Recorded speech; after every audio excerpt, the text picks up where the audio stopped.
Welcome back, folks. It is day 118 of Duolingo Japanese. Once again, MAKU desu. Konnichiwa. Yokoso. So, we started Unit 22 yesterday. Was a bit distracted. Let's see how much we remember. As per usual, new vocabulary. You're writing in English. Seeing what we remember.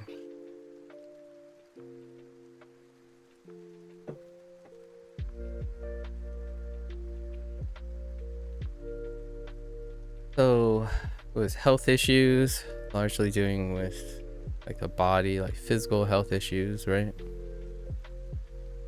So, so let's write 22.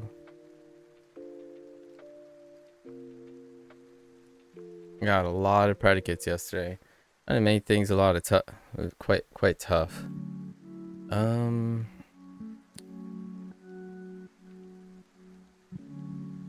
But I'm gonna think of phrases in order to contextualize these things. So like, kusuri o nugimashita, right? To apply.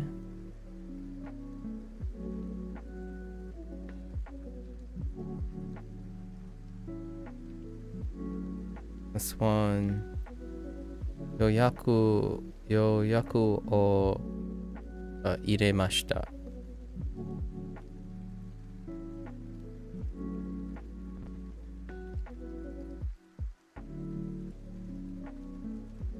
Which this has two in it. Expression, it might be a shower situation, right?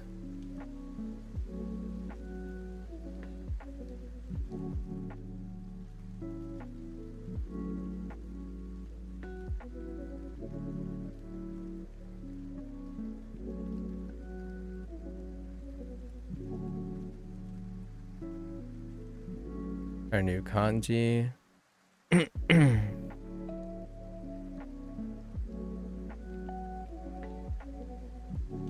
Oh, wait.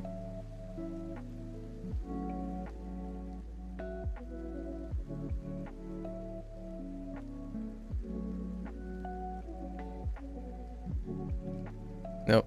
Too small. I don't know if I got the stroke order correctly, but we'll go with it.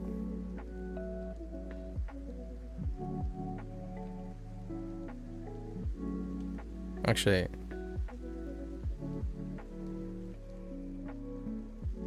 yeah.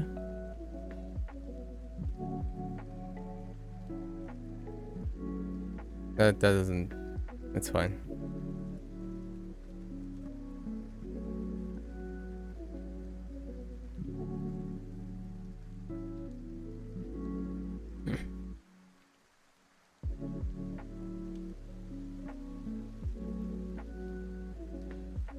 So, itai, right? Itai. Interesting enough,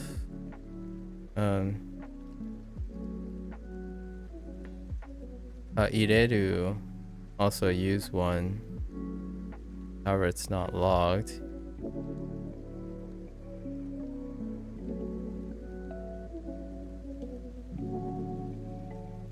Oops.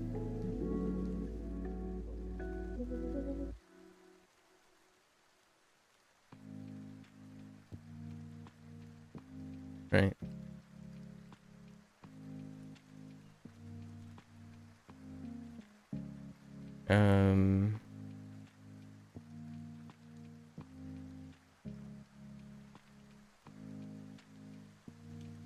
Add two.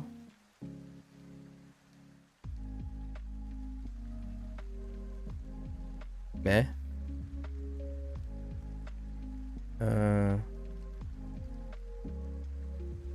Korobu, or like kororimashita. Fall. Utsu, or uchimashita. To hit.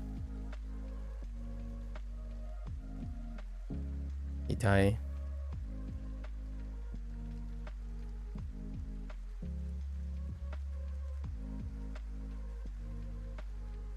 There might be one other predicate. Still 5 is pretty solid.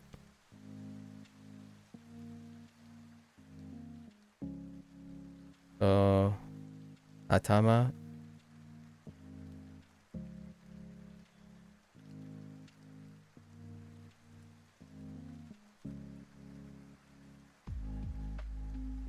Ude.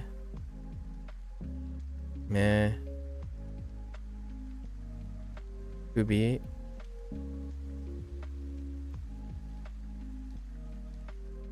Kaze. It's kind of a repeat, but this time is kaze as a cold.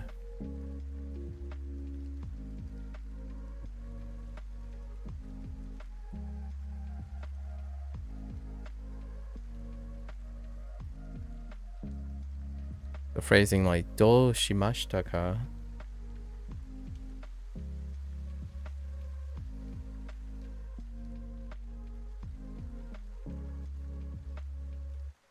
Shimasen in the sense of won't.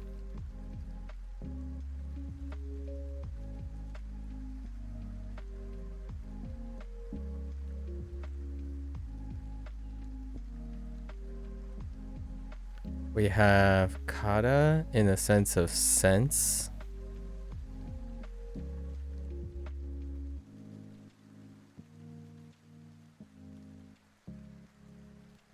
And see why it's there, like sense so and so my head hurts or something.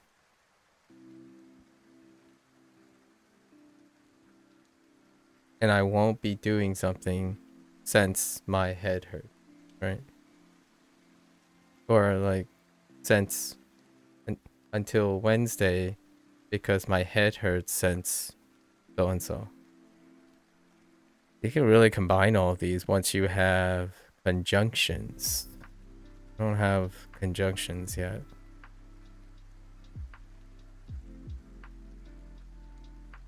It's so close.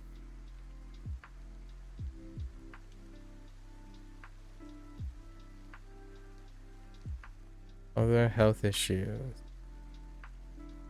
Health issues.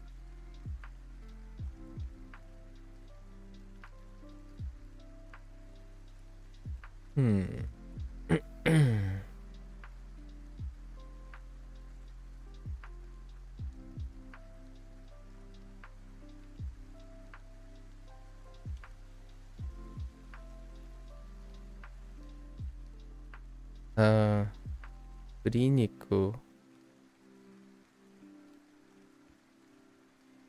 Ya kyoku. Ya kyoku. Important places. Next to the byoin.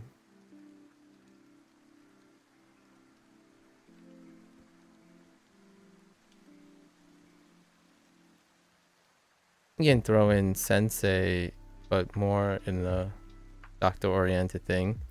That's kind of like Chinese.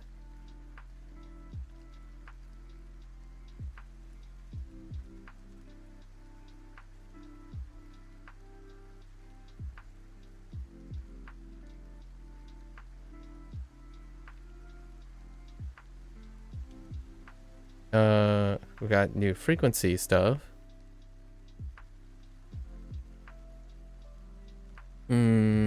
Otondo.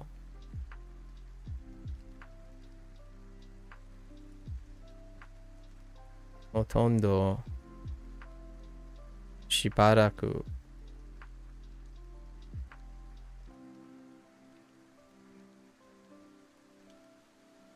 Wait. Shibaraku.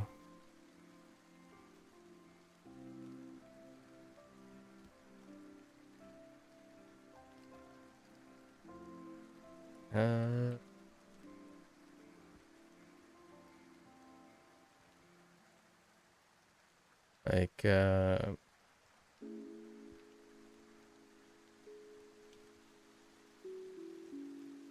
for a while? Yeah, shibaraku.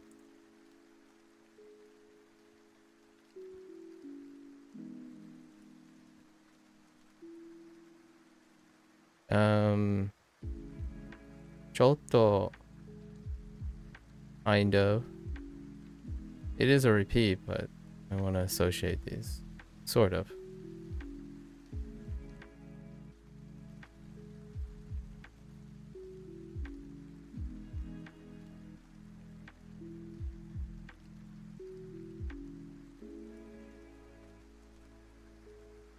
That's good enough, right? 3, and let's see. 4, 4, 7, 8, 11, 14, 15, 16, 17, 18, 19. Yeah, that's good enough. Alright. So, unit 21. How fresh is this? This is...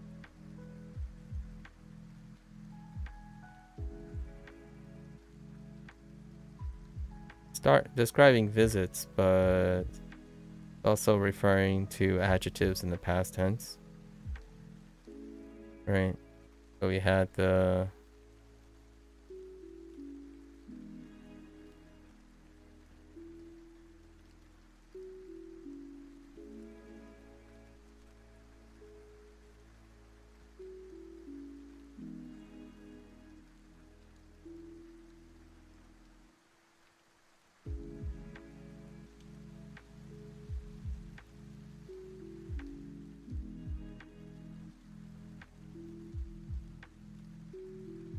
ikata, and then the...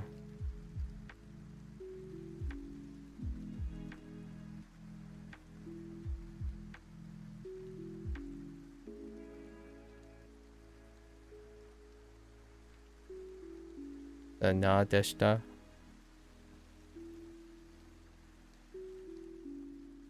Oh, we put this in a parenthesis.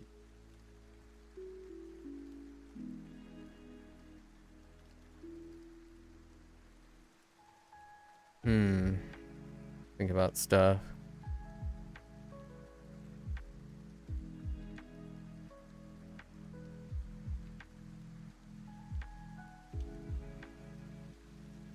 Start out with a good one.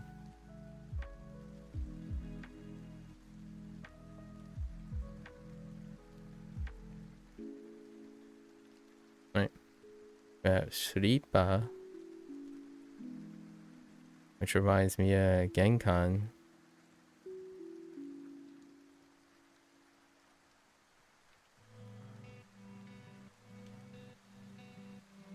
Ugh.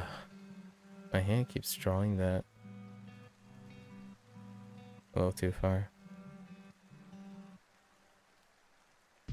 Which reminds me of...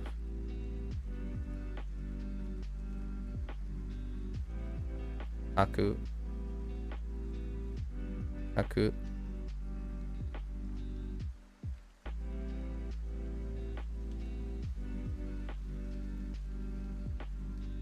Mon.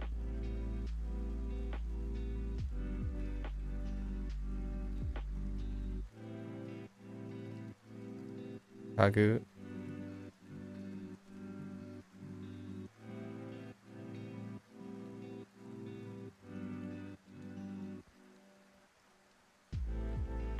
Doa.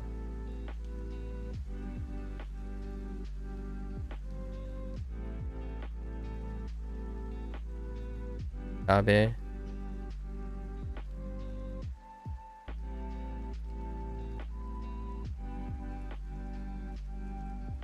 Abim.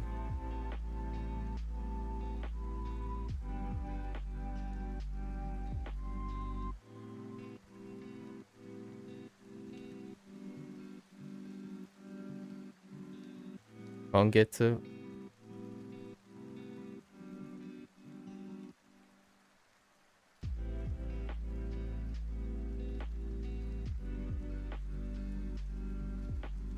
Higashi.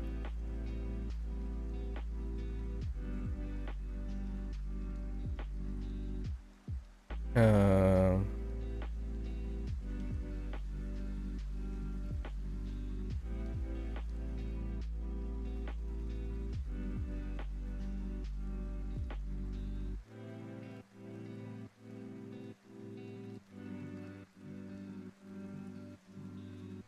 Gogo.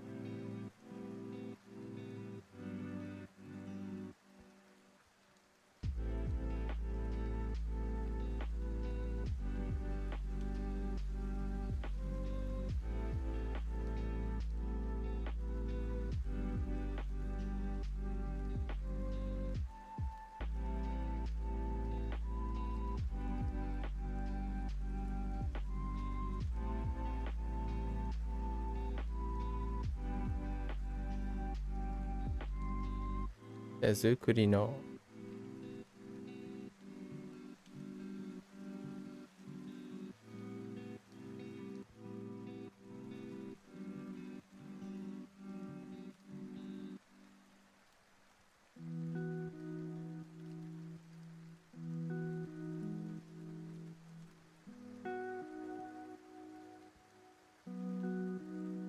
Chikin.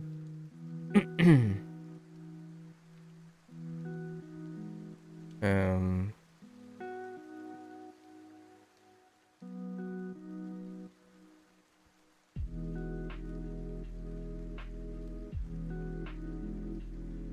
Okusan.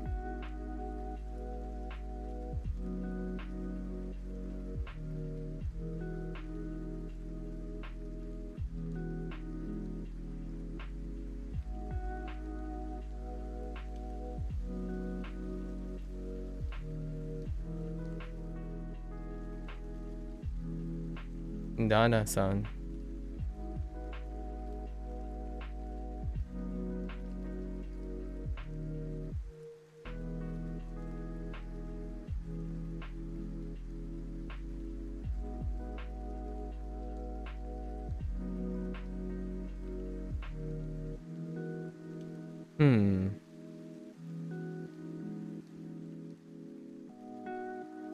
How many is that? 5, 7, 7, 11, 11, 15, 17. That's pretty good.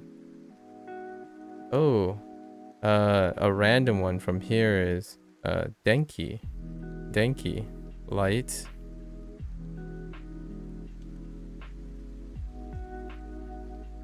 I was thinking of furniture.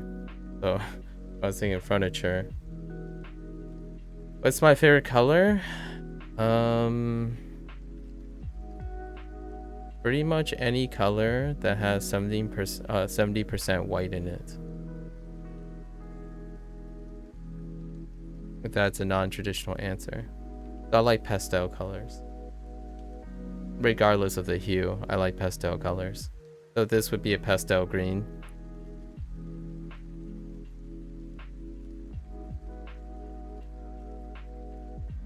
This diamond thing is a pastel blue.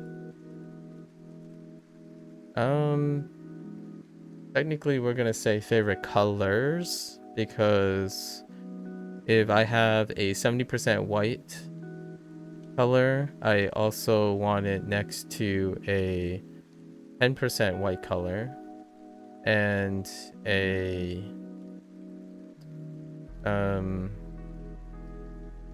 like a full saturated color. So for example, if this green, right? If this green is here, then I want it next to a green that is dark. Like about here. Wait, that didn't work. Like right about here. And then a full saturation color. Oops, that didn't work either. So my favorite colors are really determined by the pairs. So I need something that is about 70%, 20% of the same hue, and then full saturation. And it's any color outside of that. So it's dependent on how much white and black there is. Alright, let's try to gauge what color we had it on. Yeah. However, largely the base is a pastel color. So this would be, if you look at all all the beginning of my streams, whenever I switch colors, it's usually defaulting to a pastel color. Something that has about 70% white. Regardless of the hue. I know a lot of times when people ask favorite colors, they're talking about hue. The hue of the color, not the saturation or luminosity. But after drawing for a couple years on digital media, I've noticed that it's not the hue that makes the color pleasing to me. Okay, I think we're good. This is a pretty good review of all the stuff that I kind of want to hit on. All right. So we do have a lot to make up. We have to make up a full set of lessons. Still not too bad. This review day is pretty quick. So let's hop in. Actually, I'm kind of curious what I missed. Oh, Izu. Cut. Izu and stress. Stress. Yeah. That's about it. Okay. Izu stress. Oh, petto. Aida. Petto. Aida. Hana. Okay. Dare no. Okay. Okie dokie. Plenty of vocabulary to try to recall in the future. Okay, so 入れます。中山さん、どうしましたか？中山さん、どうしましたか？中山さん、どうしましたか？ That's that expression. 入れます。入れます。3時の予約を入れます。3時の予約を入れます。サムさん、どうしましたか？サムさん、どうしましたか？ダニエルさん、久しぶりです。先週仕事で全然見ませんでした。大丈夫でしたか？風邪でしたか？ Interesting. This person thinks may have been sick. Yeah. Danielu-san, hisashiburi desu. So that's kind of interesting. So this person is saying, hey Daniel, long time no see. Because they probably, if we contextualize it, they probably used to meet regularly, but Daniel has been absent, perhaps. 先週仕事で全然見ませんでした。So 見ませんでした。So they didn't see Daniel at work at all last week. So they're regulars, right? They're regular, like coworkers, perhaps. 同僚と友達多分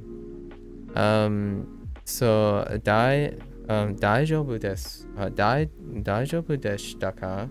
So were you okay? Because they were absent for a week, right? And 風邪でしたか? Did you was it a cold? Because they were away, right? It's probably a cold. That's kind of funny. That lined up so well. I think this unit lines up so well in conversation, and if we had a few contractions and explainers and conditionals, you could really form bigger sentences like clause. You know, patience, right? はい。多分風邪でした。It is okay.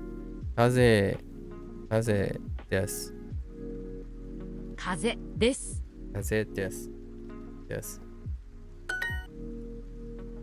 Oh, let's see if the bug happens. So we had a bug yesterday.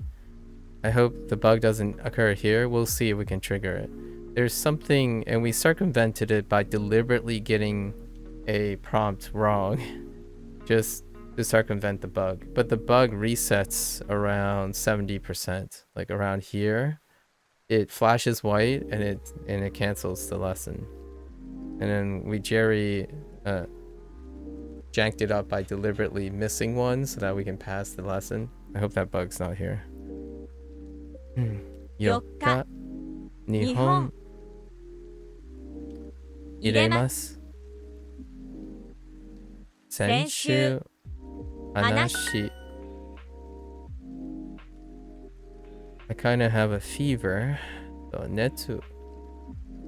I had a bug where the phone app gets an XP boost, but that doesn't apply. I have to restart the app every time when that happens. Yeah, it happens on the desktop too. There's also a bug where if you're in the middle of doing a lesson before the quest resets, all the quest stays complete. And then like the next quest, you don't get anything from them. So there are a few that I noticed. I mean, if you're concerned with that kind of thing. So I have taken notice of a couple of bugs. XP boost one is very, very relevant. There are 2 or 3 different triggers that can prevent an XP boost from applying. And it's on the desktop version. I don't on any mobile. Sorry, gotta plug in my phone soon. All right. 熱 Okay, so this is the choto, a nice use of choto. Netsu ga choto arimasu. あります Oh, there, Paint Milk. Going pretty well. How are you? We're just starting the day. Not too far yet. Oh, they want a choto in the front. That's fine. Stew. シチュー Stew. クリニック Spoon. スプーン玄関 Genkan. じゃがいも Okay. 予約を入れました。昨日。明日クリニックに行きます。おに Sure. Works. 先週クリニックで何と話しました。医者 works. 医者と話しました。明日病院に行きますか？予約を入れましたか？ Okay, sure. にを Yeah, 入れましたか？すみません。どうしましたか？ Not bad, not bad. Useful phrase. 風邪です。風邪です。It's a cold. Fair enough. We're imagining lots of these phrases. You have to imagine either trying to explain why you're absent, why you're not feeling good, or if you're going to like a doctor and you're having conversation. These are bits and pieces that you can put together. It's actually quite, this unit, even out of context, is quite natural from prompt to prompt. Lots of these phrases, at least. You stay concise, you stay harsh in situations like these. It's like, tabun kaze desu, right? And then they're like, oh, so how long have you had the cold? Mokuyobi kara desu. Right? Things like that. It's quite natural to have these like fragmented, very simple sentences because you're often responding directly and as concise as possible. Okay. 具合が悪いです。ちょっと具合が悪いです。Right. I'm feeling kind of sick. It's like No, do shimashita ka? ちょっとぐらいが悪いです。多分、多分病院に行きませんか? Like, would you like to go to the hospital? Right? Things like that. It's like this unit. It's pretty nice. And it's a lot more natural for me to think about these things because generally I spend most of my time thinking about this stuff. So when someone's in trouble, when someone's feeling down, they need problems being solved, these are the phrases that come very natural to me. So even when I learned the Japanese vocabulary just yesterday, or a lot of things, it's putting together things that I would naturally say. So it's kind of comes out a little bit more regularly. When you're involved in helping people, generally you use lots of this type of phrasing, or you hear lots of this type of phrasing, right? Especially 痛いです. Okay. I kind of caught a cold. So, ちょっと風邪をひきました。ちょっと風邪をひきました。Yeah. And then obviously you throw in like 大丈夫です, right? 大丈夫です. 痛い仕事のストレス。仕事のストレス. Yeah, like you would say this too. 仕事のストレス。work stress. 痛い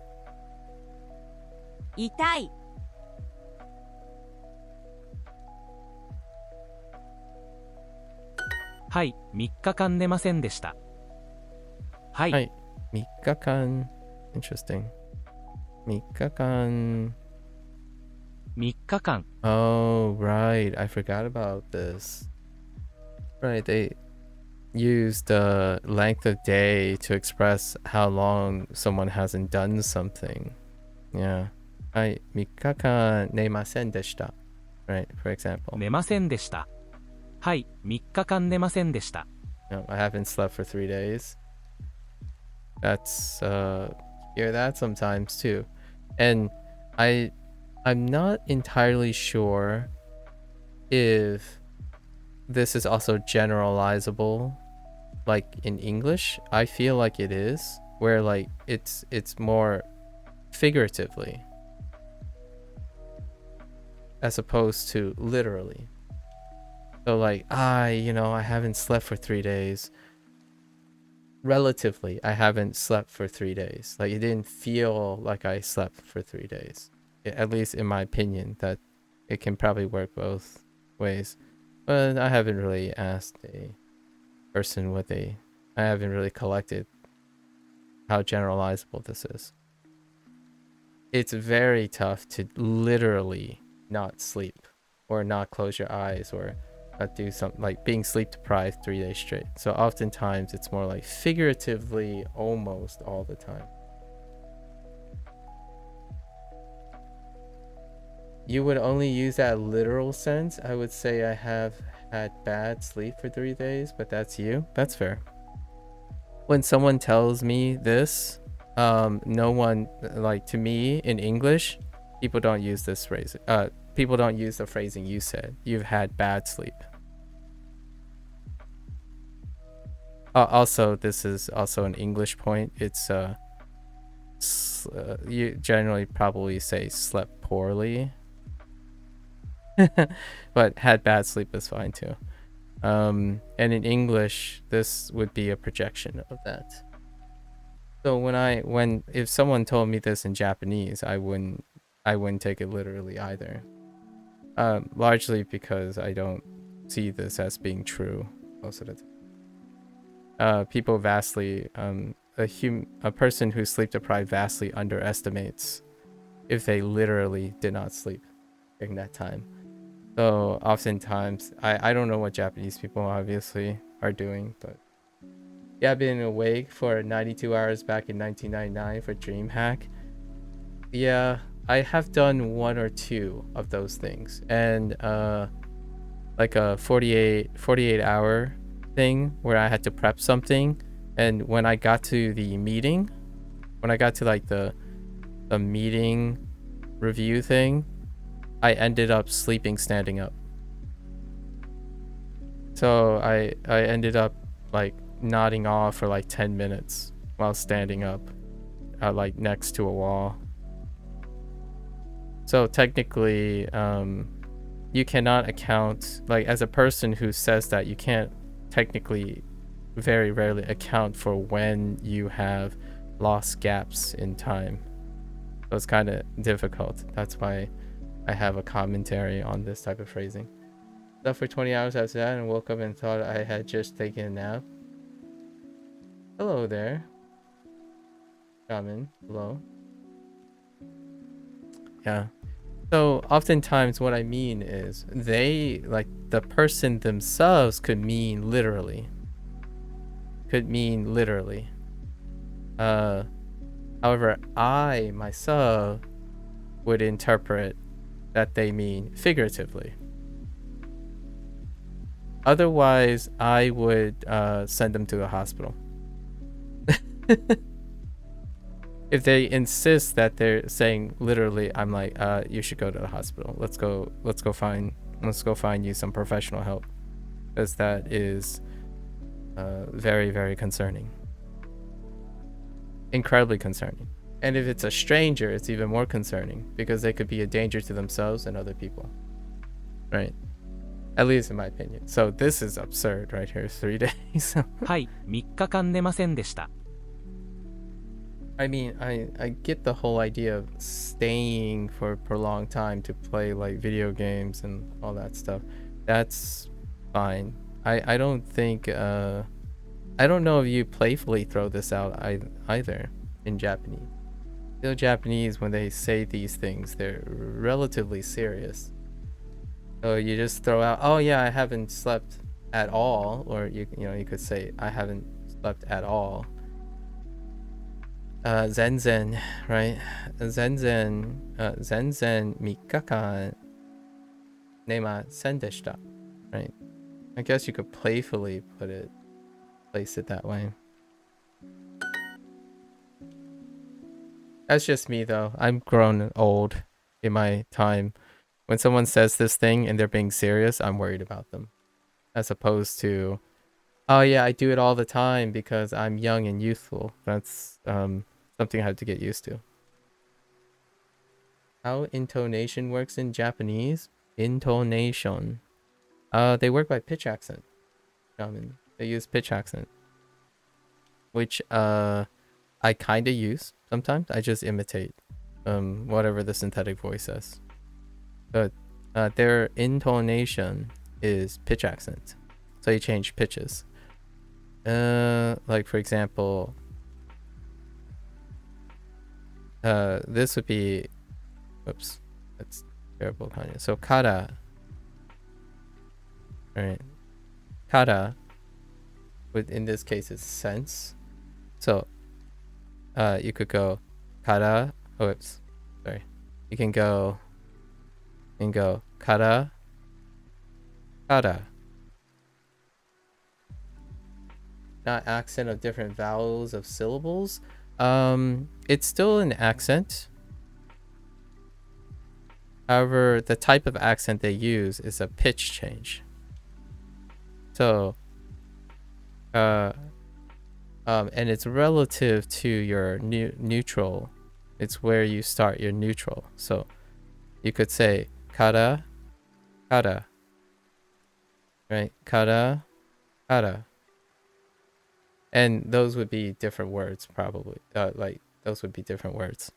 Well, so this is, as far as I know, is kara. Well, actually, I don't know.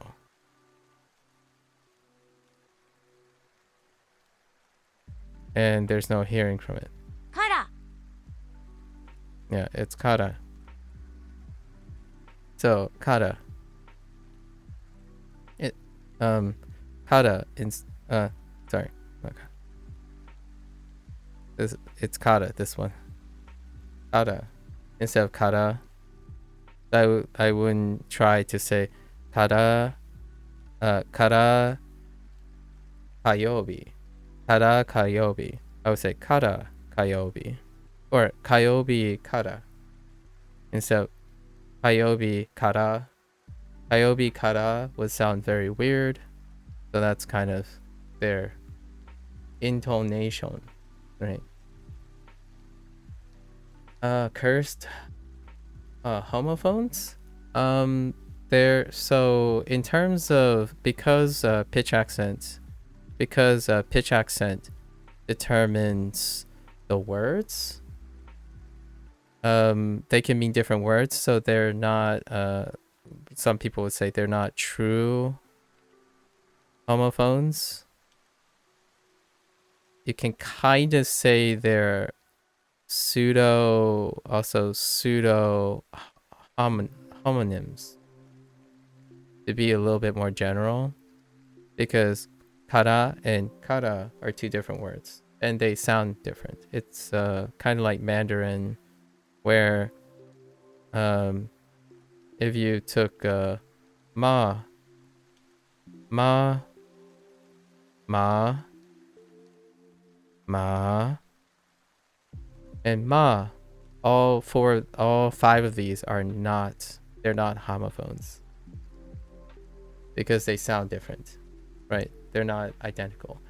And for me, just as an extension in English, I also apply intonation for English words that are homophones. So for example, I use this quite a lot. Build versus build. So I say build and build. So while these are traditionally homophones, I change the accent. I change the accent for either of these. And it's not functionally different for English. Most people would just hear context and it would be good enough. However, for me, I don't treat these as homophones. So, and it's probably because I have a background in hearing tonality. So most of the time, build versus build are two different words. So yeah, that's kind of what I mean by pseudo homonyms and not true homophones kind of thing. I heard a poem in Chinese about a lion, all composed of different pitches of she. That's a good one. Yeah. There's a YouTuber that does this for fun. It's actually pretty incredible how well he executes it. I've got his name, but he has a very striking appearance. He does like YouTube clips and stuff where they take all the tonalities. So yeah. So sort of homophones, but not like false homophones. Or better yet, probably pseudo homonyms are probably how I would describe it. So in Japanese, I could be saying relatively inaccurate pitch accent all over the place. That's pretty much what I would say.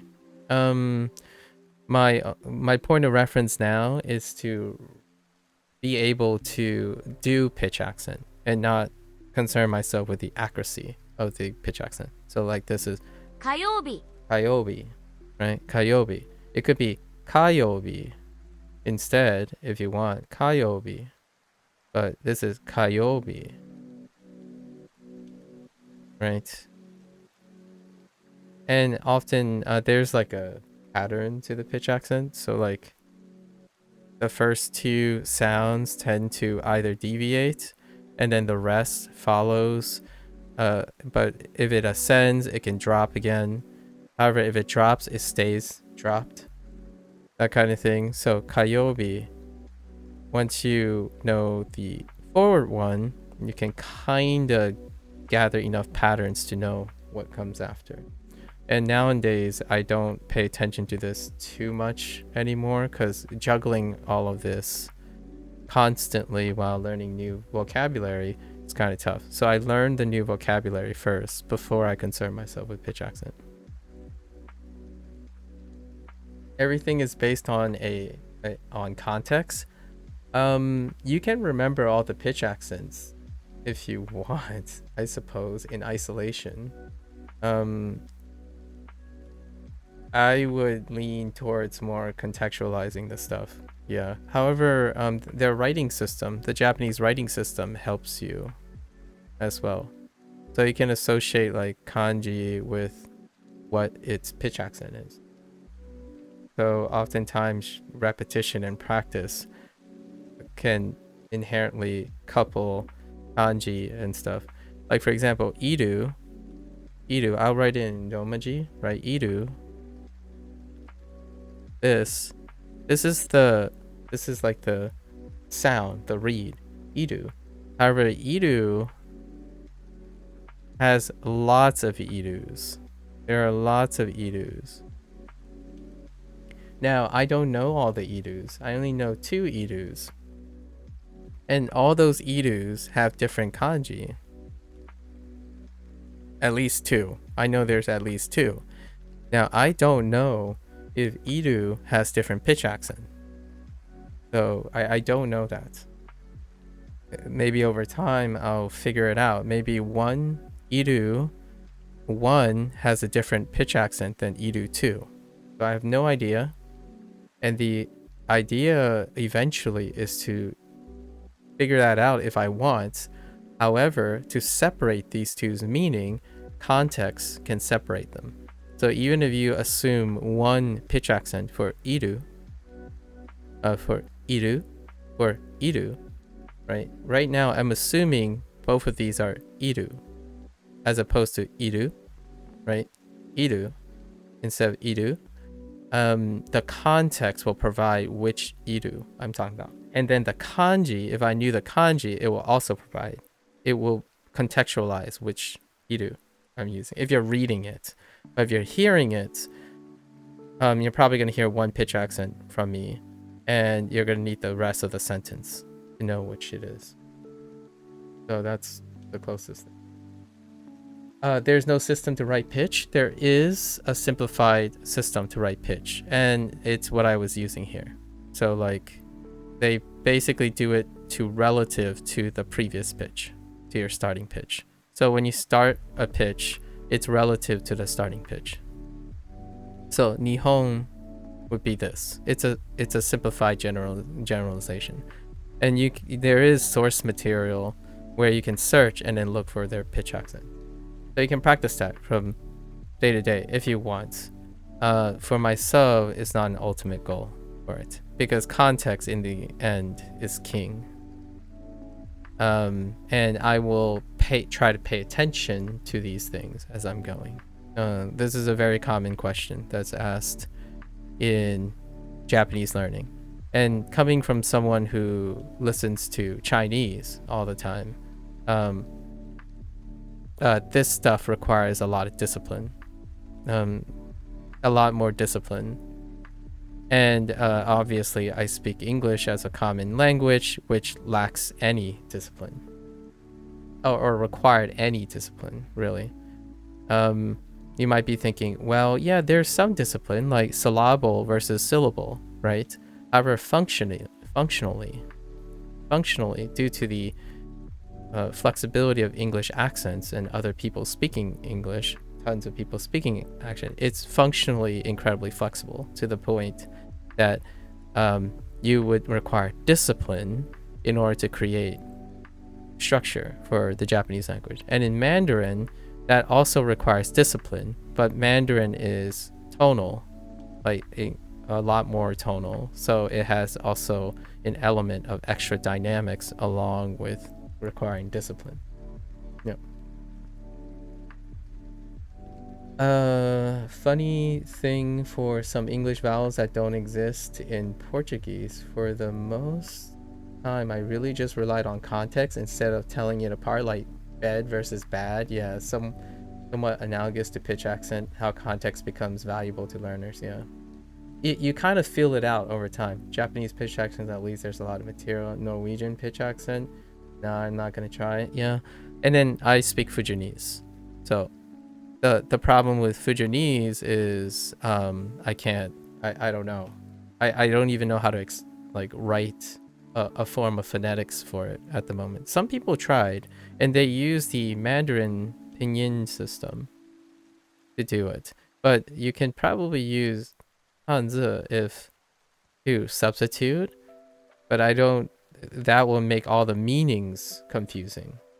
So like Hanzi is not a phonetic, like it's not phonetic with the meaning, or like what I mean is the sound it makes can be used to produce another sound, like a combination of sounds, but the meaning then is completely messed up. China still didn't assemble one whole language. What do you mean one whole language? China has. Just there are other languages that derive from it. So Fujianese is a dialect, right? You have dialects of stuff. And even the Japanese language, however strict it is or very disciplined it is, it has multiple dialects that can be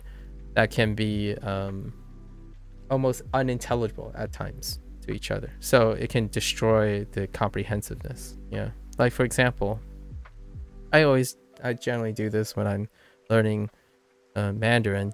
You could have something like as simple as tea, right? And in Japanese, oops, I missed the crowd. In Japanese, you could write technically you could write this. You could write cha, the reading of cha, or cha, and then you could write the kanji instead, which is cha, right? These two are cha for Japanese, but then you can write the same exact thing and it's cha, and then you have che, okay, and cha, this is Mandarin, right? This is the pinyin, and they both share the same character. So kanji and Mandarin shares this character. So this is the Hanzi and the kanji. However, when you go to Fujianese, it's da. Yeah, and then it's a Portuguese. This is actually, yeah. So this actually has, cha actually has a lot of other ones too. So other languages, which I'm not accounting for because I have no idea. And then in Fujianese, it's da. Da. And the problem with this is da is also big. Da is also big in Mandarin.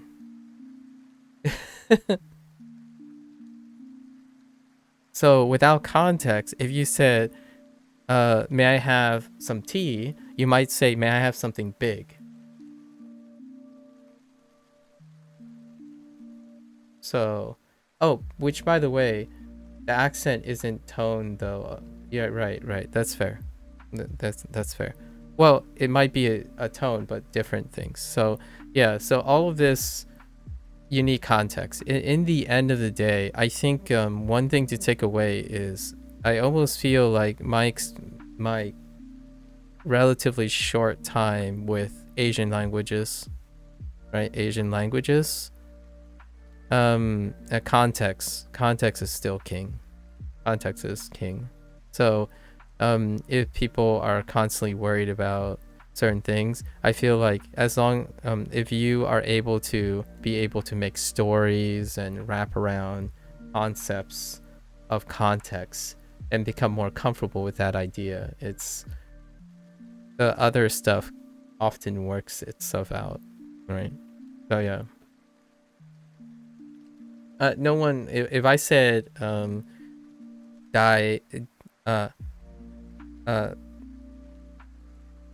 Hmm. Die, die. Die, die.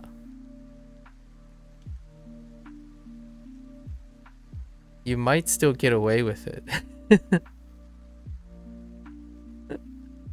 I don't know.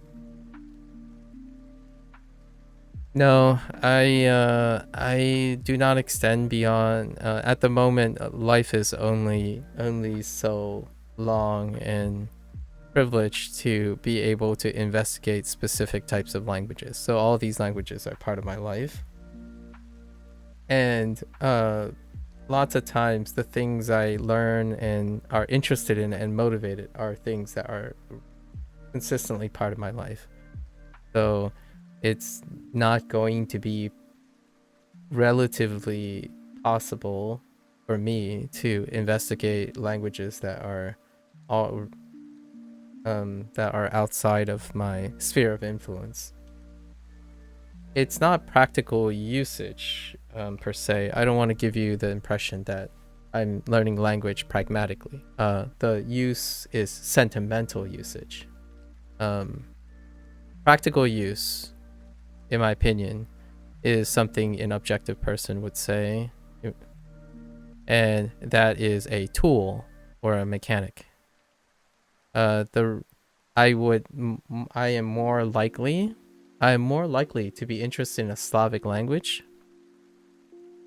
if I had a friend or someone who is invested in me.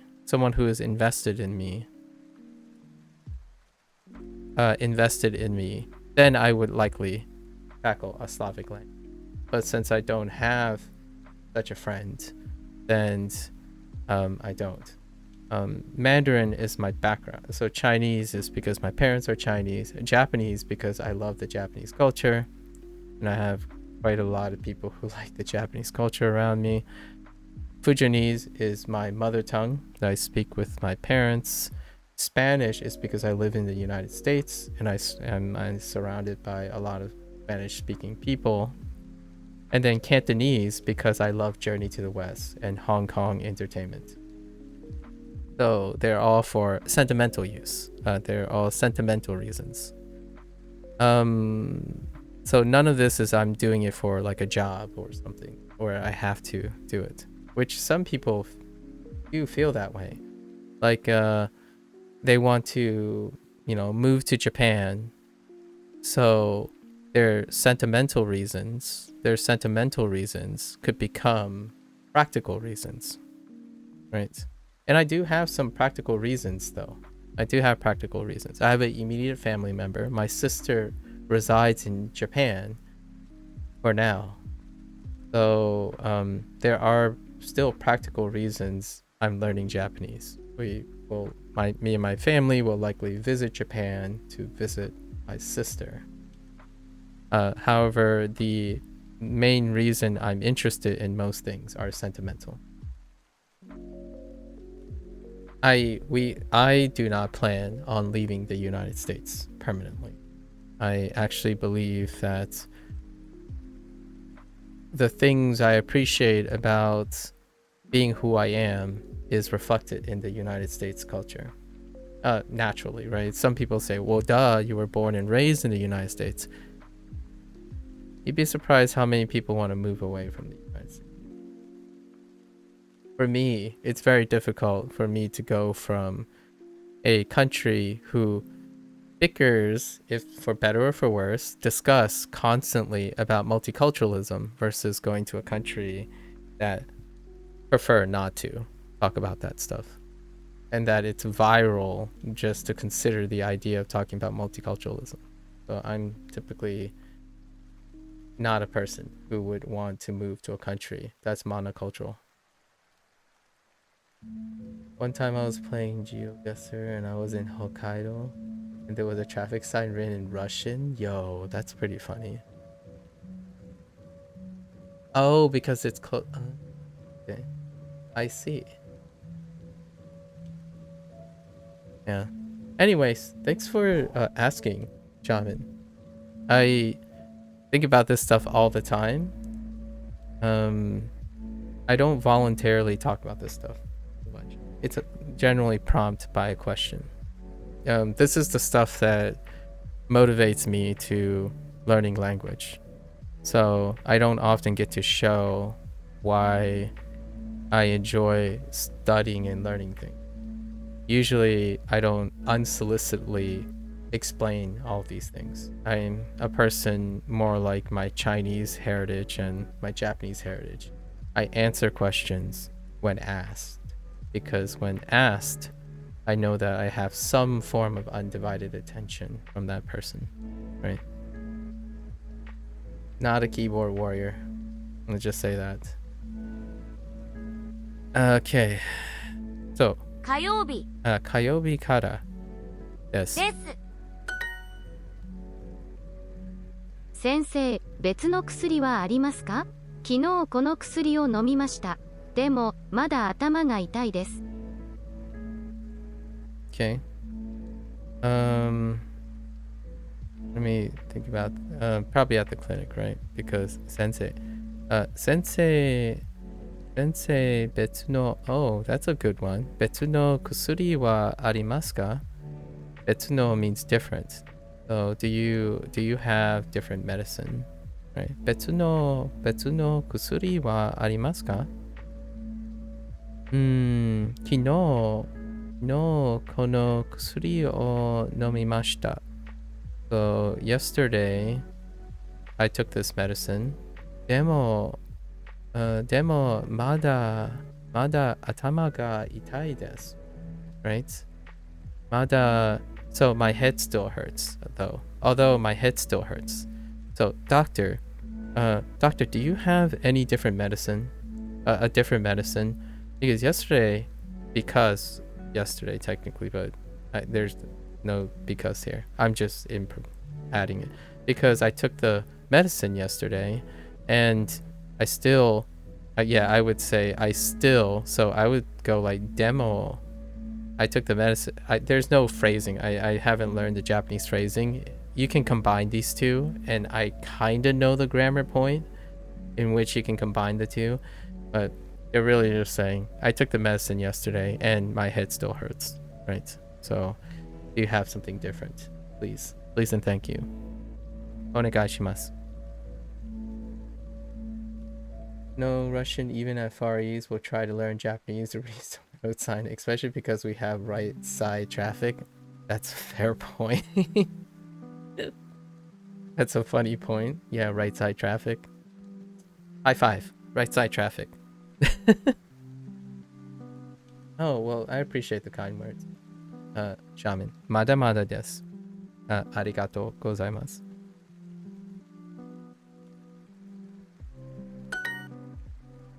Let's see. Sensei. Sensei, 多分熱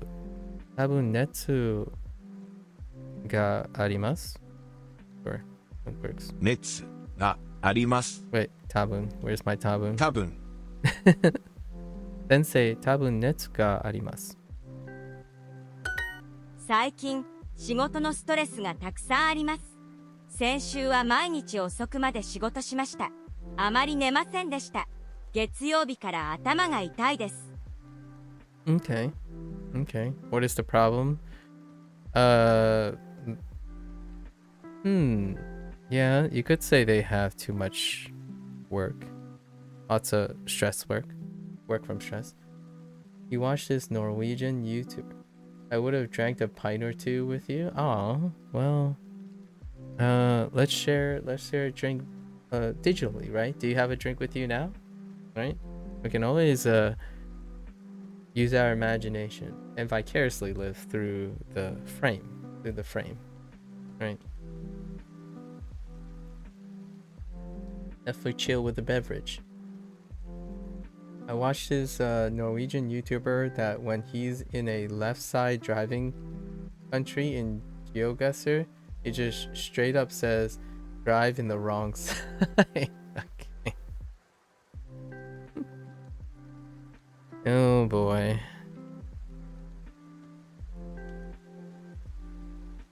That's a pun. That's why I laughed. Drive in the wrong side. Right. to me, that's a pun, right? You can interpret it either way. Because if you drive on the right side, then it's the other side is the wrong side, right? Right and wrong.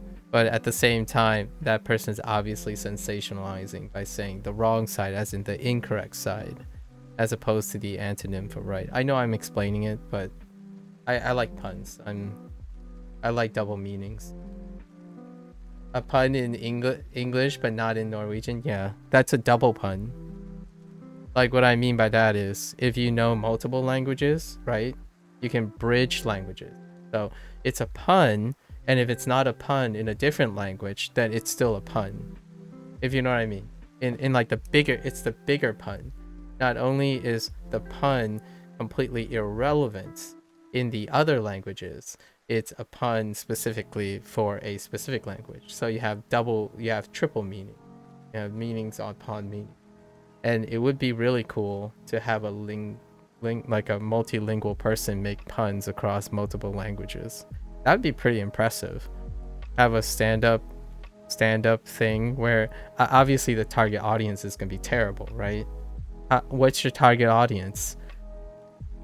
Like 5, 10, I don't know, 15% of the world's population, maybe? Maybe if you go to Malaysia or like Singapore, you might get a chance to have an audience that would appreciate a triple pun or a quadruple pun across multiple languages. Maybe, I don't know. That would be tough. It's already tough enough to be a comedian, right? To write jokes with one language puns. Imagine if your whole act dealt with multiple puns across multiple languages, and try to figure out if you have a target audience for that. I mean, that would be some brilliant target audience, you know? You would have all the multilingual people as your target audience. It'd be a very small audience, but would be pretty impressive to witness. Zebrahead has a song, 2 wrongs don't make a right, but 3 rights make a left. That's a really good one. I like it. 3 rights make a left. I love it. 3 rights make a left. Oh, that's so good. Yeah, so does that mean 4 rights make a straight? And what about 3 lefts making a right? So do 3 wrongs make a right? It can go so deep. 3 wrongs make a right. Yeah, 2 wrongs don't make a right, but 3 wrongs make a right. That gets so dark. However, if you make a right and a left, you're still going straight and narrow. Remember that going straight is also meaning being honest.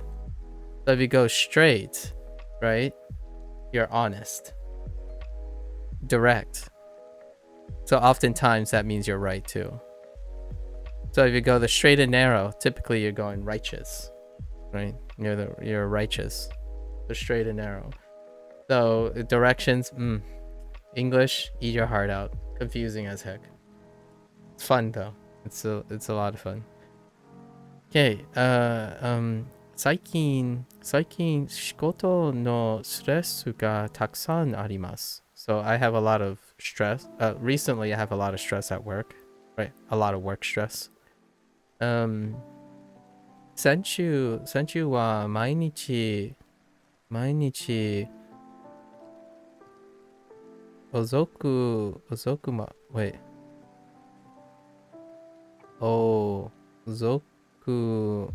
までOh no, wait. 遅く Oh, working late. 遅く Yeah, まで遅くまで仕事しました。So last week I worked late every day. あまり寝ませんでした。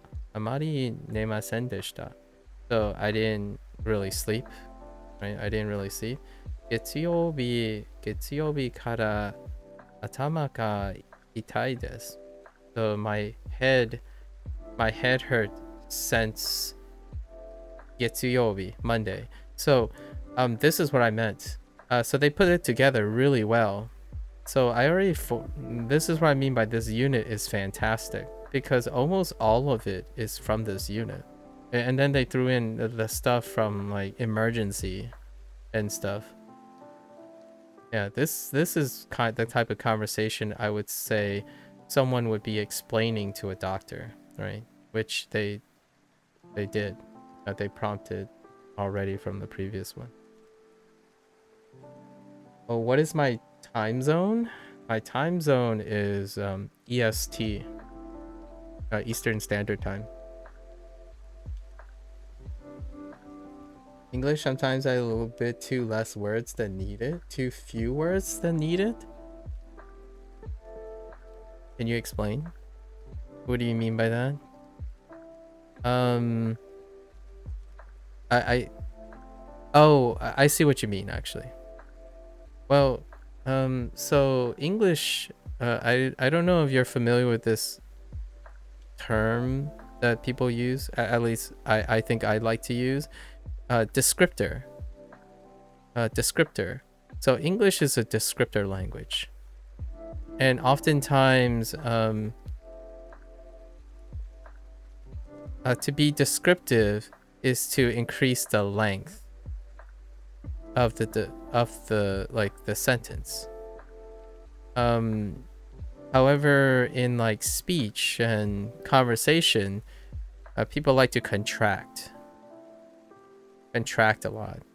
So there are lots of words to express things in English. However, humans, in my opinion, has this cadence to be efficient. So much like Japanese, when you have like kanji and stuff, lots of it is implied. You have lots of implied context to increase efficiency. So efficiency also makes you feel like it's concise, or a little bit more concise. However, in English, in my opinion, a descriptor language, if you talk to someone who is far more comprehensive,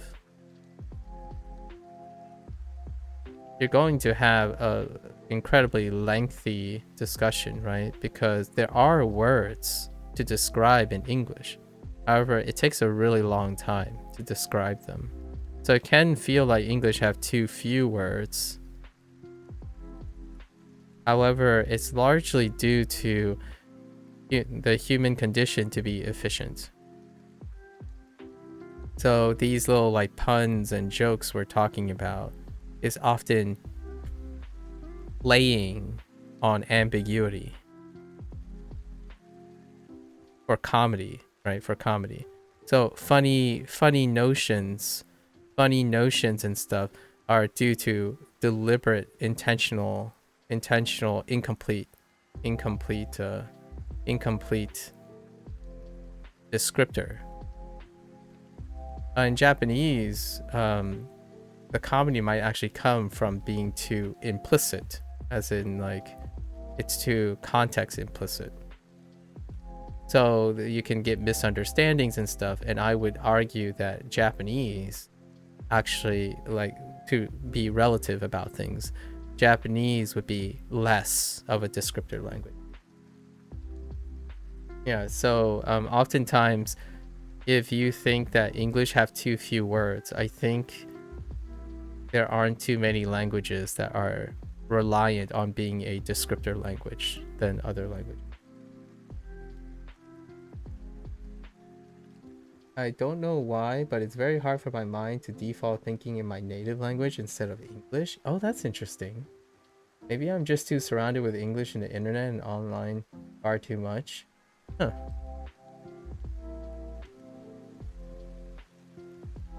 So now you're basically an English native speaker. No, I'm just kidding. That's an interesting. Well, one word has too many uses.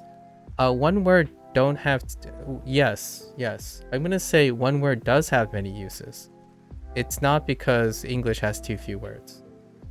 It's what I'm saying. And what I mean is, it's less likely because English has too few words. I'm trying to describe that humans have the capacity to use the tons of words, but they rely on efficiency. So they try to use too few words to express it. So the difference between a language having too few words versus people using too few words to express things are two different things. Is kind of a, it's not like I'm not, this is kind of the reality of like the human condition. You're trying to be efficient. In English, when you be efficient, you're using less words to express more things. However, in English, there is an unfathomable number of words that you can't possibly have known to use instead. Like the word unfathomably. Which word would you use for unfathomable? Because I would use unfathomable. But do you know that word? Do you understand the nuance of that word? That is largely, in my opinion, why there's this possible misconception or feeling. Feeling is relevant, right? You feel that English has too few words, and there are lots of words being used for many purposes. But I would say, unlike Japanese, there are tons of words that you only use a subset of. For streaming, for example, I would say my vocabulary is no greater than 1,000 words. However, if you ask me a question that is very technical in English, I would use 1,000 words too. However, the Venn diagram would look like this.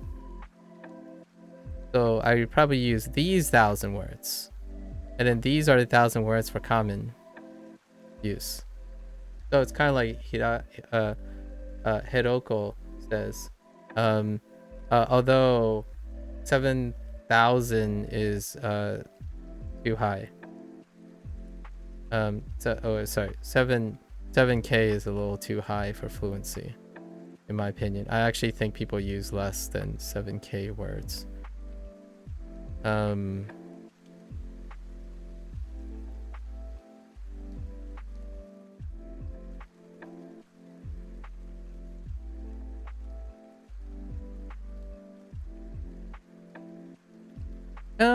I'm just kidding. Maybe. Yeah. You're right. I'll take 7K. I think 7K is good. I think people use around 7K. And I'm underestimating. I meant 10,000. Sorry, 10,000. So 10,000, and apparently, according to some random word frequency thing, my vocabulary is around 60K. It's the rating system for vocabulary kind of just falls apart at 20K. So regardless of whatever random test that I use to gauge, at past 20K is largely where most people are considered C2 plus, right? Or however you rank English speakers. So anything above 20K. However, in common speech, I'm gonna say, like for streaming, I use less than 5,000 words. And those 5,000 words barely overlap with the 10,000 words that I use. Right? So, that's why English, in my opinion, has a feeling of being overused on specific words, but it has a tremendous depth and breadth of, how you say, a cornucopia of words. So it feels like a small world, but at the same time, largely because the standard is not required. I've heard that from someone who has 8.1 I see. I see. And in Russia, to be efficient, we can compress sentences with feeling into one word, and if we like it, do the opposite, construct new words just because. That's fair. Shakespeare did create New English, or Francis Bacon with a student. If we're into conspiracies, you're pretty good. You will not hear me use at least 10,000 words very often. It sounds too technical, and it would defeat the purpose of communication.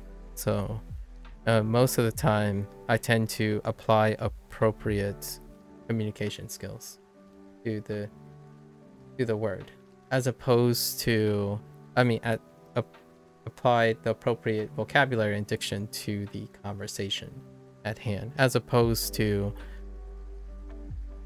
applying words because you can.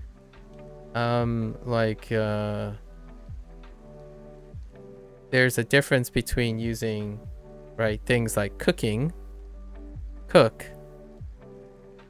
as is many nuanced meanings now, versus being specific and say something like sear versus work. So you could, in a colloquial setting, use word sear. I don't even know if that's how you spell sear, by the way, versus work, in order to distinguish the two meanings of cook, or two of the many meanings of cook. Or you can use cook in the nuanced sense as a form of understanding of English. And in Japanese, you kind of do the nuanced sense by default. At least that's how Japanese is constantly taught to me. You're responsible for the nuance as opposed to having additional words. That's kind of the idea, right? Like when someone cooks, what do you think they're doing? Right? If you're online and they say let them cook, they're not cooking a meal, they're working. Or oftentimes it's more like figure out, or they're getting better, or they're learning. That's cook, right? Those are the meaning of cook.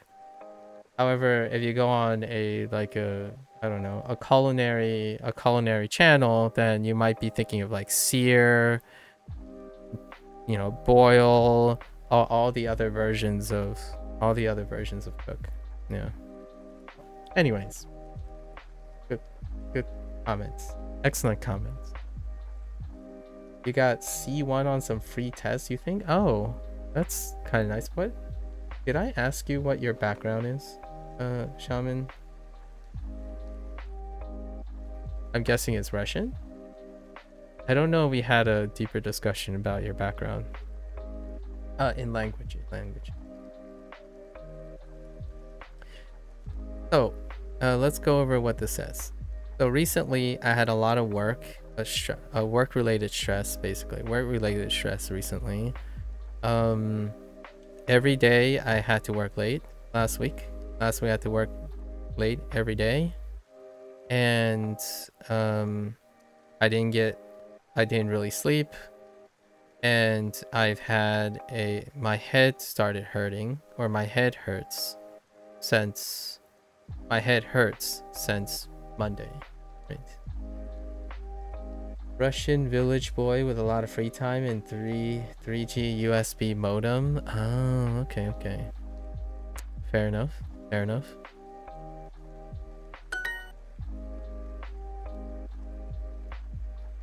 Sensei. Sensei. ちょっと熱があります。ストレス、玉ねぎ、手作りの作ります。グラム、 10入れます。痛い ichi. Okay. 玉ねぎ Tamanegi. クリニック Oh man. Okay. Kliniku. レシピ Recipe. 砂糖頭 Atama が が痛いです。病院に行きます。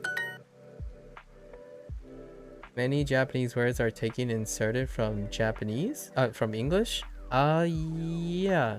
There are quite a lot of borrowed words. And the closest thing I can tell you when it comes to like tonality, like intonation, right? Intonation is that the way Japanese adopt words. I usually use the word adopt. It's not really in the sense of borrow, because they assimilate the words. So you have to still continue to pronounce them with it's often pronounced with Japanese intonation. So the intonation of the English words is formally in Japanese. So much like if English, when I speak to other people in English, I say sushi, tempura, onigiri, onigiri, ramen, as opposed to sushi, tempura, onigiri, and ramen. So instead of saying these things, right? And actually, ramen is more ramen first, and then that's why this is actually an adapted word of ramen, with ramen from Chinese. So they also have a writing system to account for that. So ramen, I keep saying it. Ramen is written in katakana, and I imagine because of ramen from Chinese. So like I say sushi here with other people. I say sushi most of the time temporarily, personally, and I like tempura versus tempura. And in Japanese, when they adopt those words, or like adopt those words, it's with Japanese intonation, as opposed to saying, oh yeah, let's try to say it like English, as in things like we have them all the time, and it's pretty normal. So like recipe, instead of saying recipe, is recipe, or hot dog, as opposed to hot dog. So hot dog instead of hot dog, right? Shopping center,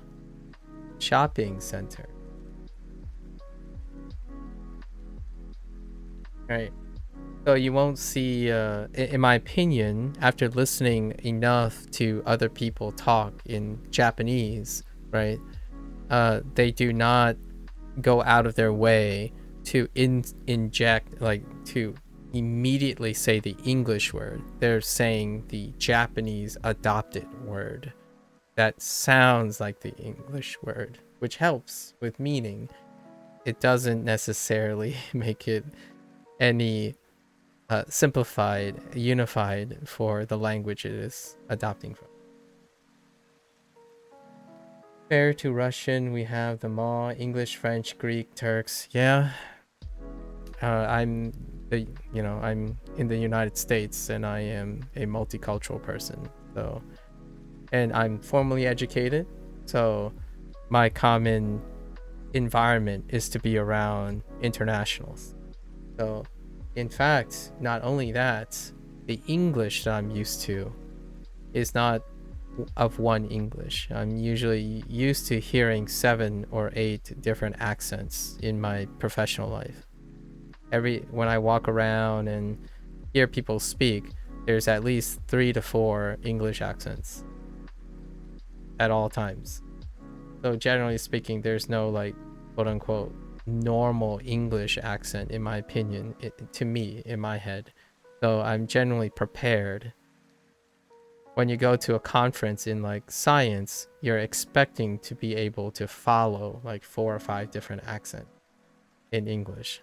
So it's like the other way around too. Not only I feel that my life prepared me for hearing different languages because my life at home involves different languages. I'm also very expected to hear English differently multiple times. And whenever I hear a new English accent, that's pretty cool, actually. I get really, really tied up when I hear new English accents. From whatever, like, I would basically ask them, like, dude, where are you from? Like, what kind of language background do you have? Because your English sounds like none of the English that I've heard so far. The most common ones are, though, Indian, Japanese, Italian, French, German, Chinese, of course, and Korean. Those are the most common English accents that I've heard across my... Oh, did I mention Italian? Yeah, so you get to your big macro ones, and Spanish, right? Your macro along with British. But actually, British is less than all the other ones. So at least 9 English accents that I'm used to hearing. You walk in, there's at least a French, Italian, and German accent. Occasionally Spanish. Then you have the quote-unquote Asia side of things. So I've only heard 1 Russian accent. Russian accents are not as common due to like how selections work. Japanese also has the habit of making their own words with English. True that. By system of Pavlov, Japanese to Russian, there is no sh sound. So we should have had sushi, but it comes with Americans, and we have sushi. Oh, okay. I see. Yeah, even Brits have classical English and their common drunkard English. Yeah. Sounds like an anecdote. French, Italian, and American walk into a bar. Yeah. Fluent English speakers like us have 20,000 words acquired. Yeah, it's usually about 20K is what people say. 20K on average. On the internet, you're typically using half that, is my rough estimate. So when you're on the internet, the 20,000 gets truncated in half, if not a third, because the words end up having all the double meanings. So if the average person outside of the internet, let's say, used 20,000 words, the internet would try to reduce that and condense it down to 10,000 words, if not less, largely because of how text works and chat works. So like bruh can take the place of at least 10 different words. So you're having a reduction already, and each of those words continue to be reduced. Get good, cook. All your common words assume at least 2 or 3 additional meaning that is outside, that's like exclusive to the internet, as opposed to outside of the internet. So you don't often have to be specific on the internet. Most common used words pick up 2 or 3 different meanings. Like the word literally is no longer figuratively or literally, it's both. So when you say you're literally, and it also took up the word emphasize with emphasis. So most of the common words have picked up at least 2 or 3 meanings. So those 20,000 words are much less on the internet. It's probably like 10,000 words. That's what people typically use on the internet. The internet is a very special place of condensing. And even more than that, I would say it's probably less than 10,000 because of emojis. emojis have replaced lots of those words too. So like 3 or 4 common words get replaced by a single emoji. So when you have emojis in your lexicon on the internet, then you're using even less than 10,000 words, likely. The 20,000 words is making consideration that everyone, including not the habitual internet culture, is using 20,000 words. So for me, right now, streaming, I don't think I'm using 20,000 words. I think 80% of the time I'm using like 10,000 words, and I'm speaking all the words and I'm writing all the words. So I think 20,000 is a nice round number to start. However, I think in casual conversations on the internet, it's much less than 10,000. It's far, far less than 10,000. You can memorize English vocabularies effortlessly, by the way.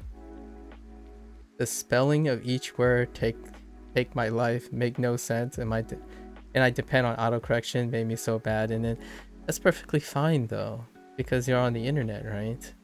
And honestly, of all the languages that are tolerant to misspelling, it's still probably English, which is why English is still kind of nice in that way, for better or for worse, right? If it makes you feel bad, that kind of sucks.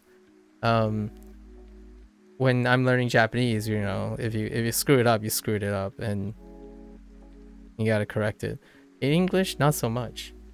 When I'm writing English on screen all the time, when I'm learning Japanese, I make spelling errors all the time. And I still write in English, so I don't know. Also, we talked about this in Japanese as well, about odomaji input and hirakana. Or maybe even to a lesser extent, katakana. So yesterday we had a little conversation, I think Nar was here, about do you know your kanji? A lot of people talk about like how much they know kanji. However, we have to remember, much like writing English, when people say they know kanji, they know it in context, in aid, like a flashcard. That's an aid. When you type and you correct someone, like me, for example, if you come to my stream and you're like, oh yeah, that's not the right kanji, or it doesn't look right, and I'm like, yeah, but you're not writing it. You aren't writing it, and you aren't recalling it from memory. That's part of why people don't, in my opinion, have a hard time appreciating the learning process, because there are a lot of fail-safes in typical acquisition. When you're reading a kanji, something's providing that context. You either see the kanji, you either hear the kanji, or something. And when you type it, yes, it's very easy to correct someone when you type it, because much like English autocorrect, when you type something, you can see if it's correct. It's very difficult to give, and I did this hypothetical situation. If I gave you a blank piece of paper, and I told you, write a story using the kanji that you know, all the characters that you know, how many characters would you actually know? Right? So I talk about this quite a little bit, but that would be rehashing what I said yesterday, so skip that for now. I do need to kind of focus on these lessons. Yeah, true. My kanji looks like doctor handwriting, but I'm fine by remembering all the shapes of it. Yeah, and I'm not saying it's a bad or a good thing. If it makes you feel that you can communicate with people, I think that's beautiful. So make those spelling errors. Maybe engage in writing every once in a while. I don't think people should feel bad for learning a language. It's like wanting to learn a language is already tough enough. Having to worry about feeling bad for using pragmatic things, maybe not so much.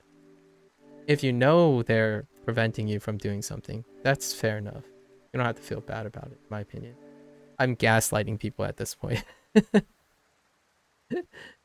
Don't feel too bad. I think that prevents people feeling bad about the technology we have now can make someone not want to continue learning a language or trying. So I don't like that sentiment. I'm not a big fan of that. So buck up, right? Buck up.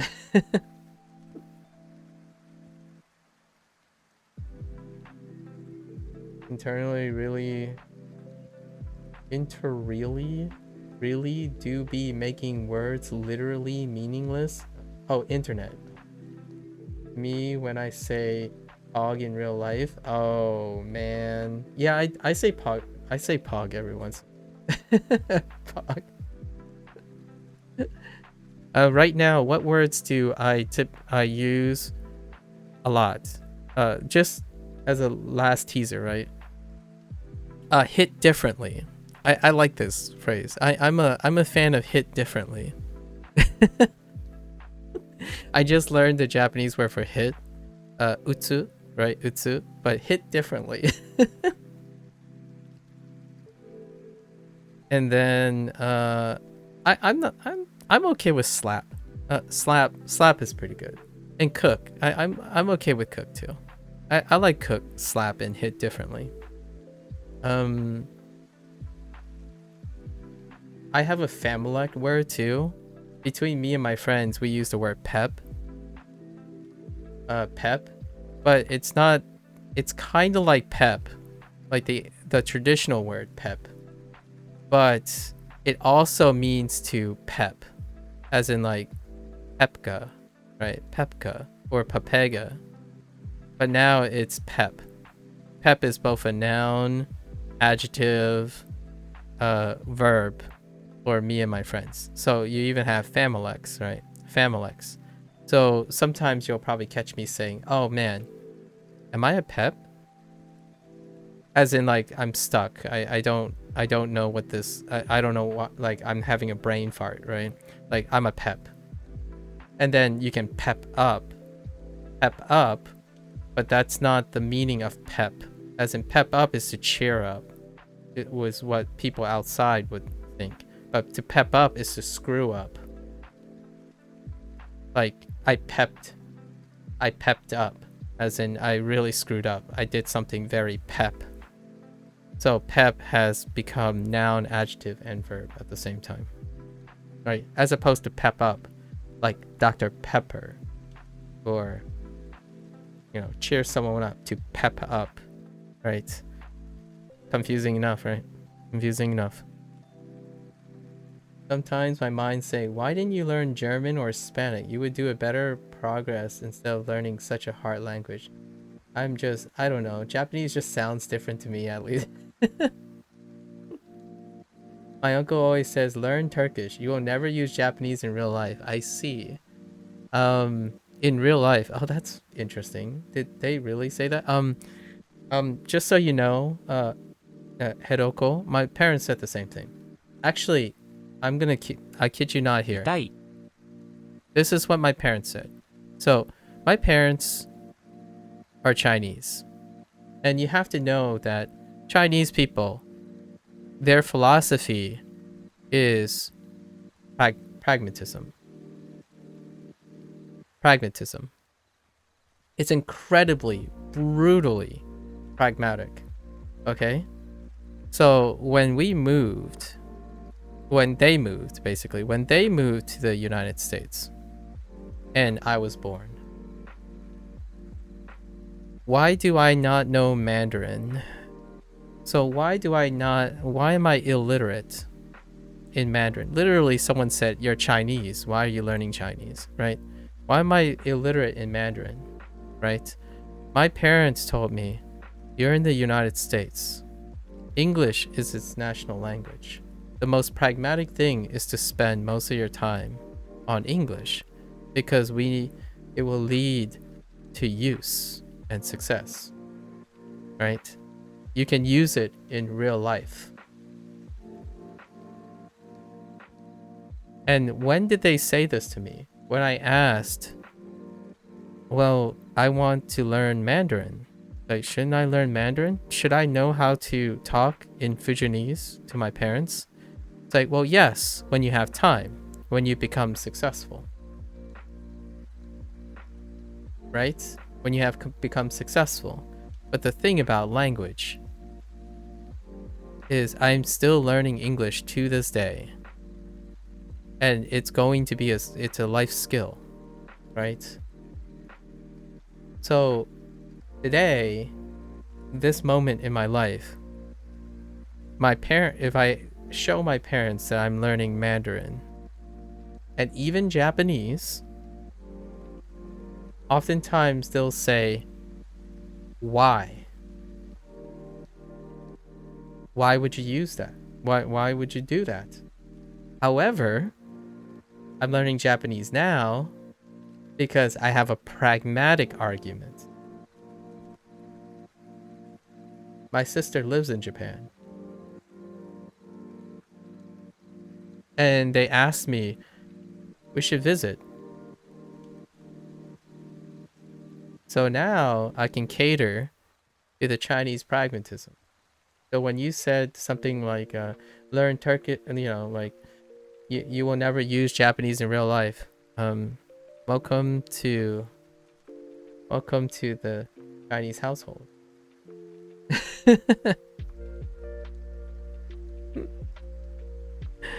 And most of the things I do, like, why play video games? Right? I played video games for most of my life. Why play video games? Are they relevant? Do you use them in real life? Like, well, if you live in a box, my parents are in this box, and they are perfectly happy, by the way. You can be happy in a box, right? Ignorance is bliss, the world, simple life. There's lots of like beautiful romanticism with things. However, my encompassing is more like this, right? It used to be like this. But now I want to take in all of the cultural richness of my parents' box and expand on it, right? And my parents, sure enough, because of this, they've also continued to expand their box to include mine. So nowadays, they wouldn't be surprised that I'm doing something that they didn't imagine. So, hey, you could always show how you use it in real life. How did I use video games in real life? Well, I can tell you now, I did apply some of the things I learned from video games to how to teach people during my PhD times, right? How do I use Japanese? Well, I'll use it and I'll demonstrate it. So you can both expand someone you love's perspective of their world, while you can, instead of being this circle here, you can expand your perspective to include the person you love, right? And that's kind of a visual representation of what I imagine in my head, right? Instead of being this, right? They're in a box and I'm in this circle. That used to be where I started when I was younger. And now it's not that. Not only did my parents' universe got bigger proportionally, so did mine. And one day I hope to carry all of their universe. And maybe my parents and I can become one before it's too late, obviously. But life is interesting, right? It might not be long enough for that. Trying is worth every moment, in my opinion. Anyways. Okay, it's funny the amount of Turkish people I've seen learning Japanese. Is it similar in sentence structure between Turkish and Japanese? Because of It is similar. Oh. Top 3 nationalities I can see learning Japanese, probably American, Brazilian, and Turkish. Those are the 3. Like, voluntarily statistical wise, they are the 3 that are contributing. And the biggest, like, percentage contributors, I always joke about this, is American and Brazilian due to the, like, a sample size, how big the sample size. You are Chinese. Can you say you're gonna need pinging accents. With my perfect accent, I don't have a perfect accent. But I don't know what that means. Like this thing. Like what tone is this? I need tone markers. I've been learning pinging for the first time, so I need tone markers with in order to read it, because I'm illiterate in Mandarin, so I'm gonna need tone markers. So like I don't know if this is Jiao, like Jiao, Jiao, Jiao, Jiao, Jiao, Jiao, Jiao, or Shang, Shang, Shang, Shang, Shang, and this is how, or how. And I can't, again, I'm illiterate, so I can't read the Han. Yeah, I can't read the Hanzi as well. So you're gonna need something here. What could this possibly say? Zhao, Zhao, Zhao, Sheng, Hao. I don't know what that means. Maybe. Yeah, I don't know. I have no idea. There's a linguistic hypothesis that the Turkish language and Japanese would be part of an old family called the Altaic language due to their similarities, but it's widely considered disparate. Yeah, so I don't know what this is. I have no idea what these words mean. So I can use the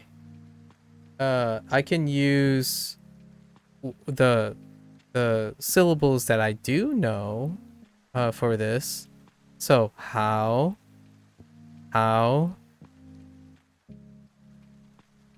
Jiao, Sheng, maybe. So Jiao, Sheng, Hao. I don't know if I said anything in Mandarin, right? So that's a maybe this is Jiao Sheng Hao. Oh, yeah, okay. Jiao Sheng Hao. Probably. Jiao Sheng Hao. Jiao Sheng Hao. I think that's tone 3. Oh no. Oh, it's tone 3. Okay. It's tone 3. Okay. So Jiao Sheng Hao. Jiao Sheng Hao. Since this is neutral, so Sheng Jiao Hao. Jiao Sheng Hao. Perhaps. I don't know what I said though. Also, the hypothesis that Korean and Japanese come from a common language, but I think that's also considered disproof. Coincidence happen. No. It is crazy you didn't know what it means. How is it crazy? What is it supposed to say? Hiroko. It means good morning. It's not crazy. It's not crazy. Imagine how often people say Ohio versus Konnichiwa. I wouldn't say good morning. I would say ni hao or ni hao. Like, how many times do people say good morning to each other? Like, for example, in English, what are the frequency of people saying hi, how are you, versus good morning? Actually, my parents might be rough on saying knowing what good morning is. And they live a lot of their lives here. So, it's usage. So it really isn't that crazy to think about. Because I would use New Hall. Or stereotypically, Ni Hao, right? As opposed to be good morning. The first kanji you learned was actually kanzi, not kanji. Okay. I see. So it's a coincidence. But saying good morning, like for example, good morning, good afternoon, good night, pales in comparison to 你好,再见. You might even say things like 明天,明天见, right? 明天见,明天见. Oh, it's 见 in Mandarin. 明天见. See you tomorrow. また明日, right? また明日. As opposed to concerning yourself for what time of day it is. I do know the Bing Chilling meme. Bing Chilling, which is ice cream.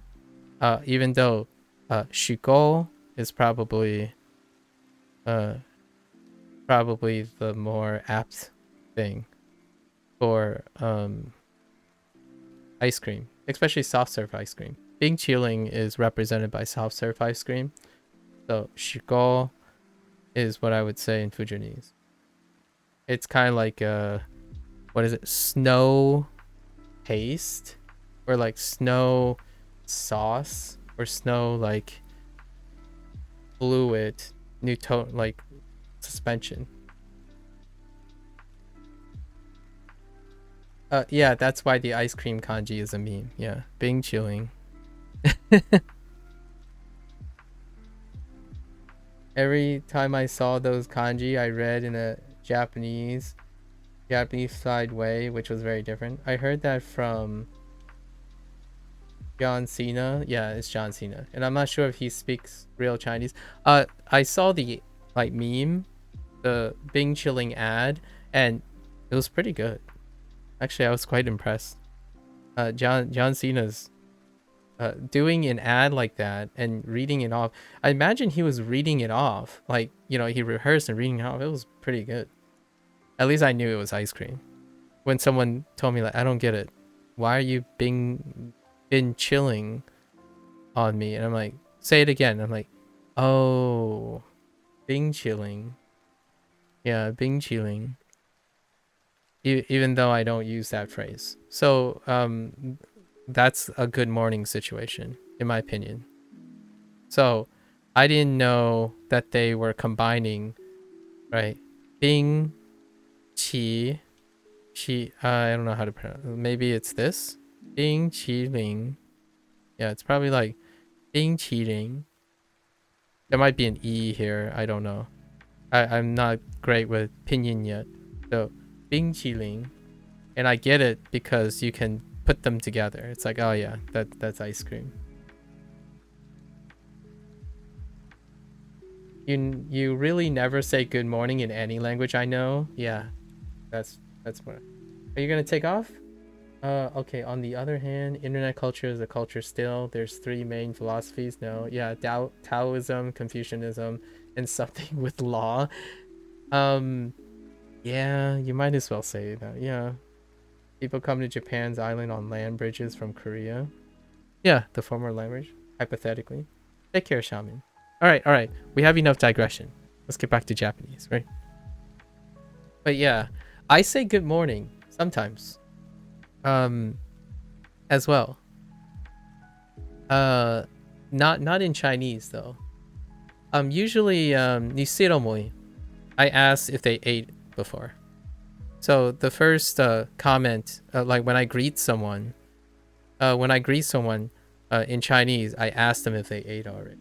If you ask if they ate already, that's how I greet them.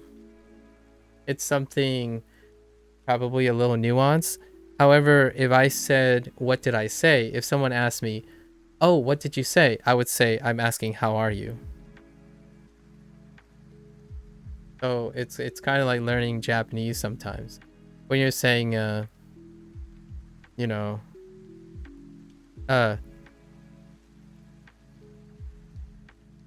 Hisashiburi desu. I'm not entirely sure if that's exactly nice. It's been a long time.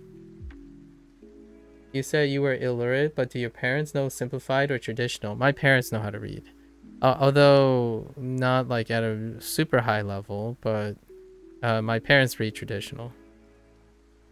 I don't know if they read simplified. I never asked. I never asked if they know how to read simplified. I know enough Mandarin to know that whatever they're looking at is traditional for now. Like, after some time recently, I took a gander at the things they're looking at, and I'm pretty confident to say that there are traditional characters on it.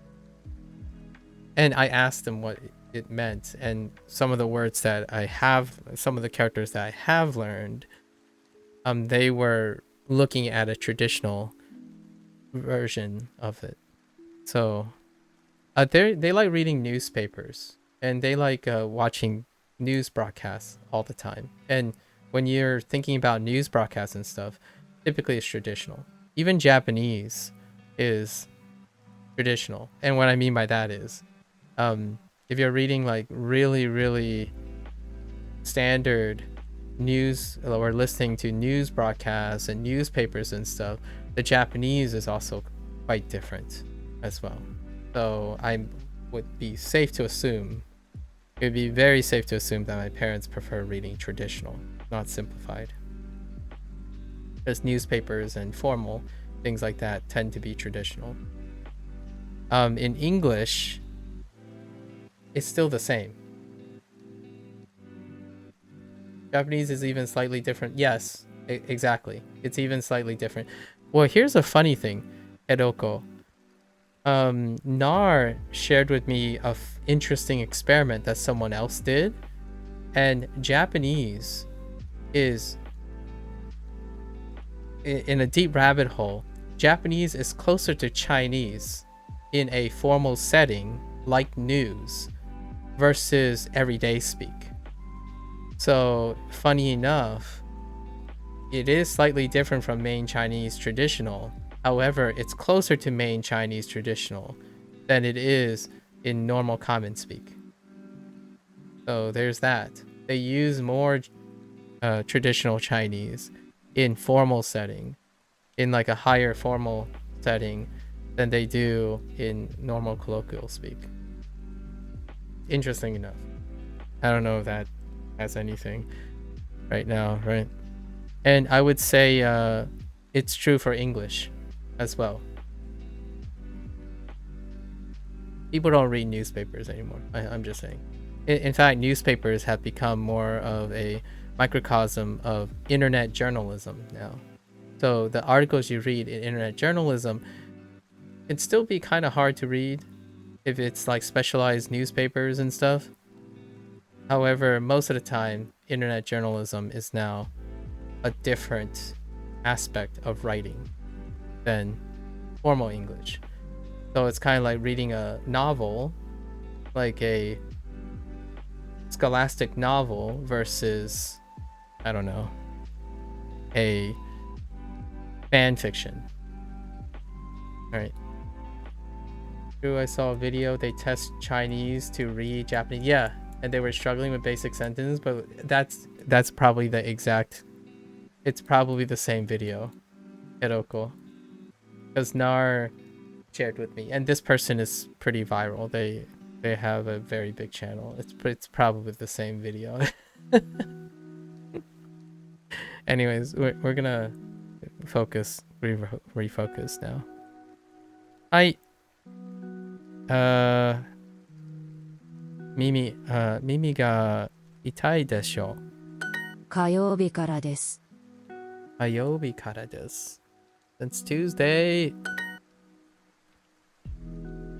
Yes, it's the same exact video. Yep. I wasn't familiar with Lang Focus. But Nar introduced me to Lang Focus, and that was the very specific video. And it was relevant because Nar was around when I was learning Japanese, and then I was learning Mandarin at the time too, and then the two were connected. So that Lang Focus video was very wonderful for me because I could appreciate the Japanese sentences, but at the same time I couldn't quite appreciate the Chinese yet, but the people were Chinese and they were trying to explain the Chinese, and that was really it encapsulate yeah, no, is that the person's name? Noah? Looks Noah. It's probably Noah with Noah, right? Looks like a great child. Is that person's name? Yeah, I think it's pretty wonderful. It's largely how I feel about learning Mandarin right now. Every time I learn Mandarin, I feel like I can't help but think about the Japanese as well, and it helps a lot. Oh, it's Paul. Oh. Okay. The person's name is Paul. Oh, okay.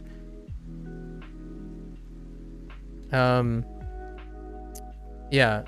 So that video hit really hard. That video hit different, as they say. That hit very different for me. For someone who is learning Mandarin now with only like 118 days of Japanese study. It's difficult not to appreciate that and think about this stuff. So now every time I look at a Japanese phrase, I start thinking about Chinese phrases, and then vice versa. Along with English. But that's the same reason why I like talking about Japanese with English. So when people keep saying like, oh yeah, you're wasting your time, stop using English to learn Japanese, that's what Lang Focus is for, in my opinion. That video about how they enjoyed and looking at the connection between Chinese and Japanese while even using English is beautiful to me, and it's why I want to learn English, right? Duolingo teaches simplified. Yes, there are a few by coincidence. You know, the characters that aren't simplified at all, by coincidence they're not simplified. However, most of them is simplified characters, and it's cool because then you can guess and compare it to a lot of Japanese kanji, because Japanese kanji tends to be traditional if they overlap with Chinese. So if like the character shares something with the Chinese, they tend to be the traditional one. So like a few peeps and I have been comparing and contrasting, and that's a lot of fun. It's a lot of fun so I'm not familiar with simplified. This is actually the first time I've ever looked at simplified characters in my life. And I know I'm illiterate in Mandarin. However, I've looked at Mandarin for a lot of part of my life. Because when you're watching like Hong Kong programming, like TVB, right? Hong Kong programming, there are often subtitles on the bottom. And then there's like tiny little maybe English words occasionally, or it has it has traditional and simplified on top of each other, like stacked on top of each other. So I've been used to seeing a lot more traditional things on my TV screen, or like back in the day on TV screen, versus simplified. So simplified looks interesting to me. People get mad when they hear about 2000 kanji, meanwhile Chinese. Yeah. However, I already talked about this too, Hiroko, yesterday. Long story short, you're using a magic number, right? I talked about this a little bit. Magic number, right? 2000. This is what we call the benchmark. However, in Hanzi, if you apply the 80-20 rule, this is like 90% or 99%. Remember the laws of diminished returns. Generally, 1300 is probably the 80-20 rule. So to reach the 80-20 rule in Hanzi, it's actually around 1,000 Hanzi. And then diminished return kicks in. So then when you're reaching like 90%, it's actually 20,000 Hanzi. But then diminished return kicks in. So as you continue to go up like to 99%, then you're escalating incredibly high, like 20,000. However, if we take the rule right here, right? If we try to encompass the largest thing, that 2000 number is actually also very similar in Hanzi for nearly 90% of conversations. And this is 99%. However, you scale down to 1300 to reach 80% of conversations, like where you would start on conversations. It's actually fewer Hanzi. To give you an idea. And then, English, if you wanted to compare it to English, it would be, at this point, if you go on the internet, the number of words would be like around the same, actually. I would put it at 1,500 words. Oh, sorry. Just kidding. 10,000 words. Scaling wise. Is that substantially bigger than this? I don't know, really, actually. Because we're in English, there's alphabet, right? And that's kind of the thing. And then we're talking about kanji, but we haven't considered the weight of kana versus the weight of pinyin. Anyways, just thought I shared that at the very end of yesterday's video, so that when people throw around magic numbers, I have a perspective that I can throw in. 99% Gaia ga yabai desu ne. Yabai. What does yabai mean?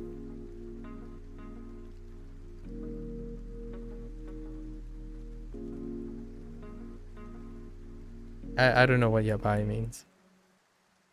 It's an adjective. It's an adjective, I guess, sort of.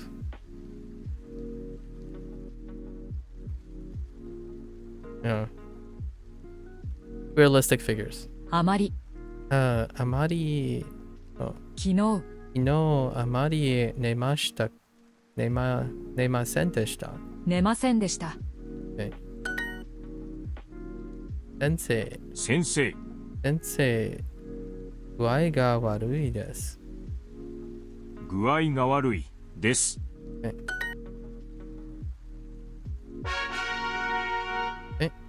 左目が本当に痛いです。左目が本当に痛いです。本当に痛いです。Fair enough. Generally turn on the lights. Denki. Random Denki. あまり電気をつけませんでした。電気をつけませんつけません。しません Oh, no. It's just つけません。Not past tense. Take off my hat? Probably not, Taxka. Not for another 2 or 3 weeks. Yabai means a lot of things, but this time it means crazy. I see. I saw a Japanese person joking about how it would be hard to say what yabai means because it can both mean bad or good things depending on the context, but we have context. So when I ask what is yabai, you offer the context. So instead of going behind something and say, oh, it's too complicated to explain, you explain the context, in my opinion. Right? There's a difference between using it and expecting to explain it versus using it and then deflecting. Right? So in this case, it means crazy. Fair enough. 99% is crazy, isn't it? Fair enough. I want to make that clear because, in my opinion, if you're going to use something and you're incapable of explaining it or do not want to explain it by saying it depends and it's complicated, then why did you say in the first place? Right? At least in my opinion. So I don't gain anything from it and you don't gain anything.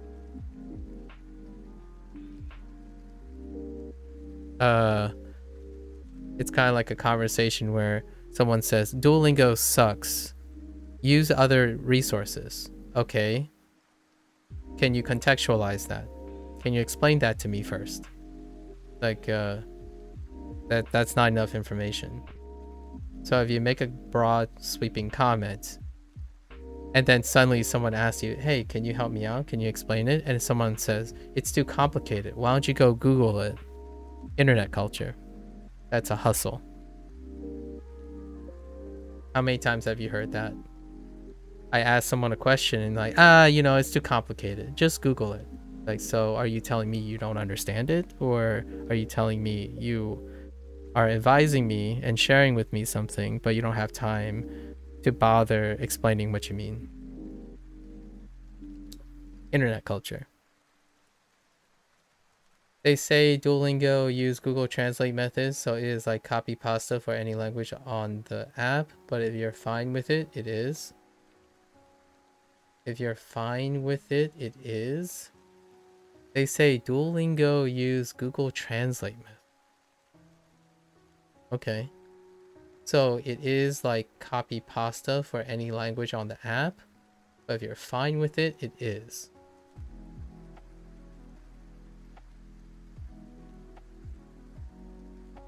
Okay. So what does copy pasta mean? I don't understand what you mean by copy pasta.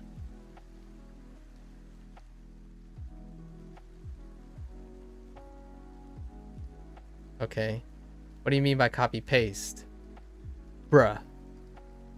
Because you speak like a copy paste person. Bruh. So let's get something clear here. Can you explain that? If you want to be really serious, if you want me to take this seriously, then let's unpack that. By first not saying bruh.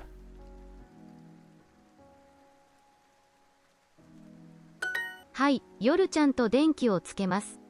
If you're okay with it, then you're okay with it. Because you're telling me a lot as well. はい、夜ちゃんと電気をつけます。はい。はい。よ。はい、夜ちゃんと電気をつけます。夜。夜。夜ちゃんと。お。電気。つけます。つけます。はい、夜ちゃんと電気をつけます。Oops. I have other things to say. I want to know more your intent because of the whole Google Translate thing and copy paste thing. The whole idea of explaining that Duolingo is basically part one. So when they made the first language of Duolingo, which is English, of course, after they add another language, let's say French, they literally move the English course and subtract.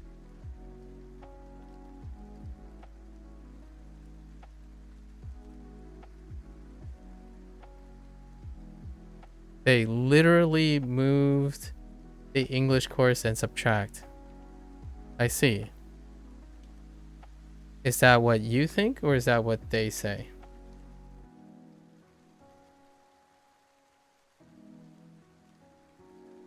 Because I can almost guarantee you that is not true. What they say? So how do they prove this? And then literally prove this. So we're gonna literally use it literally. Yeah, like that is incredibly foolish. I don't understand. So you're telling me that this is what Duolingo is. So they probably literally took Japanese and added Chinese and they subtract. For example, have you ever seen anata mainly in a sentence? Yeah, exactly. You don't. Right? Okay. Go ahead. I think there's more to that, right? For example, have you ever seen anata mainly in a sense? No. I have not. That is the facts. So it is not about being wrong. So it is not about being wrong. But people will not say that ever. People will never say that ever. What do you I don't understand what you're trying to I don't understand already. What is not being about wrong? Like the people not being wrong? Like I don't understand. How does that like I need more like I need more connecting dots. I can't understand what you're saying at the moment.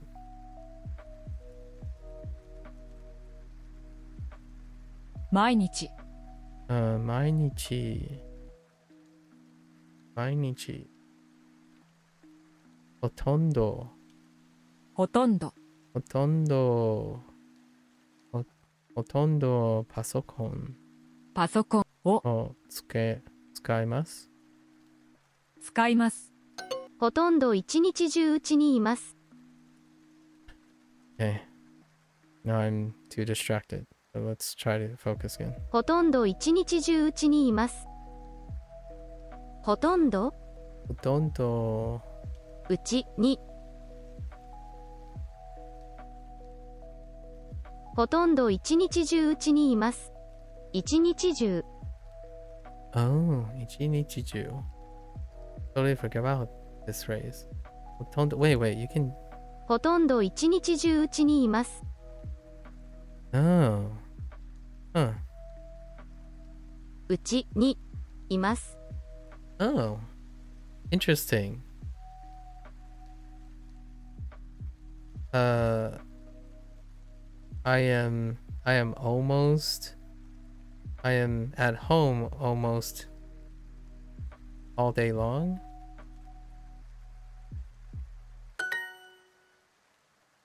Interesting. They copy the sentence from English, translate to Japanese, and, for example, put it in a sentence order quiz.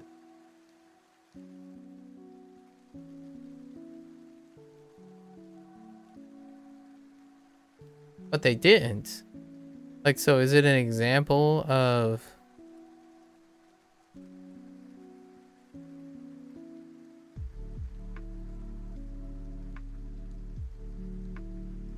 Okay, I guess. I guess I can see that. Copy paste.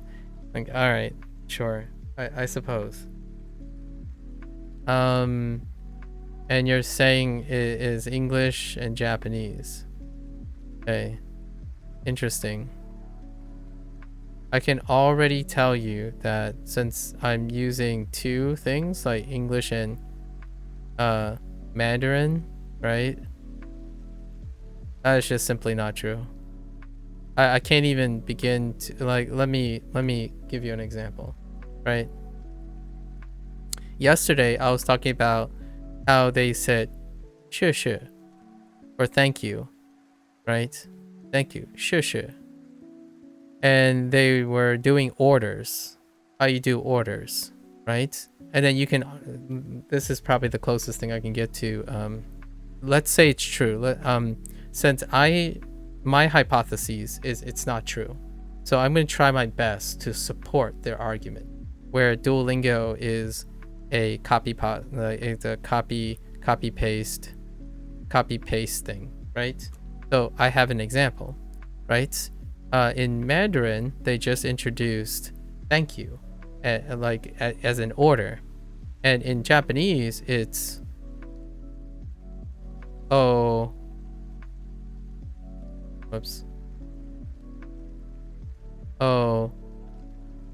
kudasai, right?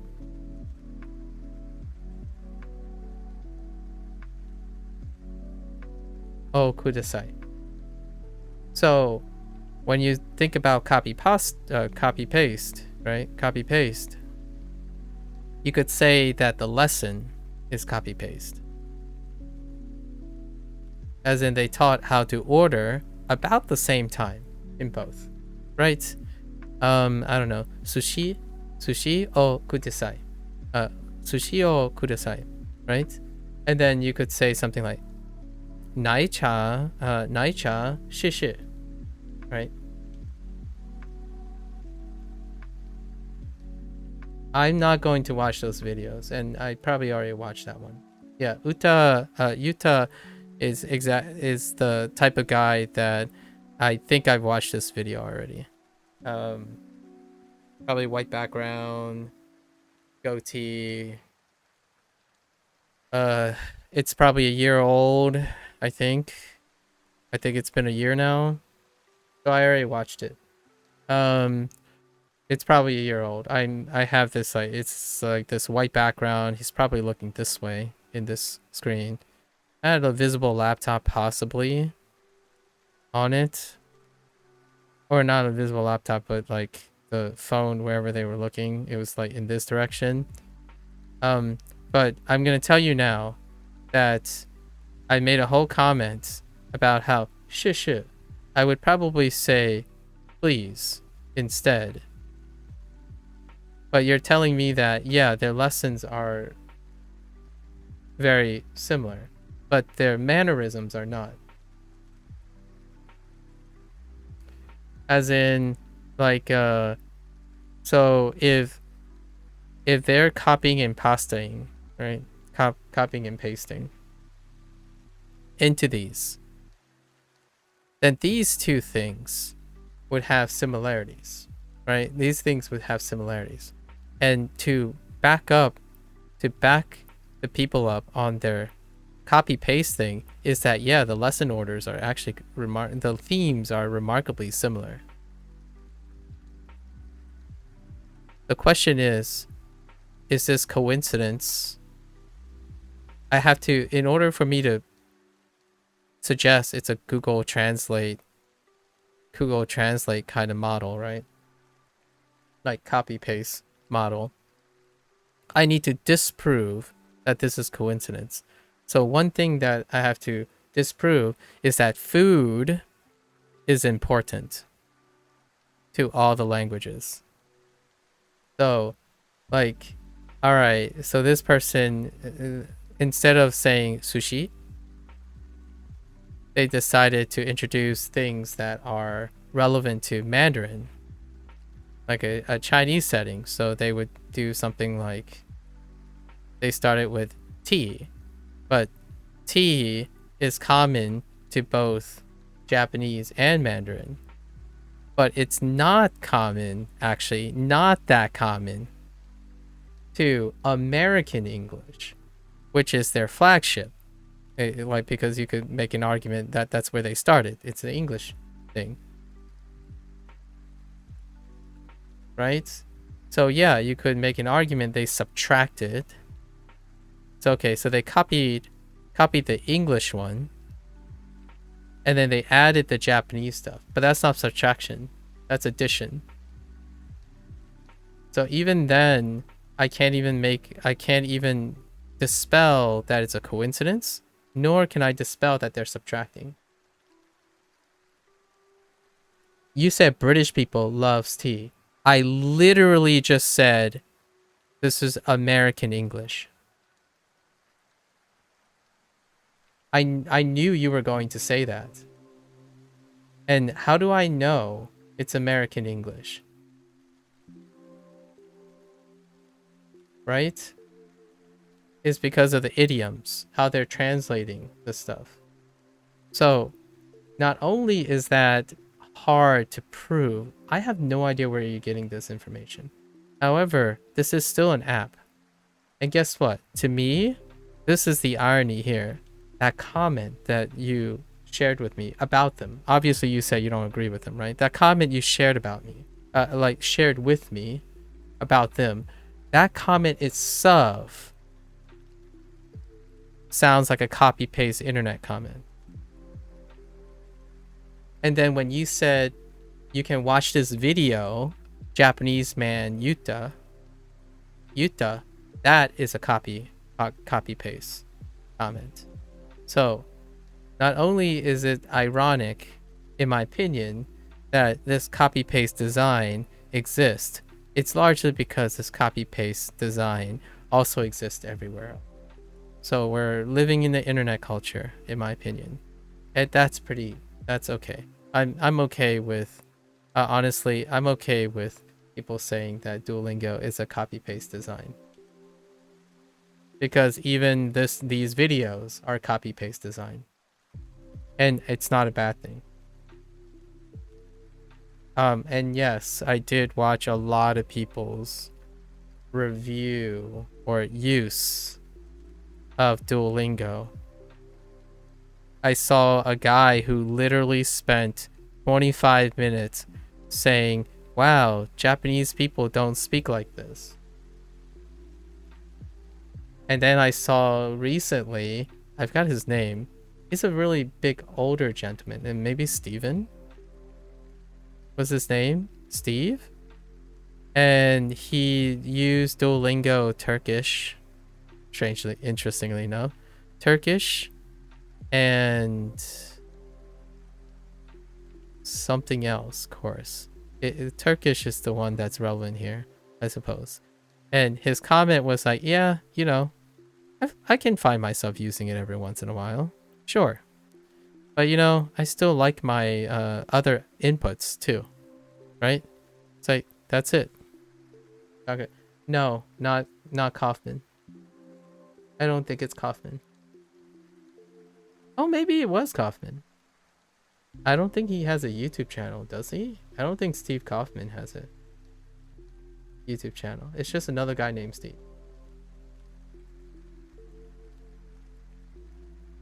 Yeah, so...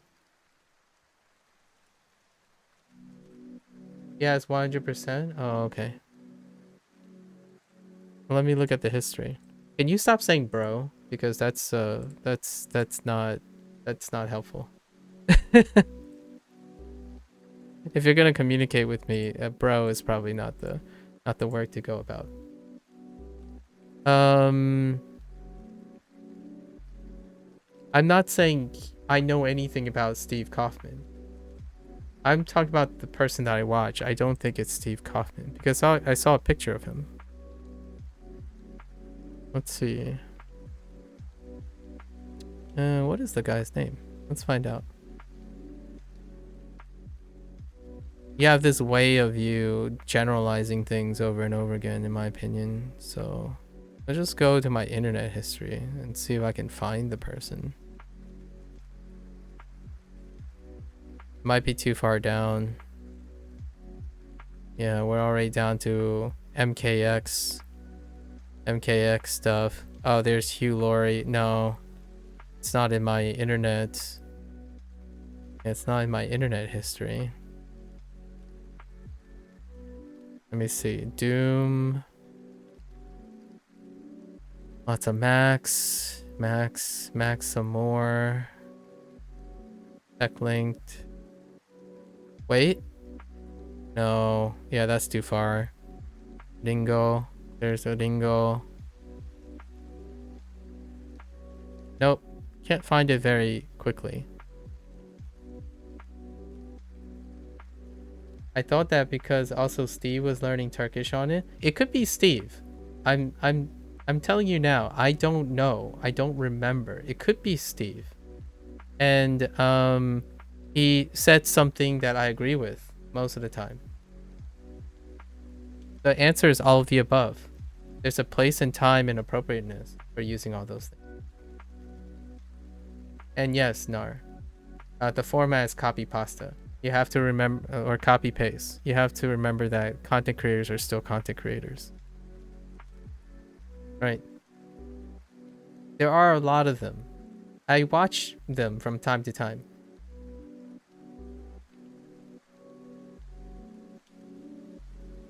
So, you know. Oh, I forgot about SNS. SN. Yeah, SNS. SNS SNS. Oh my gosh. SNS SNS I forgot to look up this yesterday if this is a phrase people use.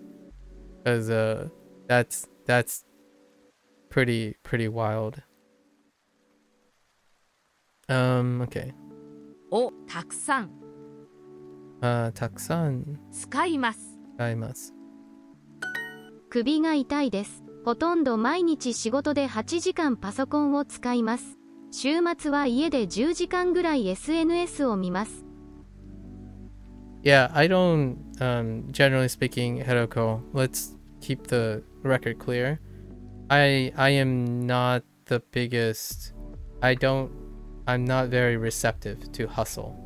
So when someone makes a broad statement or generalized statement, and then they try to imply credibility by stating someone else's broad stroking things, or being unable to explain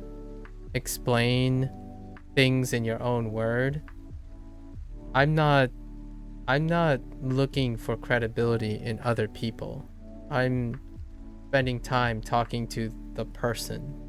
So if the person keeps deflecting and saying someone else explains it better, to me, I'm not talking to someone who actually knows the information. I'm talking to someone who's passing the information along.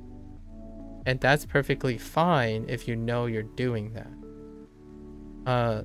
What is rewarding to me is getting to meet and talk to people who can actually synthesize information, because I learn from them. I learn a lot from them. Whenever someone deflects, I hope they know that it means I trust whatever they're deflecting to, not you. So do you want me to learn from you and, you know, be part of what you know, or are you saying that that other person can explain it better, right? And usually I like to talk with the person themselves, because I don't get to talk to Steve Kaufman, for example, or I don't get to talk to whoever they are. So in my opinion, there is people like me, sadly, who think that everything comes easy, go easy, so they think Duolingo can be effective on them. I see. Comes easy, goes easy, so they think, yeah. And then there are people like me who will make things difficult regardless of how easy it is. Did I check out the Severin shorts? I did. Granola. They were pretty alright. They were still kind of hard to understand, but it's maho this and maho that. I really liked the my favorite short of the one was when Aizen said something. When they added a nonsensical spell to add nonsensical words to the end of their sentences, and everyone just like stared at Aizen, and he pulled out Tachi, or like putting Tachi at the end, and it was incredibly cute. I think that one was among the top Severin shorts. Yeah. You can't wait for season 2? Me too. Pierin is so wonderful. The message it has is incredibly wonderful. Yeah. Everything comes easy and goes easy, huh, Herako? I hope life continues to be like that for you. This conversation we're having, do you think it comes easy? I'm kind of curious. I don't think things come easy most of the time. If they do, then I'm really not having fun, right?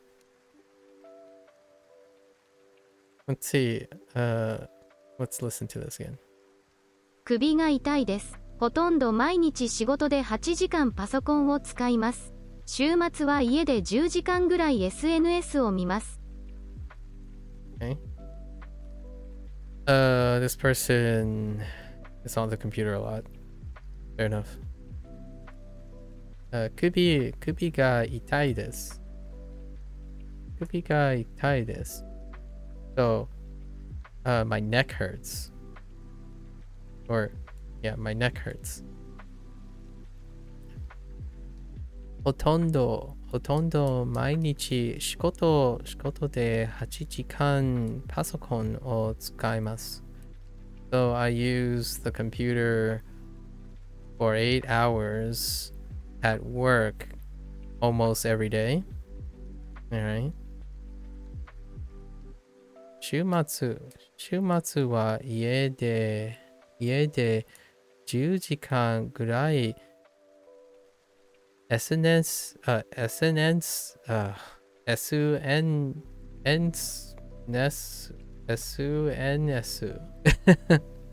oh, Mima. I actually want to look up this reading for SN. Probably just SU, right? What if I type SU? Oh. It doesn't. Oh, it doesn't even come up with the katakana read. All it lists is SNS in Jisho. Oh, here it is. I see it. Esu. Oh. Esu.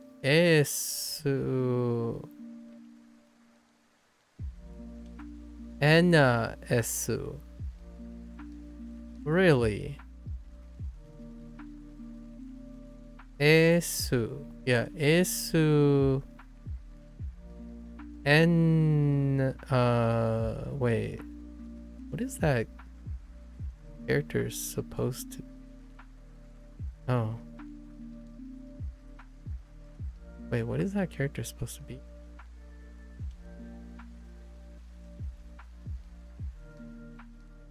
Am I being a pep?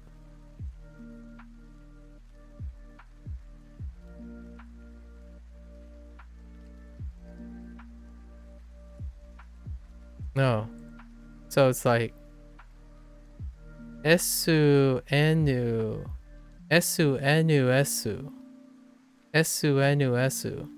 Oh, interesting. Esu.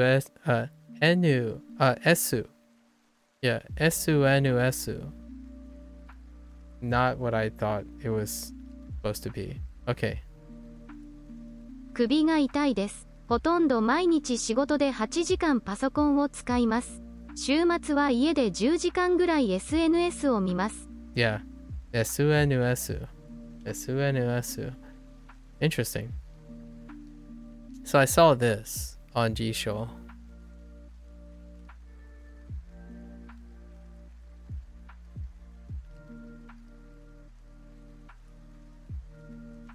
Or the read on what I thought was maybe SUN. I was thinking maybe it was NSU.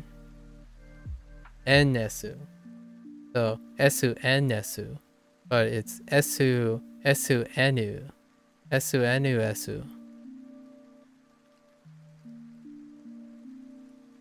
Which makes sense because of the ooh, right? All right, they're on the computer. They're often on their computer. We're moving along. This says I watch social. I watch or look at social media. I look at social media for about 10 hours at home every weekend or every week actually. Every weekend. Yeah, every weekend. Right. I'm at home almost all day long. ほとんどほとんど一日中日中うちにうちにいます。います。仕事の後いつも目が痛いです。先生、いい薬はありますか？仕事の後いつも目が痛いです。先生、いい薬をありますか？ Person's talking to a doctor. After work, my eyes always hurt. Doctor, do you have like nice medicine or like medicine for this, right? Contextually. テレビがたくさん見ました。No, テレビをたくさん見ました。目が痛いです。が Just to, I guess, maybe compare and contrast the idea of adjectives versus a direct marker, right? With our vocabulary where it's 左目が痛いですよ。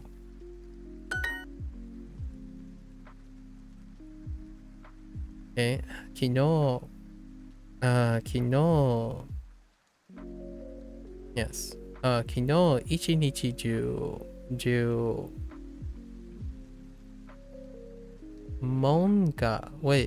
manga also manga okay.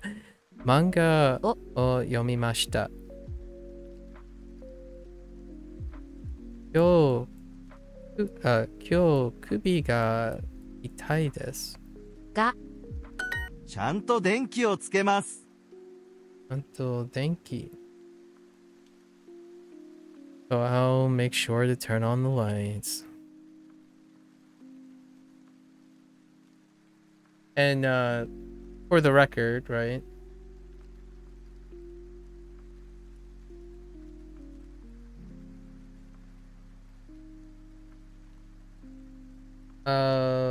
Yeah, it's the same sentence, probably.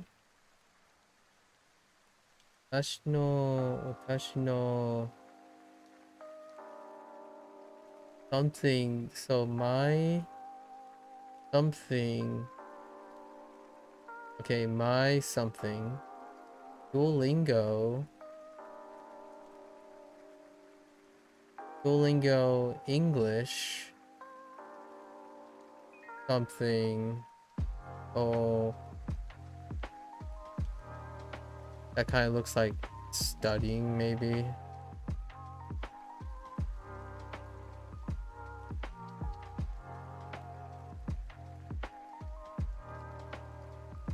But yeah, I can't read that.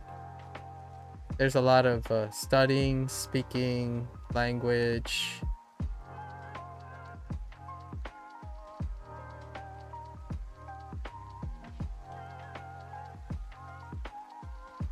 App.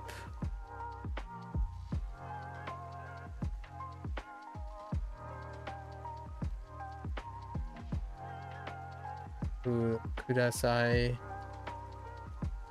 I'm basically just picking up any words I know. So, watashi, I know. So, mine, my, and then that kanji topic marker. So, you, Duolingo, de, and that looks like English. Oh, that's probably study. Do I need the Romaji? I don't think the Romaji is going. Because I don't know how that sentence is organized.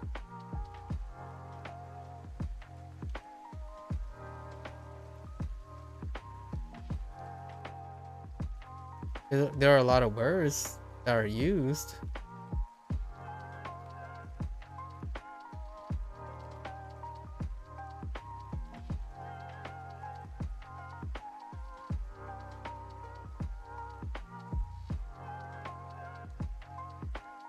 Yeah, I think there's a misunderstanding that Romaji helps with understanding, but if the sentence is incomprehensible, it's incomprehensible. To me. So I see like please. You did something with the F for a bit.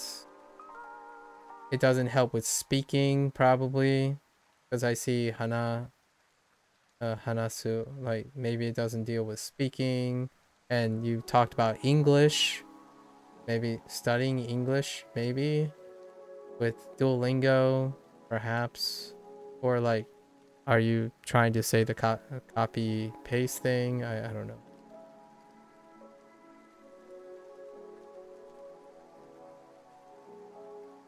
Outside of all the kanji, I know most of the reads, right? So Romaji doesn't help. That's a very reductive, generalized comment. Yeah, I don't know what were you trying to say to me? What are you trying to say to me? I'll make sure to turn on the lights. And I was gonna make a comment. This might seem out of context. However, turning on the lights is a Japanese culture thing. You want to read and like use SN how did they say esu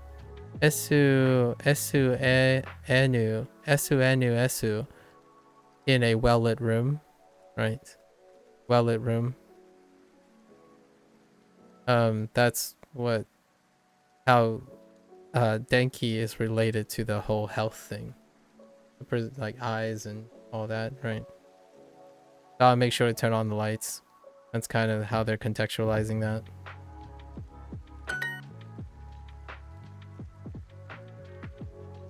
Kubi ga itai desu.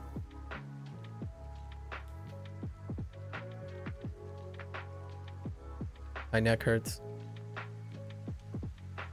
昨日8時間動画を見ました。I want to make a slight comment. Okay, the translation is my little brother. Okay. Okay, so that must be the imoto. That's probably imoto. The kanji for imoto. So I don't have that yet. Use Duolingo to learn English.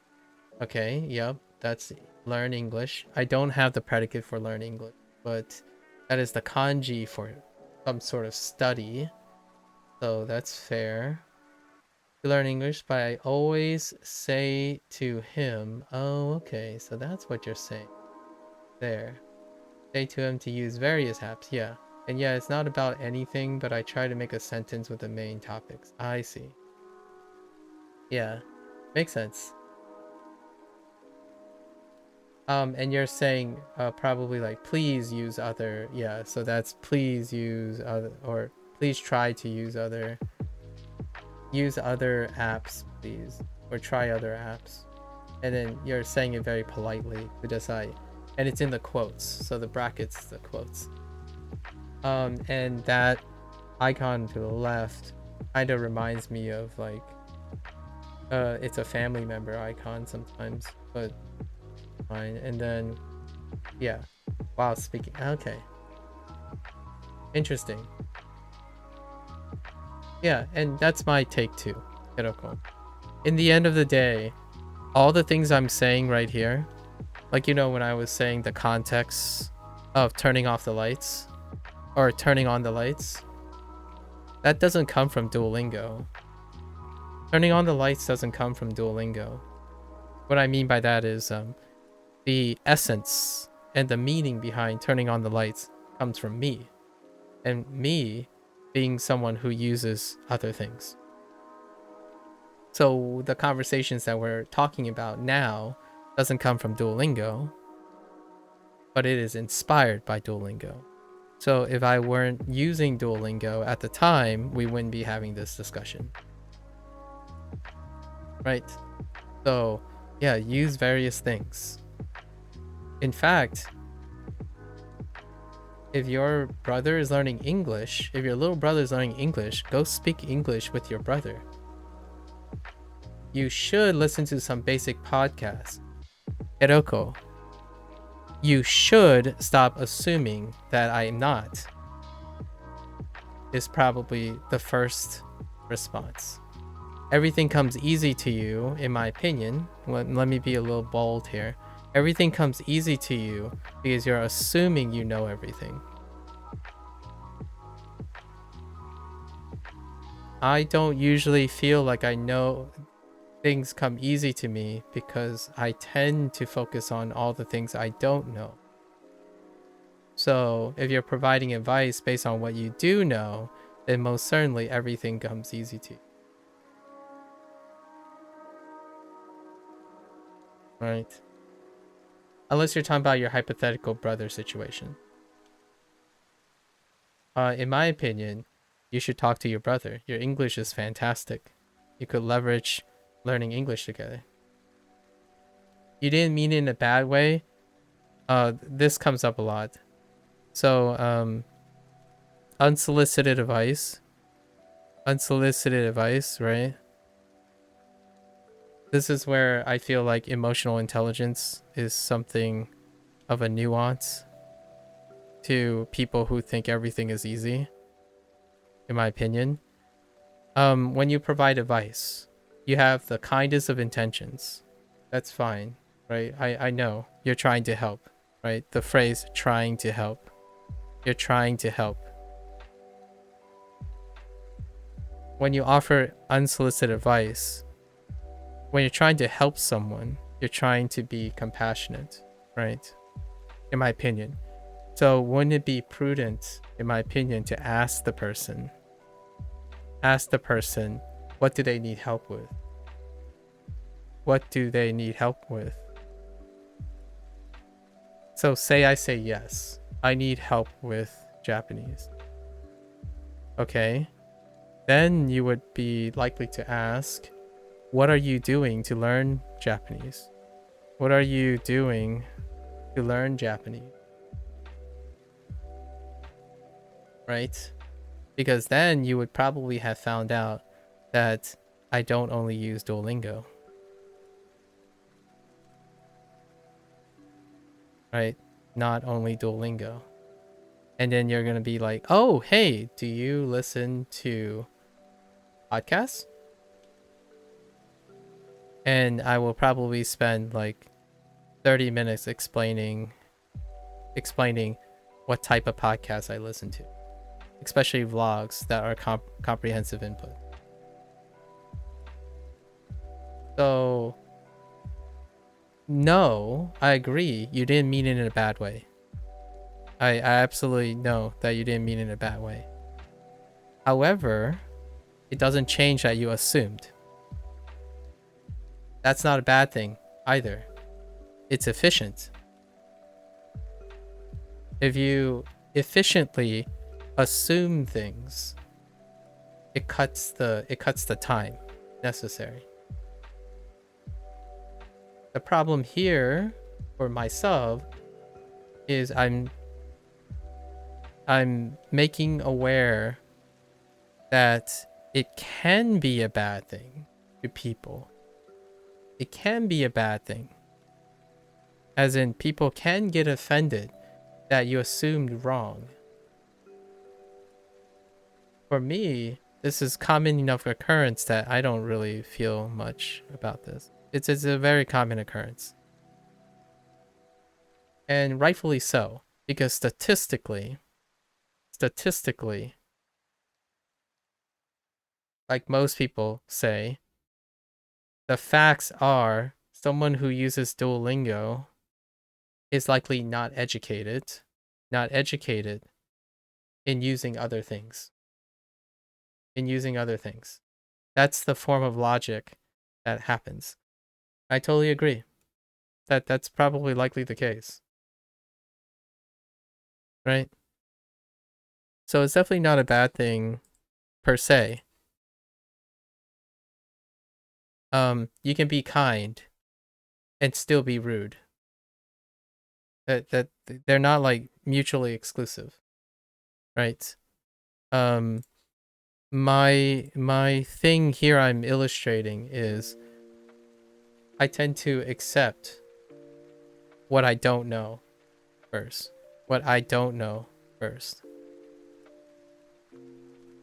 Not necessarily measure myself based on what I do know. So, did you know that I already listened to vlogs and podcasts? Before you said you should listen to some basic podcasts. Do you know even if I'm listening to basic podcasts? What if I'm not listening to basic podcasts? I might be listening to other types of podcasts. So I appreciate your attempt to be kind. It doesn't necessarily change the fact that I already listen to podcasts. Right? Yeah. And things can be very easy if it fits.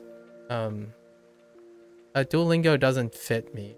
So I kind of agree with most people after all this experience that Duolingo's way of like quote unquote teaching is something I haven't done in a long time. I haven't learned in this way in a long time. So now my experience is, how do I make it work?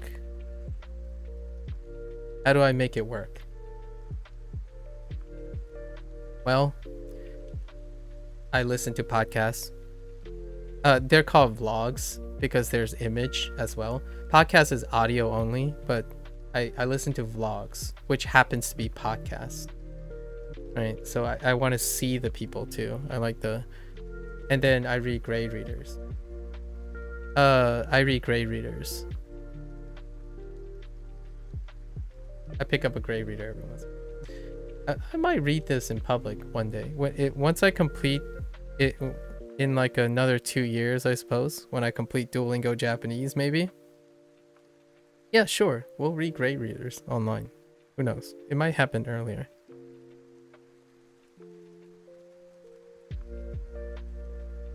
Yeah. So that's not. You're not a. Like I don't want to tell you you're not a good person, right? I think in the long run,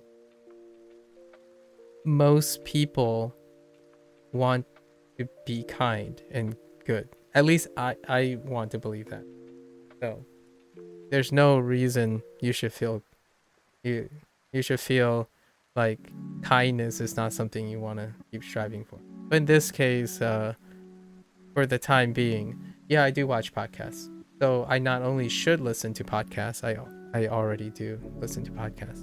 So I appreciate that advice. 2 of the podcasts are actually recommendations by other people. SNS は全然使いません。 Yuta is not one of them. If Yuta provides podcasts. There was another person called Yu. That reminds me of someone else who was interested in Yu. And Yu knows Shun. And I actually listened to Shun, who also knows Yu. And then maybe Yu knows Yuta. Who knows? All of them are content creators.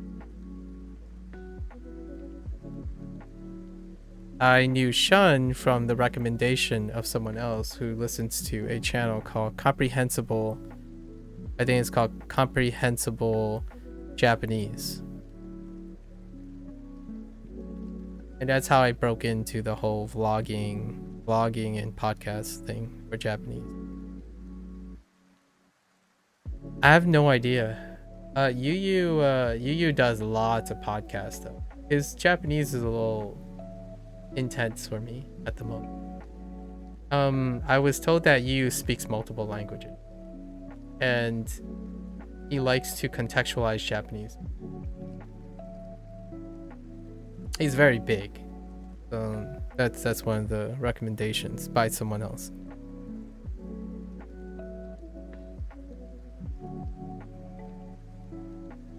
I think right now my favorites are interviews. I like interviews.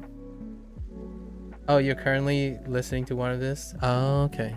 Okay. Yeah.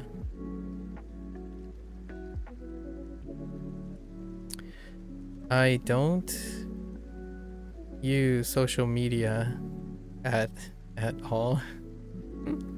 SNS をたくさん使います。There, yeah, Espanol. Yep. It was sure enough, it was a Brazilian person that suggested Yu. They suggested it and they never returned, so I don't usually talk about Yu anymore. But it was another Brazilian person. Because Japanese, right? Japanese tend to come up a lot outside. If it's not a Japanese person, it's obviously the statistics will likely be Brazilian around my time zone, right? Because of time zone, late at night. So someone like Yu because they speak Spanish. And I mentioned that I know a bit of Spanish, so there's a chance I will probably listen to Yu in the future to combine Spanish and Japanese. And it's it's Hispanic Spanish, right? Okay. I use social media a lot. 夜はあまり電気をつけません。夜はあまり電気をつけません。My thought stands though.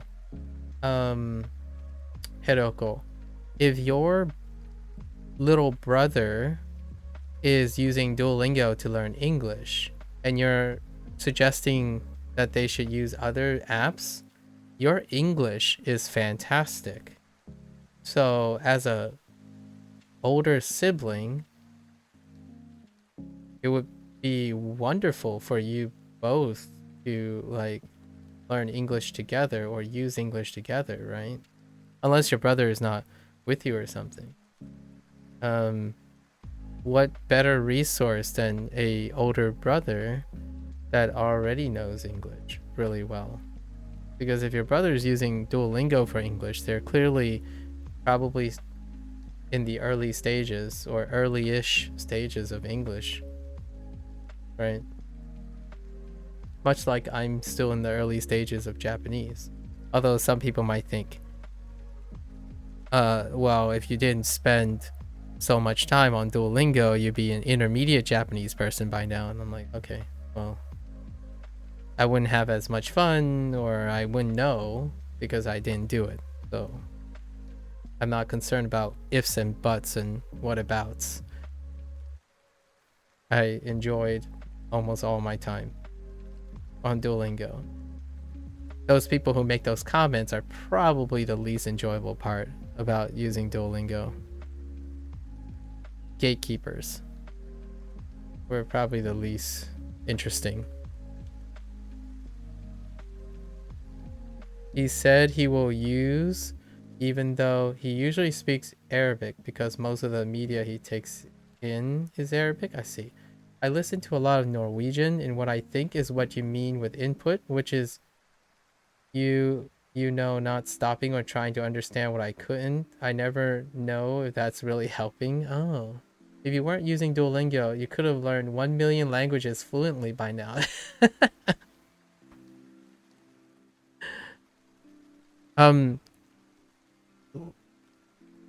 that's hilarious, and at the same time, I literally I'll give you an example. It's not too far from that actually. Someone told me that Duolingo makes me worse at Japanese than when I started. So someone told me as well that if you're going to use Duolingo to learn anything, you might as well not learn at all. Because the wrong way to learn something is worse than not knowing the language at all.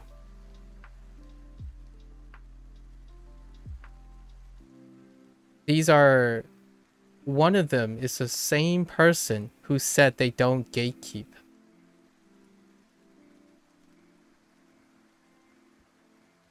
Let's process that for a moment. What can someone like myself do? And the wide word has 7,000 languages. Maybe he was talking about all languages in the universe.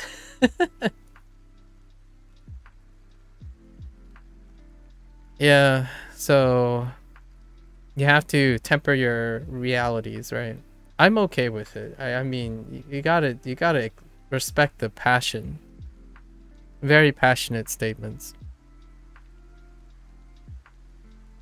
It's if it's not about language learning, you know there are other examples, right? I'm sure you guys come across this before. I've answered the question before when someone mentioned like, why bother learning a language if you're not going to use it in real life, right? So you could make the argument, those same people, like my parents, who came around now, it's like, why bother learn something if you don't know there's a point to learning it? Think about it that way, right? So I wouldn't say it's too far from someone who thinks if you learn something wrong, you might as well never learn it. Because the wrong way doesn't deserve to exist. Only the right way does. So someone said that I'm having negative progress in understanding Japanese because Duolingo prevents me from learning Japanese. It doesn't help in any way. It's quote unquote useless, as in it has no uses. Not only that, it's detrimental. So, and there are people who are very credible who say this very carefully, and I respect what they're saying. Like, for example, if I learn the wrong pitch accent, you're going to spend many years unlearning the wrong pitch accent. That's how you can frame that. It's a very reasonable sense. Like, oh yeah, you're getting negative progress because later down the road, you're going to have to unlearn that pitch accent. I've been asked that question by people who I respect and kinda cares about me, I suppose. I'm like, yeah, but I don't see it as a wrong pitch accent. I see it as a bridging pitch accent. As in, now I know what the weird pitch accent is, so now I can adjust it because I know what I'm listening for. Right? It's a different state of mind. I learned something in order to get to another place. I think no one of those who say Duolingo is bad has used Duolingo more than half an hour. Yeah, I heard, I don't make these stuff up. In the first week of Duolingo, someone told me Duolingo is terrible, switch to Anki. And I asked this person, oh, so what was your experience like? Can you describe more about your Duolingo experience? And they said, oh no, this isn't me. I mean, I used it for 15 minutes and I got bored and I stopped using it. So the person didn't express their own opinion. They say, "Oh no, that's not my opinion. My opinion. Everyone else says Duolingo is bad. I got bored after 15 minutes. Like, okay, so what's your opinion?" It's like, well, it's bad. I'm off 15 minutes. Like, no, because other people think it's bad. I'm like, okay. So you were saying both.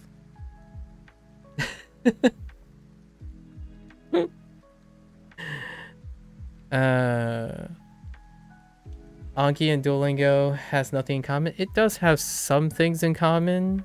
However, not in the sense of the way that you're... Yeah, I would agree largely. You can draw some parallelisms, but I wanted to hear them draw those parallelisms. I wanted to hear them compare Anki with Duolingo so I can learn what they mean by it. I can make Duolingo sound like it offers something that Anki does, but that was not the point I'm trying to make. I could have done it. I mean, in my opinion, I would have spent like 30 minutes trying to qualify their statement. So if I don't believe that Anki and Duolingo are not common to each other, the challenge here is to find out what is common to them and then convince yourself that you still agree. So there are some things that are common to Anki and Duolingo. However, I wanted to hear from that person how they decided. How did they make the decision to switch to Anki? So they went to a popular app, didn't like it after 15 minutes, and they went to the next popular app and decided, I'm currently using this, so this is better. And then when they stop using Anki, they're going to probably think the next app that is most popular is the GOAT. So that's perfectly sustainable. They're probably going to possibly learn the language. How they evaluate things, I obviously would not trust someone who is incapable of explaining their decision making, right? If you really want to, I respect your feelings and I accept your feelings. However, I don't accept any type of advice on the internet if the person is unable to even explain how they came about those opinions in the first place, right? That's how you synthesize information, in my opinion, on the internet. If you cannot synthesize information on the internet, I feel like that's a skill worth investing. Right. Yoru wa amari denki o tsukemasen. I turn on the...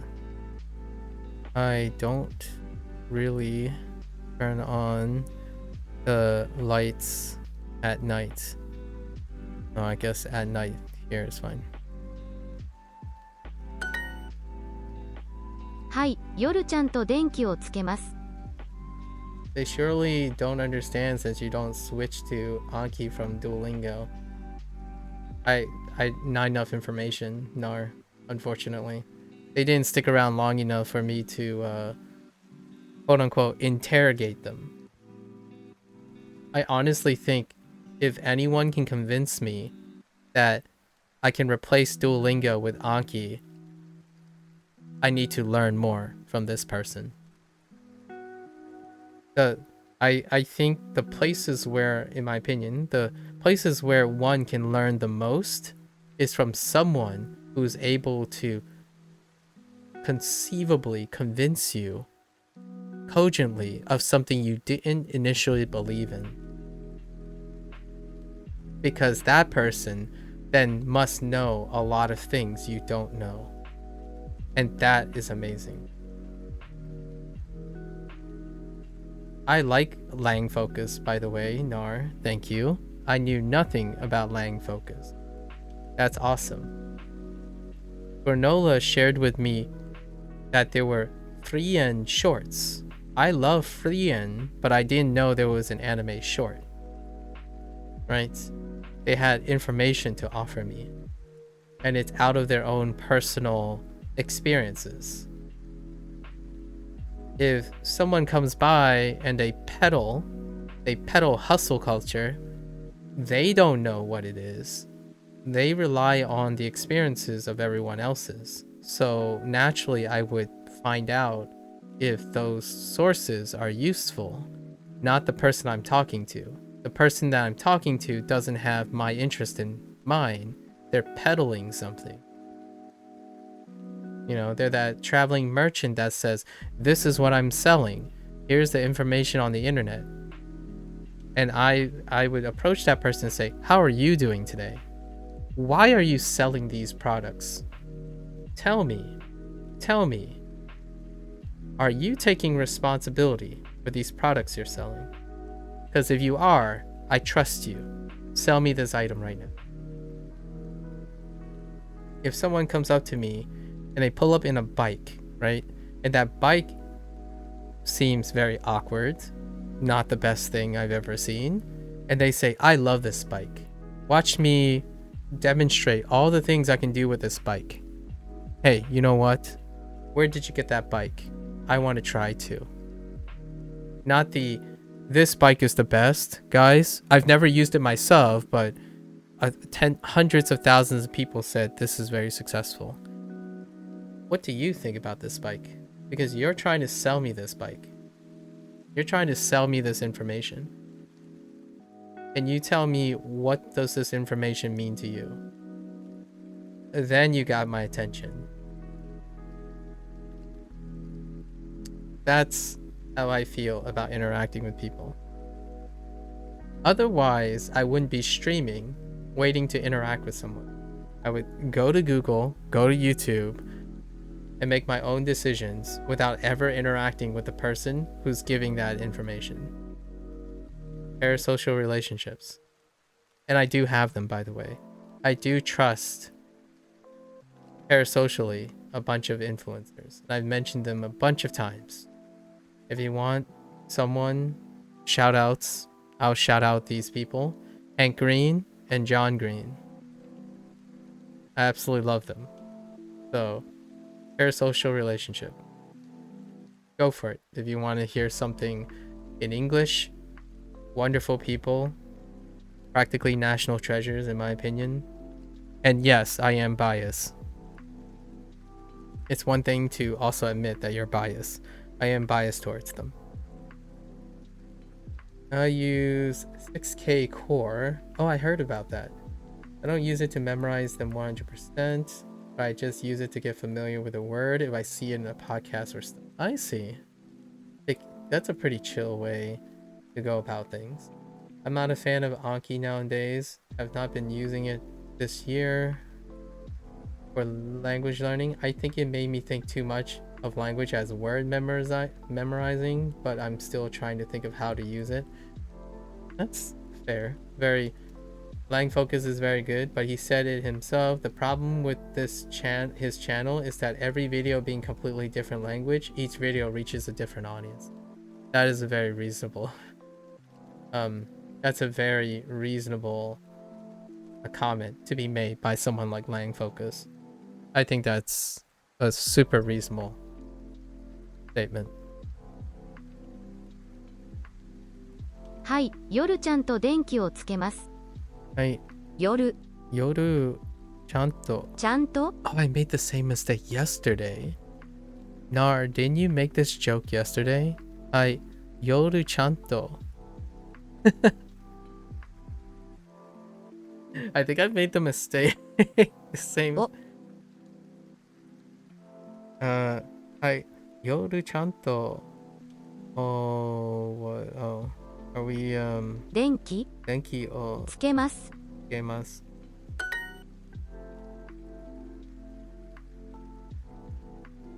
Yeah, you did make that joke yesterday. Yeah. 毎日 Uh, 毎日 let's see. ほとんどほとんど毎毎日日。ほとんど毎日パソコンを使います。使います。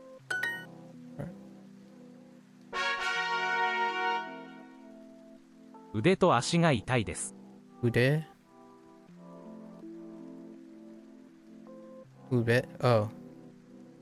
腕腕とと足足がが痛いです。痛いです。Legs and legs and arms, man. Legs and arms. This is Kazu. No, yeah, Kazu. Kizu. So. Okay. 首、首と頭、頭傷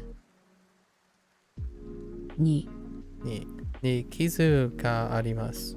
がありますよ。Yo! Sorry. 足は痛いですか？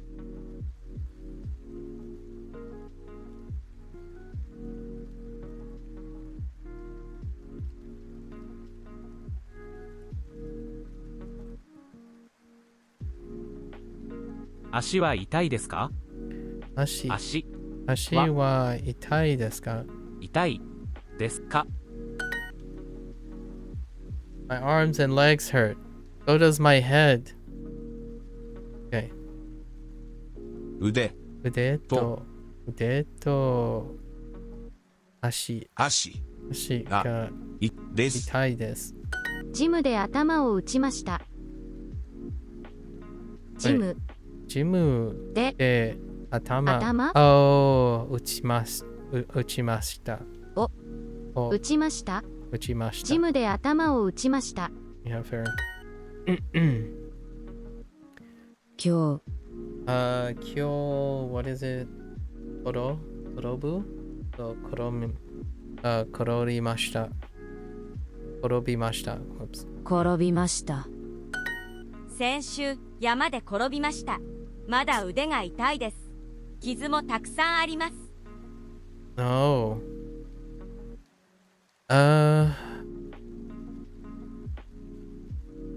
They're not okay. They're still injured. Wait. 先週山で転びました。I fell down in the mountains last week. まだ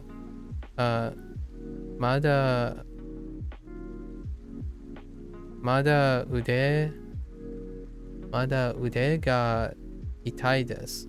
My arms still hurt. 傷もたくさんあります。There are a lot of cuts. There are also a lot of cuts. Feels bad, man.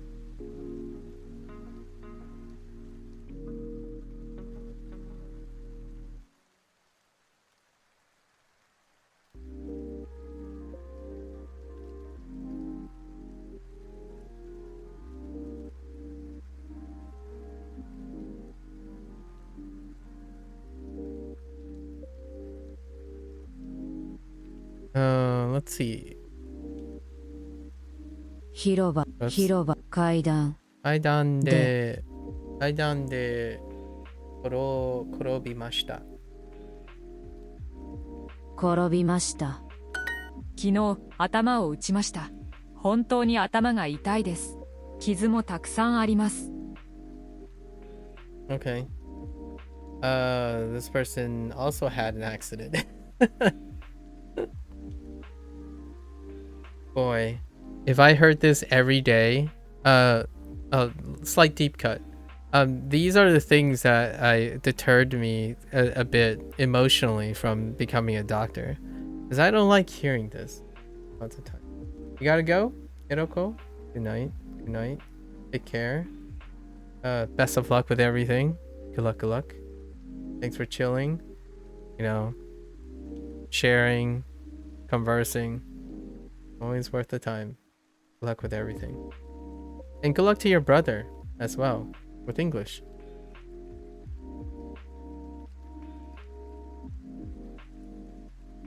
So, let's see.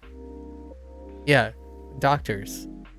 I can't imagine a life where the vast majority of your interactions is hearing people have problems that you might not be able to solve mentally and physically.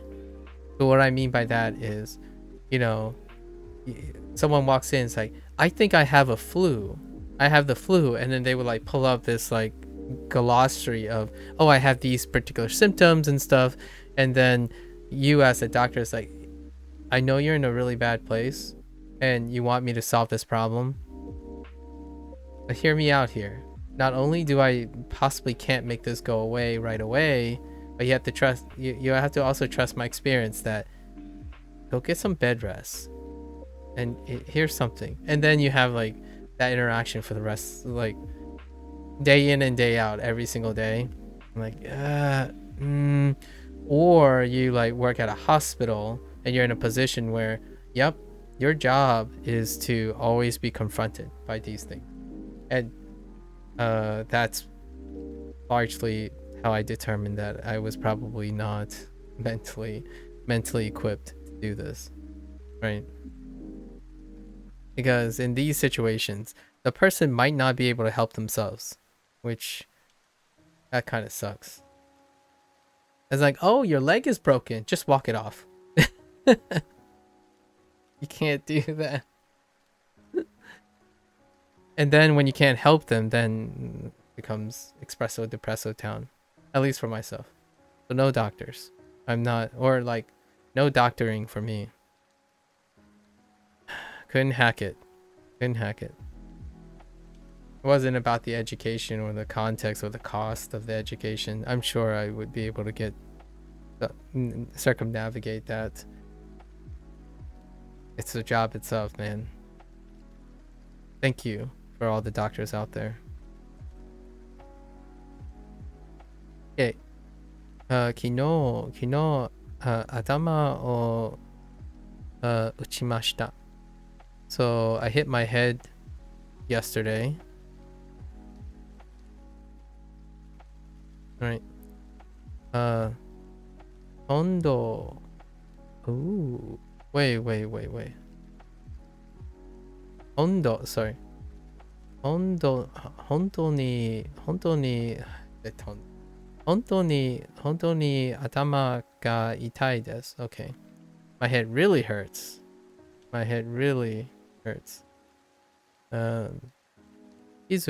傷もたくさんあります。I have a lot of cuts. I have a lot of cuts too. Hopefully not on the person's head, right? I had an accident. Food poisoning? Interesting. Oh, you could implicitly imply food poisoning without ever saying food poisoning. Like something like I don't know. 魚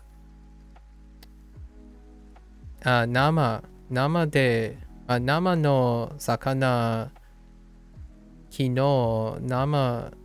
生の魚を食べました。でもor like そして具合が悪いです。Right? 具合が悪いです。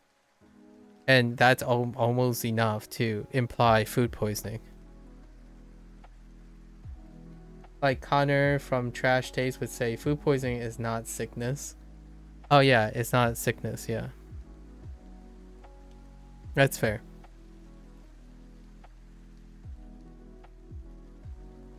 Which is funny. Food poisoning is like, yeah, it's exogenous. External force. 首は首は痛いですか? And the other two people argued a lot against that. What were their arguments? Nar.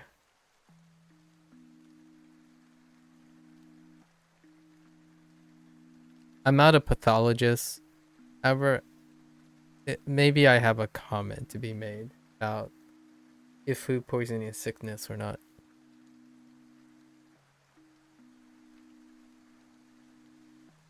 Which one's Connor? Is Connor the Japanese person? The Japanese speaker? I don't actually know their names. I know there are 3 of them, typically.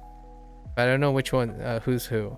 I only tangentially watch occasionally here and there, whenever the algorithm suggests something. Connor is Welsh. Okay. Oh, okay. Okay. 昨日サッカーをしました。Oh, okay. Fair enough. It's implying that the soccer is how they hurt their neck. Fair enough. 目は痛いですか? What? We'll go with that again. 今日パソコンを使いましたか? お。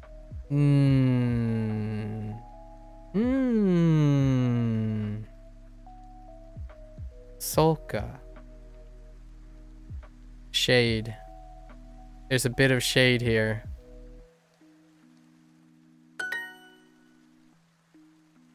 Do your eyes hurt? Did you use the computer today? Shade. The other 2 are... Oh, yes. Oh, yeah, Joey. Joey is a Japanese... Yeah, Joey. And then... Oh, yeah, I remember... Oh, yeah, I knew that, too. Because I saw... I don't know how you say his name. Garrett? Garrett? I don't know how you pronounce his name.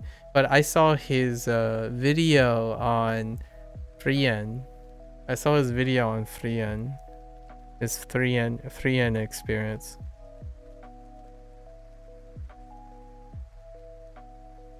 Not much from Connor though.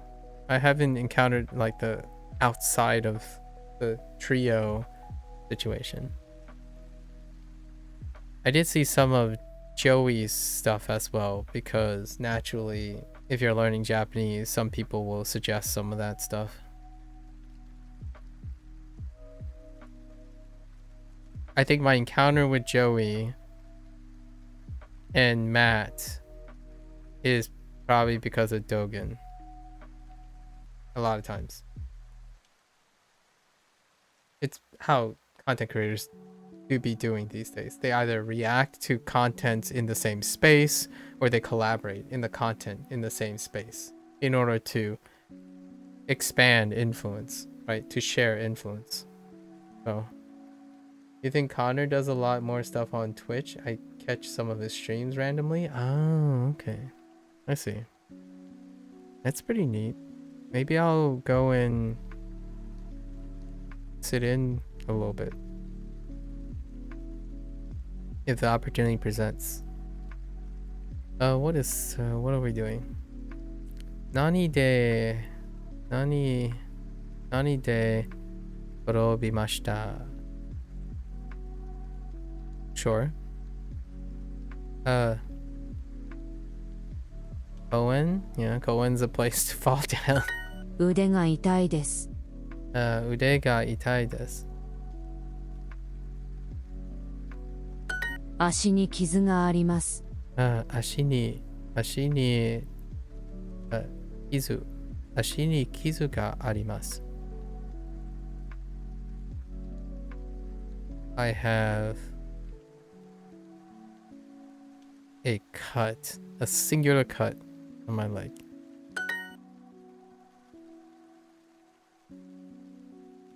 Yeah, I don't have a traditional sleep and wake cycle, so it probably line up more likely if they have non-traditional time zones. I don't know if you've noticed, Nar, but I stream during the normal work hours a lot of times, or like the normal evening, like a break from the normal evenings in my time zone. So the more non-traditional time zones, or non-aligned time zones, are probably the times when I would be having time to watch things.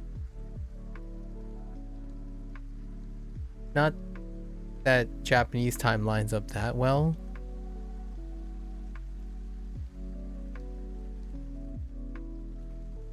Yeah, I'm still awake during the Japanese afternoons. Yeah, Japanese afternoon.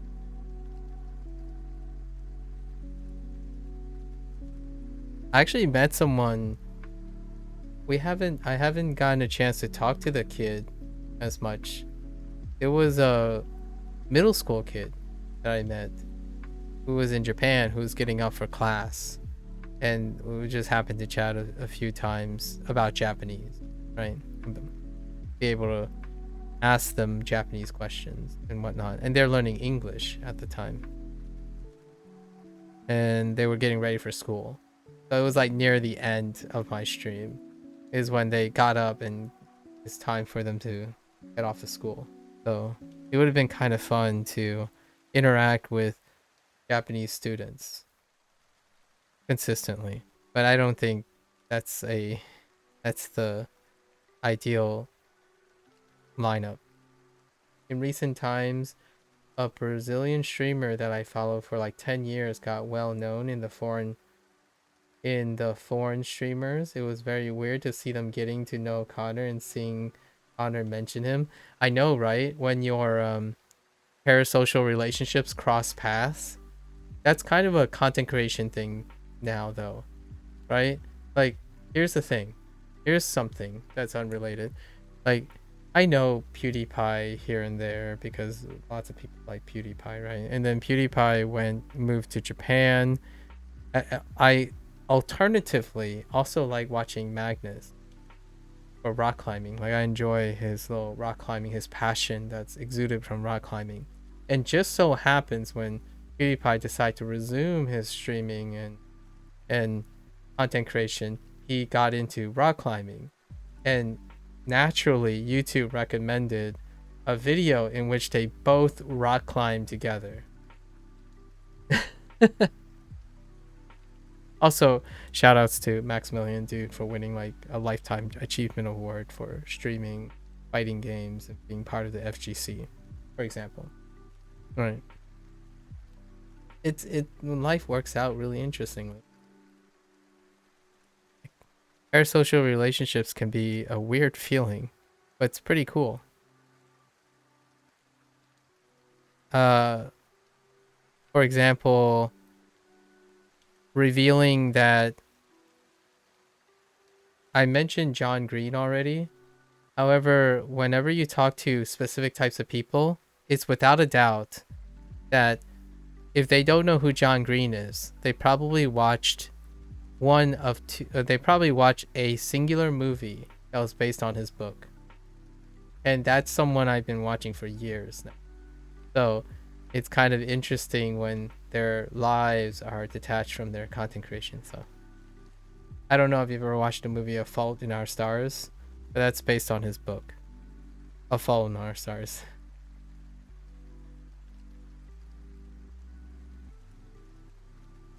Atama. Atama. O. Jimu. Jimu. De. Oh, that book was very popular in Brazil. Yeah, I can imagine. Yeah, there's a new movie that came out. I'm like basically plugging for John Green. I hope he doesn't mind. But there's a new movie that came out called Turtles All the Way Down, and it's based on his book Turtles All the Way Down. He talked about it quite a lot in his recent vlogs. It's about OCD, or it's a representation of OCD. A book about it. Shimasu. Jimu de, and one can say it's very a big part of his own life.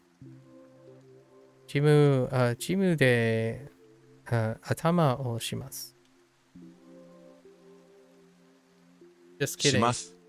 Uchimashita. Uchimashita. Sensei. Sensei. Kao. Kao o uchimashita. Senshu. Imagine going up to a doctor and just like, sensei, senshu kao o uchimashita. Like, Nani? Like, I hit my face last week. It's like, where did you hit it? Do you see my face? The reason why I'm saying is if you walked in, right? Like, just imagine someone walking into an off, like the doctor's room, and the doctor just sees, or like the doctor walks into a room, like in the patient room when the patient is waiting, and they're like, "Yep, that person hit their face," and then the first thing you say to them is like, "Sensei, sensei, senshu kao o uchimashita." A very, yeah, very insinuating doctor. It's like, yeah, I can see you hit your face. Yep.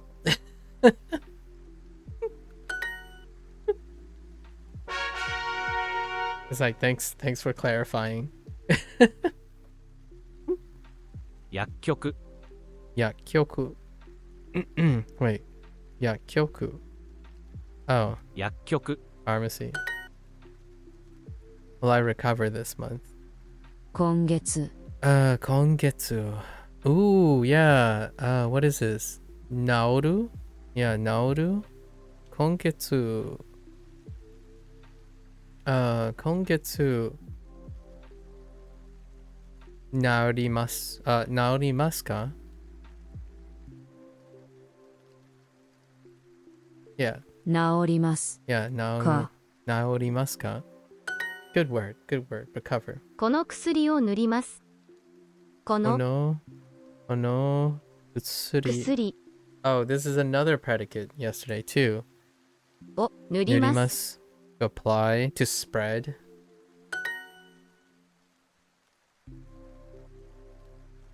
To smear, etc. Topical. Very topical. Literally topical. はい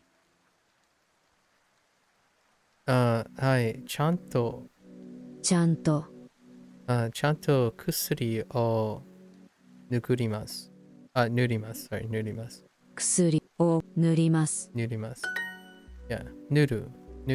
まずこの薬を塗りますまず Mazu. Wait. まず Mazu 薬 kusuri を o nurimasu. Right.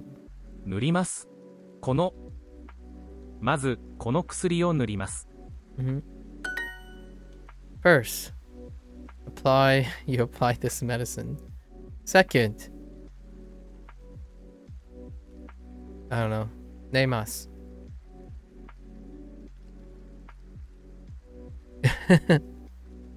Or yasumimasu.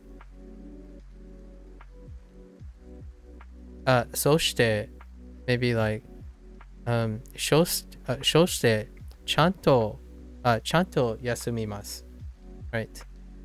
So first apply the medicine, then make sure to get some sleep, make sure to rest, right. ちゃんと休みます I'm going to sleep for a while.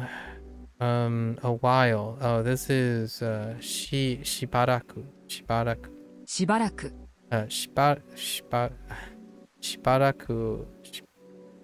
らく寝ます。Yeah. 今週野球をしません。今週よく予約を入れませんか？予約を入れませんか？よく今週野球をしません。よく予約を入れませんか？よく野球しません。今週野球をしません。 Wow. 今週野球をしません。 Sorry. I was thinking of something way different.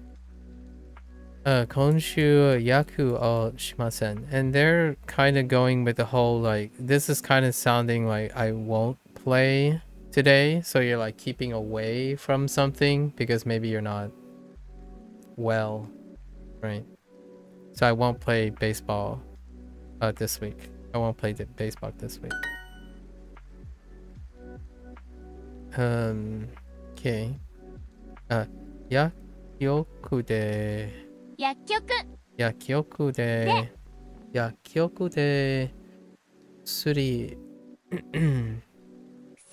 薬を going to get medicine? Interesting. Probably もらいます. もらいます It's more like receiving, but get medicine works. もらいます. 早く元気になりたいです。これから薬局に行きます。そして毎日ちゃんと薬を飲みます。Okay. This person wants to get better. Definitely. 早く it's the first statement really. 早く元気に早く元気になりたいです。I want to get better quickly. I want to get better quickly.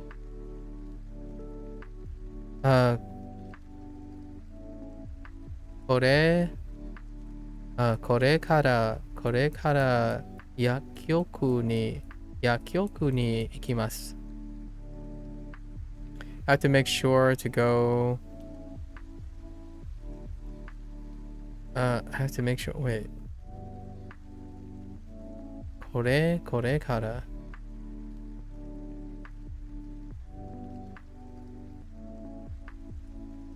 I just came from this. これから From now on. Wait a minute. I don't have this phrasing. From now on. Interesting. Do I? これから. Interesting. I'll have to make a mental note about this. This is kind of like a grammar point. これから. Okay. Wait, from now on. I'm going to the pharmacy from now on. そして毎日ちゃんと薬を飲みます。Then I'll make sure to take my medicine today. Interesting. これから They want to get better. It sounds like something like, yeah, I want to get better quickly. So I'm going to the pharmacy at this moment. Like, okay, let's head to the pharmacy. And then I'll make sure to take my medicine every day. Right? Just because they're very urgently trying to. So I kind of get what the korekara is trying to say.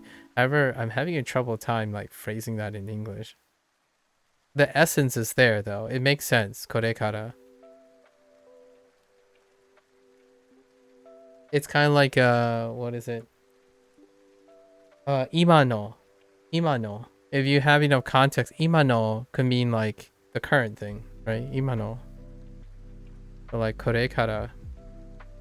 Interesting. Right. Hi.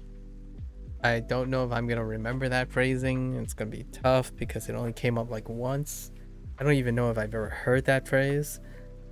But you can kind of assume. You can kind of read it already without ever needing to know what it is. Okay. Hi. Basketball. Oh yeah. Right. しばらくバスケットボールをしません。しません。Okay.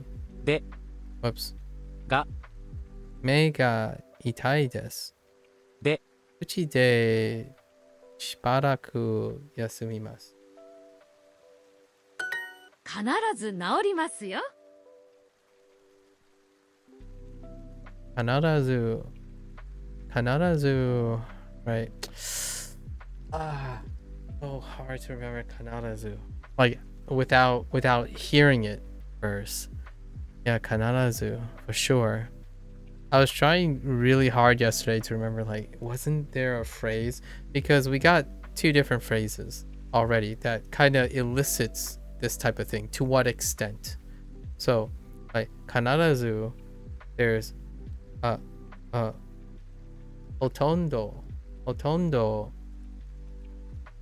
and shibaraku, right? Shibaraku, hotondo, and kunarazu. And kunarazu is actually an older phrase, like 2 units ago. And it deals kind of like this too. I for sure. Oh, I remember what it is. To write a review. Kunarazu debut. It was in the vacation thing. Talking about like ryokan.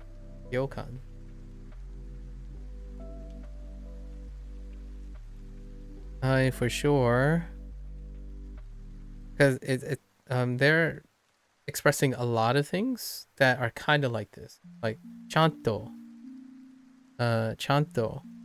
as well. I for sure naorimashou. I for sure recover. You'll for sure recover. I mean, I for sure recover is, it's kind of okay. Ga. Ashi ga itai desu. Not in English, but in Japanese, it still kind of works. Oh. Kusuri o nurimasu. Okay, sure. はい、しばらくバスケットボールをしません。はい、しばらくバスケットボールをしません。Now we get the reverse. I won't play basketball for a while. 腕が痛いです。記憶で曲や記憶で I just wanted to hear the full thing, but it didn't work. 記憶で薬を買います。Okay. Don't play sports until next month. 来月来月までスポーツをしません。しません。Okay. Oh, we gotta book it. Oh no, it's already 8 p.m. Local time. Holy heck, where did the time go? いついつなりますか？治りますか？はい。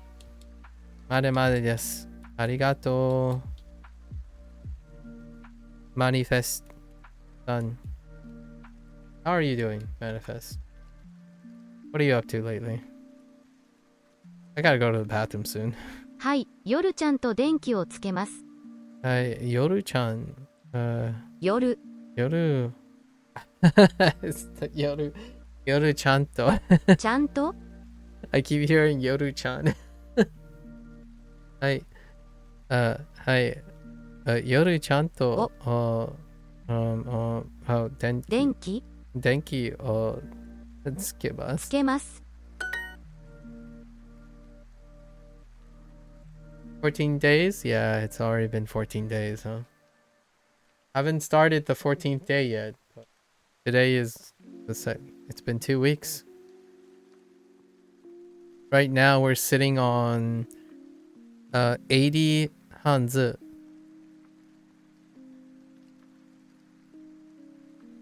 For the time being. 毎日 Where are we? ほとんどほとんど毎日パソコンをつけます。いや、つけます。パソコンを使います。使います。Oh, yeah, 使います。My bad. 使います。入れます。10、痛い、1、 1 じ、 Is it confusing currently with both? Not yet. 来月までスポーツをしません。 Not yet. I think it's more confusing because I speak Fujianese. It's more confusing for that. Which I was kind of expecting. Yeah, like things like this isn't the current unit, but the previous unit. Things like trying to not say da instead of cha, because if I say da, I'm gonna say big, and cha is t, not da. Da is not t. So, and then there's things that you have like she instead of shu, she dying, not shu dian. So what I mean is I'm supposed to remember shu dian, not she dying. So those things come up a lot. Recently, this is the current unit that I'm responsible for. Nyo nai, right? Nyo nai. Hanguneng. Nyo nai. It's not. It's far enough that it's not interfering too much. It's not interfering too much. It's fun. I think it's a lot of fun when I mix them up because it reminds me that they're related. So nyo nai, milk, muneng.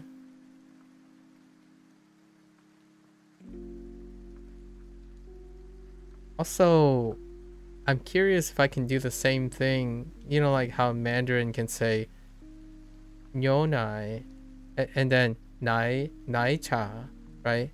Nai cha, which is milk tea, but I say the same thing. So, neng da. I don't know neng da works for milk tea in Fujianese. Like I don't think you can just take the same principles. It doesn't sound right. Like I haven't ever heard my parents say neng da, milk tea. I should ask them though. I've come up with so many examples to ask my parents. The Mandarin has been a different feel for sure. Japanese still sits on its own. It's like impressively on its own still, which is kind of nice. If you're talking about like confusion and stuff. 来月までスポーツをしません。I won't play sports until next month. Sure. よくSNS、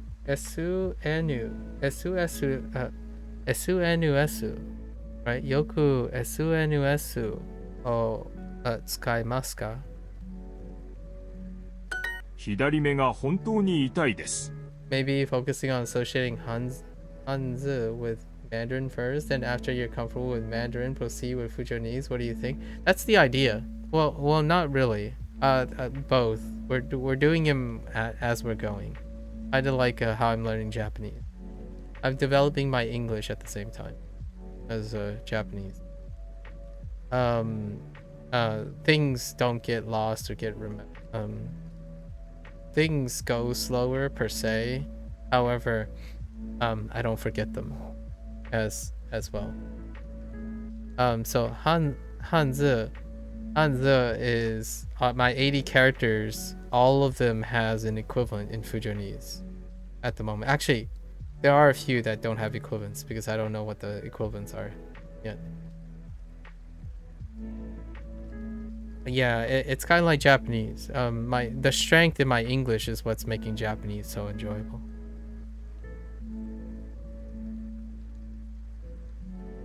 It's actually very complicated now to translate Japanese. Like these exercises are the slowest. I'm like, yeah, well, That's kind of not how I'm feeling from the Japanese phrases. We're starting to develop some feelings. Hidari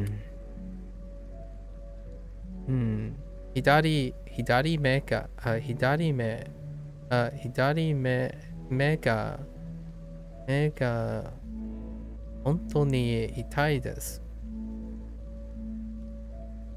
My left eye really hurts.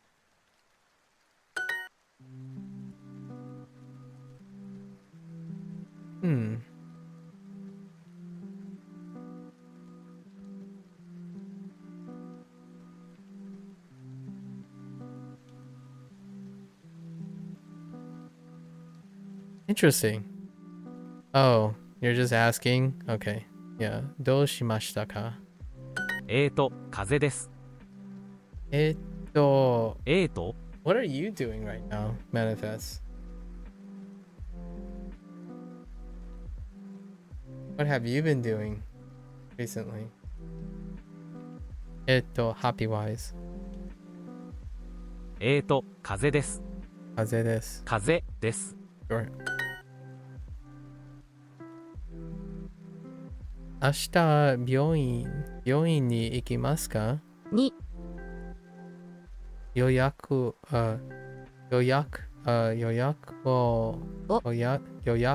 入れました?水曜日からです。からですです。昨日頭を打ちました。本当に頭が痛いです。傷もたくさんあります。You're currently focusing on memorizing kanji? Ooh. How are you going about that?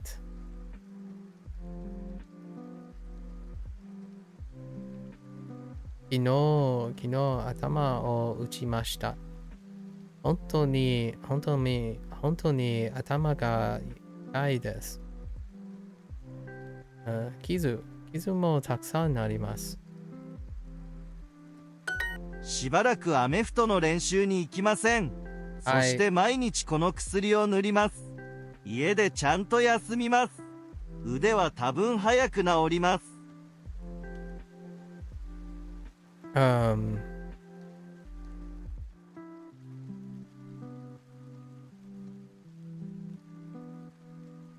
Hold up. I need to figure out what they're doing. Okay, Okay, you find writing by hand helps? Ooh, yeah, that's kind of my jam right now. Writing, especially Mandarin. I spend like over 50 to 60% of my time writing Hanzi. Like literally on here. So I'd be like at the reference page of the Duolingo thing, and I spend the majority of my time writing. It's so different from Japanese at the moment, which is kind of nice. That's the difference. I'm engaging in 2 different activities each day. Although Japanese brings up more discussions. Interestingly enough, there's less discussions about Chinese. There might be a deep cut in there somewhere. Shibaraku.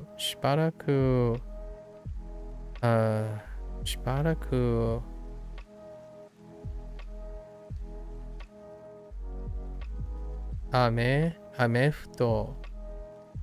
Oh, amefuto no renshu. Renshu ni ikimasen. I'm not going to the American football game for a while. そして毎日この薬を塗ります。I need to apply the medicine every day. Then I need to apply, okay. 家でちゃんと休みます。Right, make sure to rest at home. Or, yeah. at my house.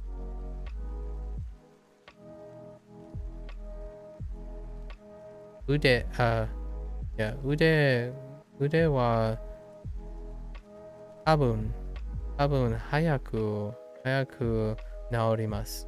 Yeah, they have a injury on their arm. Flashcards help, but writing is more active.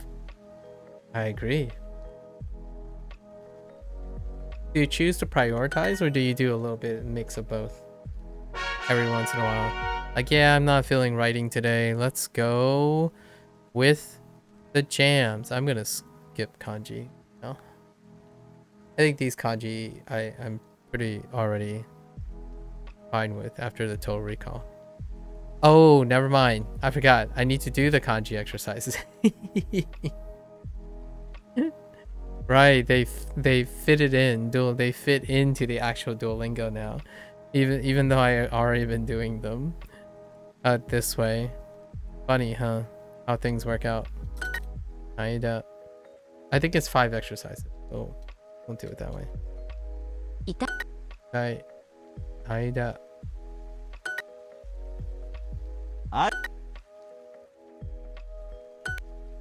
Right. Migi. 間、痛い、北、高い、間、間、安い、左、間、痛い、前、痛い。あ、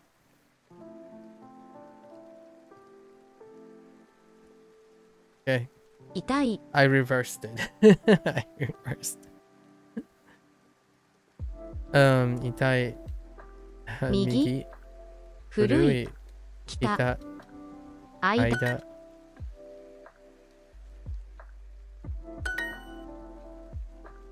はい。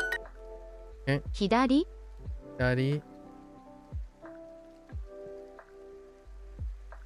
I just thought of a great idea.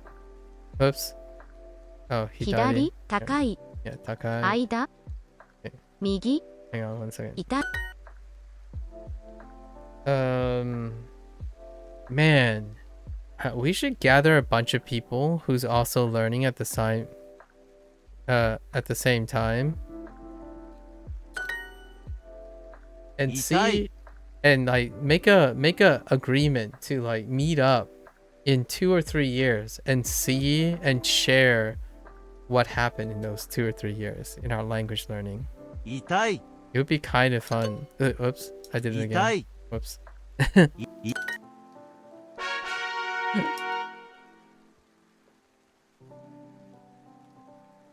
Wait. Oh, that's interesting. Oh, wait. It's different. Hold up. Maybe it's not. Jikan. Did they save stuff for... Oh, maybe it's not. Oh, they have separate lessons. Oh, that's kind of nice. I was testing if the ones on the... ones overlap with these. Maybe they don't. Oh, that's awesome. Oh, is that how they separated it? Oh, I totally get it now. The personalized practice, the second set of personalized practice got moved because these are the exercises that they have. 何時? 時間. Okay. 時間. Yeah.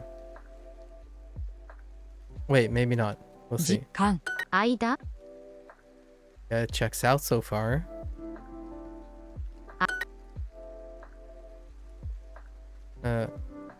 6分。時間。3分。間。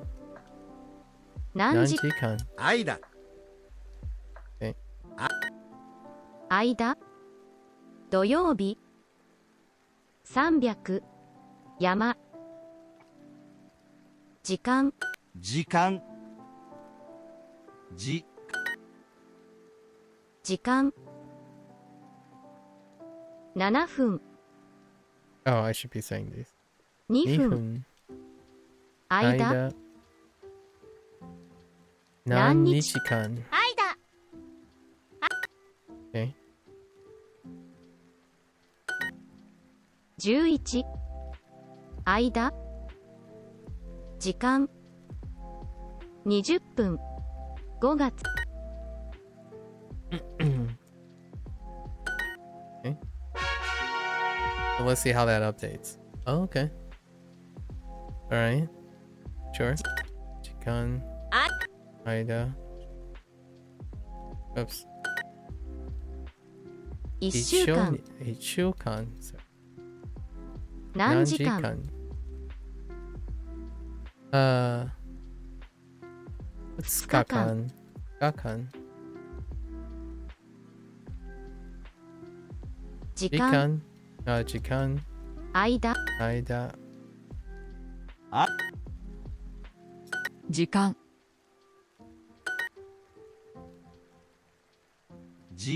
間、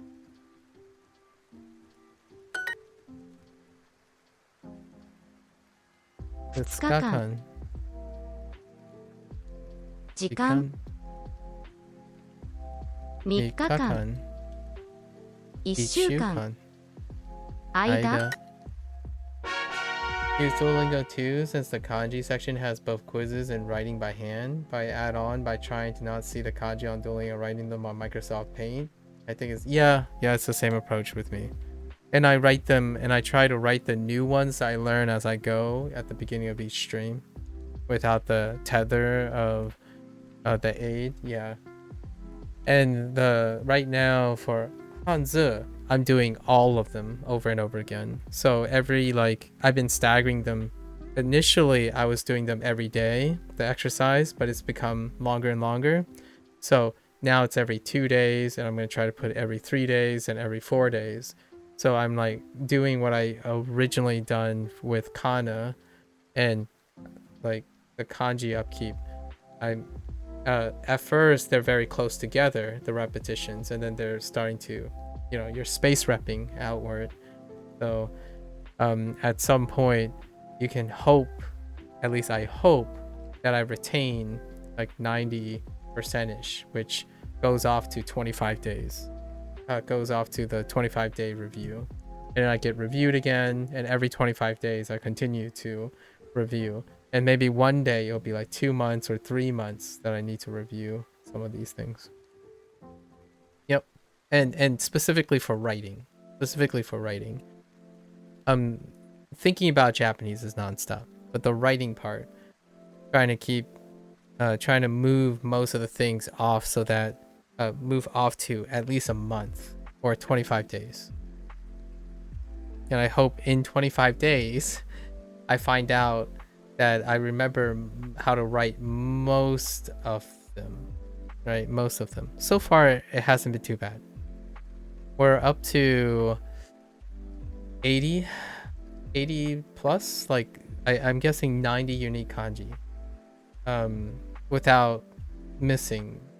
Maybe we might miss one here or two, but 90 kanji right from scratch. It's not too bad so far. Hanzi is at 80 right now. Hanzi is at 80. You like Duolingo's approach when there's a new kanji that's almost similar to the previous one? I like that. It's one of my favorite parts. It's underrated, where they constantly be tricky about the kanji. It will reintroduce the previous kanji so that we can see which radical is different. Yeah, they deliberately try to do that, and I really like that part. If they make that into a separate thing, which they kind of do, right? They kind of do with use the words again, and they're constantly, basically they're like maximizing their value. Whenever you get a unique kanji, they want you to have at least 2 or 3 use cases of the same read. So they're constantly trying to trick you. Like, oh, hey, here's 6 kanji, the choices, like when you're matching 5, here are 5 that either look the same or sound similar, or they changed because of a counter, right? I think that stuff is fantastic. If you can resolve that learning kanji that are distinctively different from each other is like a walk in the park, in my opinion.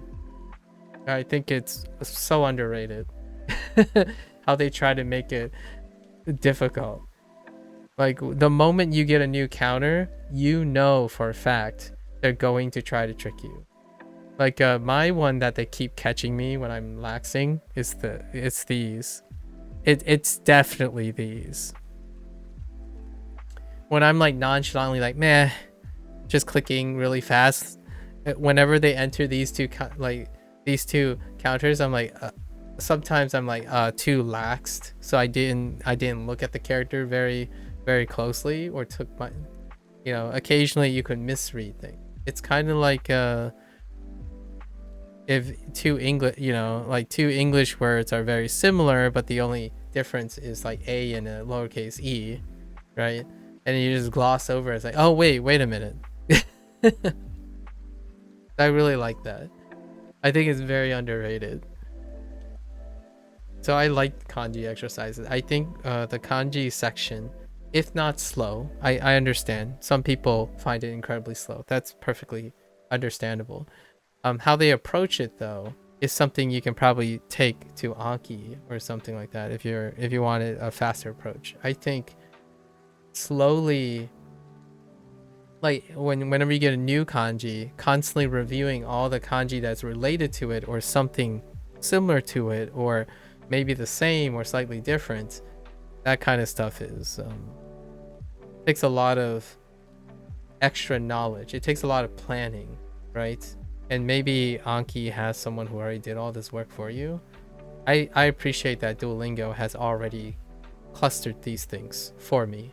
I don't want to go out of my way to plan all these things. Like, oh yeah, here's the kanji, and here's all the instances that this kanji is in, slowly and methodically introducing it. So all the errors that people say, like I get this comment a lot, like, oh yeah, but don't confuse this, right? Don't confuse this kanji with another kanji. And I'm like, no, that's fine. That's actually something that Duolingo does well. Like I remember someone telling me, don't get these two mixed up, right?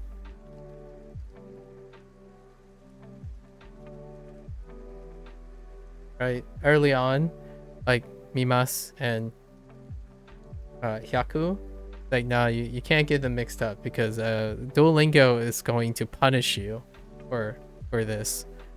Like whenever anything looks like a panel, right? Anything that looks like a panel, you're gonna bet your money that one of the prompts in the kanji section is going to have all of these examples to try to trick you into messing around with them, right? And then you throw in even more things, right? Like this. You might as well throw ashita into this. So then you have to know that they're subtly different. Heck, if they really want to get saucy, they probably put in this too. Right? All these panels are slightly different. I really enjoy that part.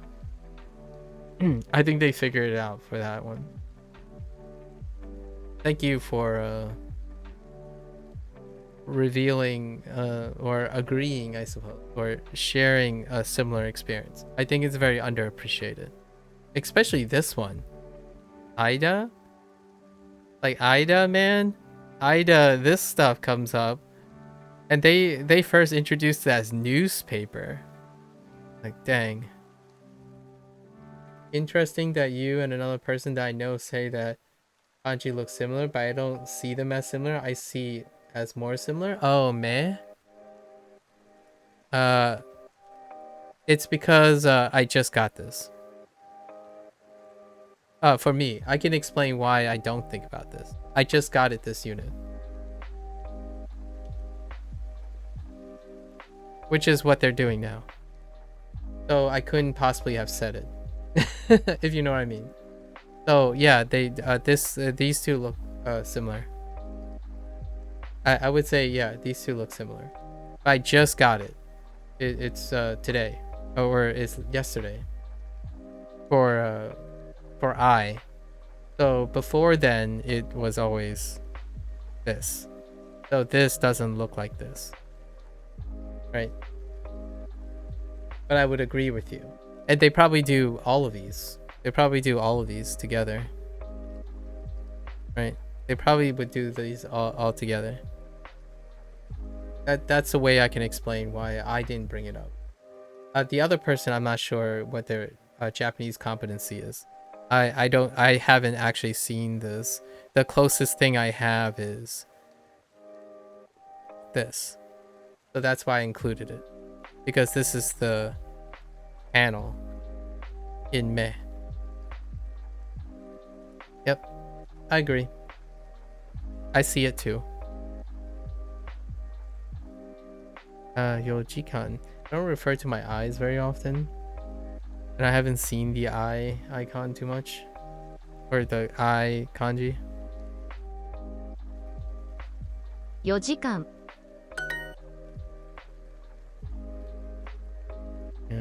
愛だ。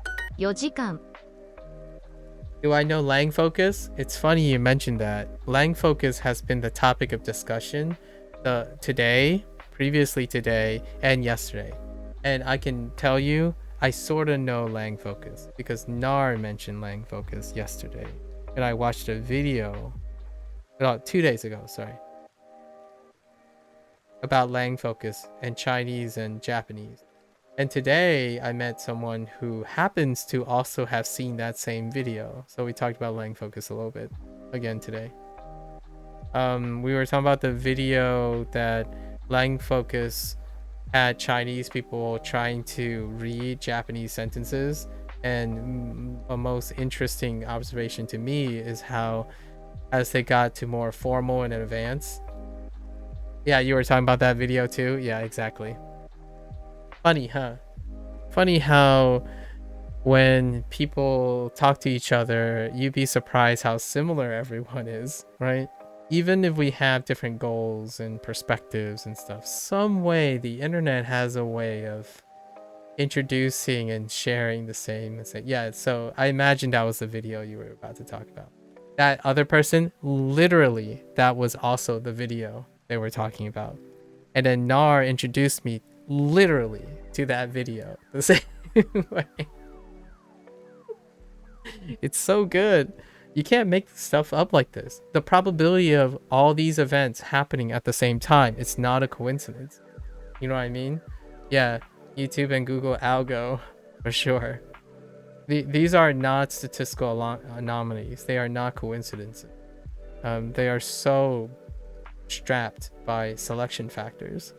So yeah, I know I was being a little presumptuous, but I was pretty sure I kind of knew where you were going. If you added 4 different circumstances together, it becomes less of a coincidence, right? Far, far less of a coincidence. Emerging evidence, so good. 4時間 Yojikan. 4時間 Not to say that you should always presume or assume. I wanted to take the chance there because I know that manifests you are someone that would be open to how funny it would be. If I was way off the mark, it would be pretty funny too, actually. 間 Lang Focus, history repeats itself. Yeah, that Nar, this Nar, is the person who showed me that video 2 days ago.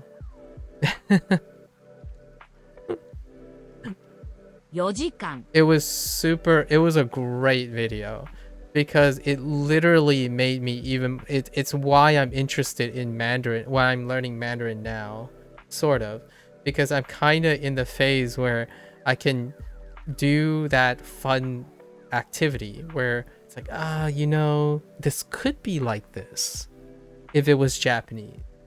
So how close is it to the Japanese? That kind of thing. You keep asking that, and it's like a fun game. It's like a fun puzzle game. Like, what is the relationship between this character and this character? There might not be any relationship at all. It's up for you to find out. And that, to me, is beautiful. A staggering language learning is undeniably, in my opinion, great for an intellectual that is more concerned with the associations that I'm making, as opposed to the serialized thinking, where you have to complete something to a satisfactory degree, then proceed to do something else. If you're someone who likes to stagger and take a holistic approach to something, staggering your languages is immensely, in my opinion, immensely difficult to communicate vicariously how fun that is. It's incredibly fun and engaging. If you want another Lang focused video about the two languages, he made a video comparing Japanese and Chinese directly. In general, he compares languages a lot. Okay. I'll have to look at it. I'll look for it. It was one of the channels I watched when I was starting to gain interest on languages. Oh, I see. I wonder where my interest in language came from. Like the channel. Which is the first channel that I watched? That got me interested. I think I'm gonna give my nod to... Okay, it's even before that. I would say I would give my nod to Lost in the Pond.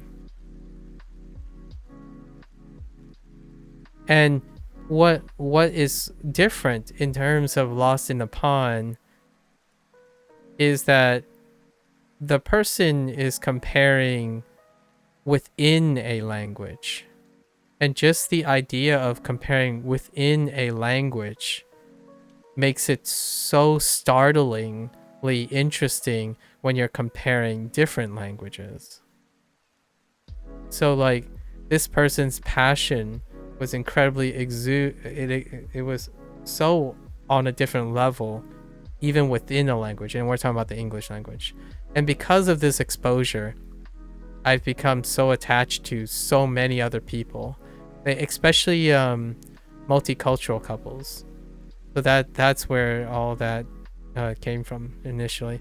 This guy, by the way, is British person in the United States, but spent a really long time in the United States. He even nationalized at this point. So, and they just talk about it all the time.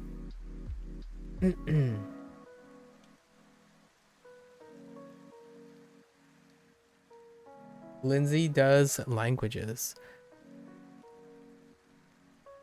I think I might have seen a clip. Sometimes YouTube shorts provide a lot of clips of various people. There's this one other guy. He's very high strung, but I like his energy. And he made conlangs for fun. Some of his clips were conlangs, and he made like a bird language. I really love his gags and his high... I don't know his name though. I get so many of these things on my YouTube short feed now. Oh, it might... native lang? Hold up. Let me see. Let me just look quickly. No.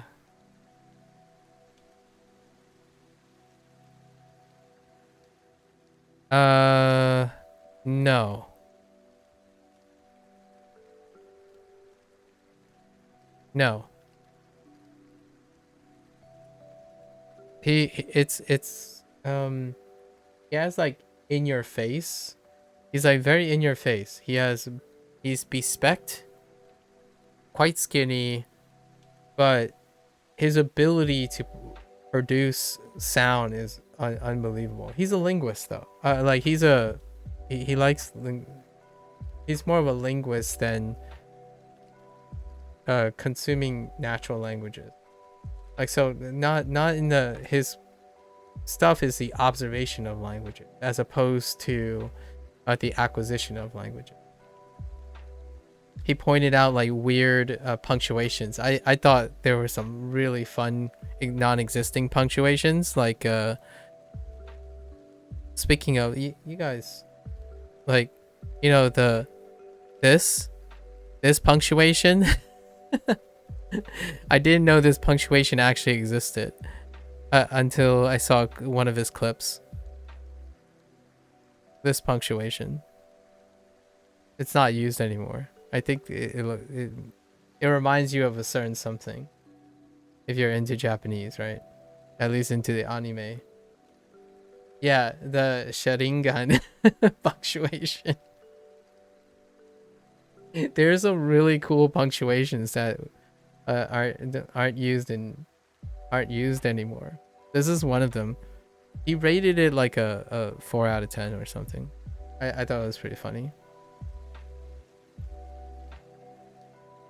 Yeah, that is a punctuation. It has an absurd name, like the omega. It's like an omega thing. Hold up. Wait. What is it called? Demicolon. Yeah, it's the demicolon. The demicolon. 4時間 Okay. 4時間 間 間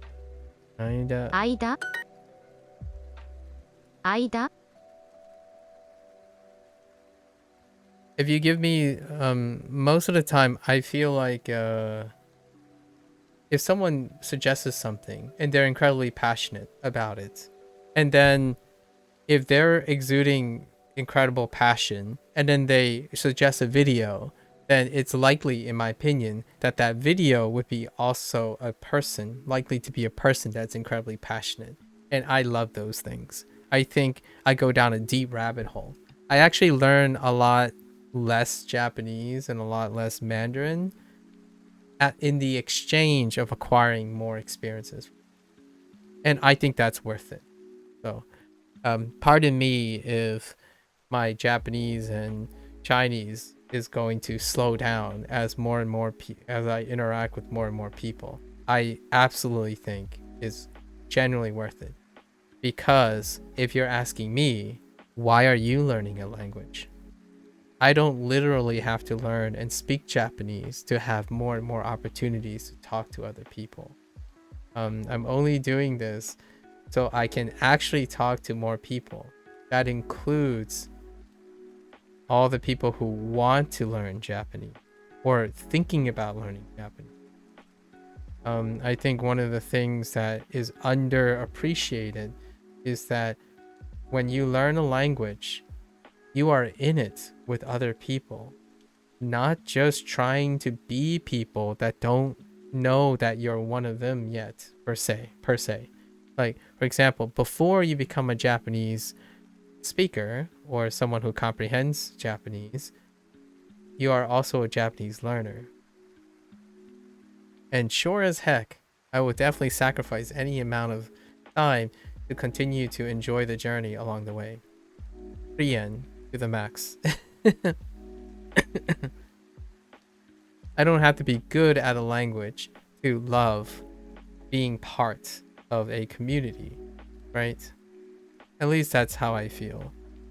I honestly think though sometimes the language learning community kind of sidelines that. Actually, the one video that made me interested is the viral tin donor hyper polyglot video back then. Then I saw him make a speech on TED Talk. Then I saw Louis Van Daan on TED Talk talking about Duolingo. Literally, I did too.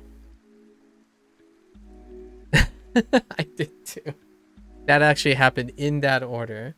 But I'm not sure if it was Tim Donner though. It might be another polyglot that led to the TED Talk. And that was one day before my first Duolingo stream. Legitimately. Yeah. Louise Van Daan's TED Talk. Immediately after a TED Talk, and it might be the same person because of TED Talk, right? The idea is it was someone who is a polyglot or a hyper polyglot, what have you, giving a TED Talk on language acquisition, and then immediately led to the TED Talk on Duolingo. And I loved his story, by the way. I think the CEO, the current CEO, still founder of Duolingo, quite a wonderful speech at the end. He loved the original concept of Duolingo, which is similar to, yep,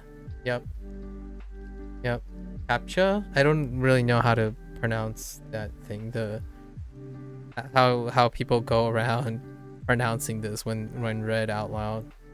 CAPTCHA. I'm gonna go with CAPTCHA. 4000 4000 9時間9時間4時間2日間間間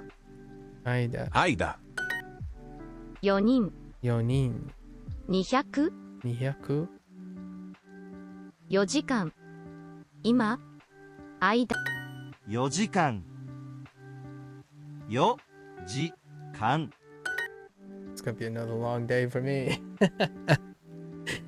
I think right now I spent more than half my Japanese sessions talking about random things, obsessing about language, I suppose. 40分40分4時間間何日間 I don't know how people do it. Like where you can do something and just not be interested in talking about it. For me personally, I know the answer is probably like I focus. Duh, you focus. I'm like okay. My attention span is not proficient at that moment to be diligent. 4 4間間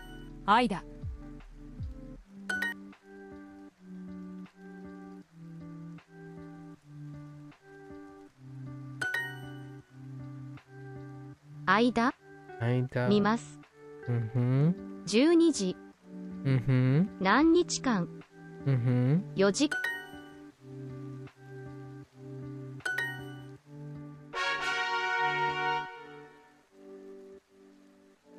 Oh, we are totally behind. Maybe I'll save the review for tomorrow and just catch up. Like really, I keep telling myself like I'll really catch up this time. 4時間 But now there's no more full immersion feature, translating articles, and no more forum discussions. Oh, and CAPTCHA? Oh, no. You mean the... Wait, do you mean in CAPTCHA or do you mean in Duolingo?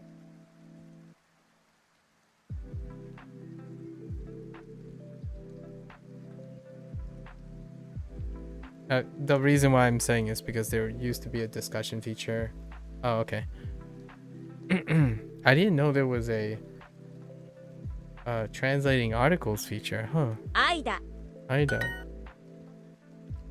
Interesting. What if they're R&Ding it?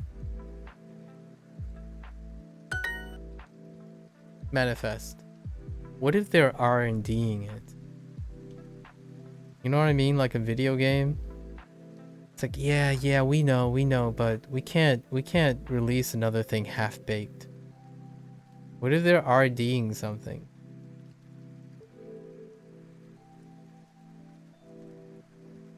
Oh, 2014, 2015? Okay. Interesting. Or it could be like Google. You know what I mean, Manifest? Features come and they get destroyed when they don't work. It's kind of like the running meme of the software world. Like, oh, okay, Google is trying to introduce a new thing. I wonder how long it's gonna survive this time before they terminate it and never hear from again. However, eventually all those experiments get consolidated. So when all the experiments, yeah, sure, they get canceled every so often, right? But they become reintegrated into something else. So perhaps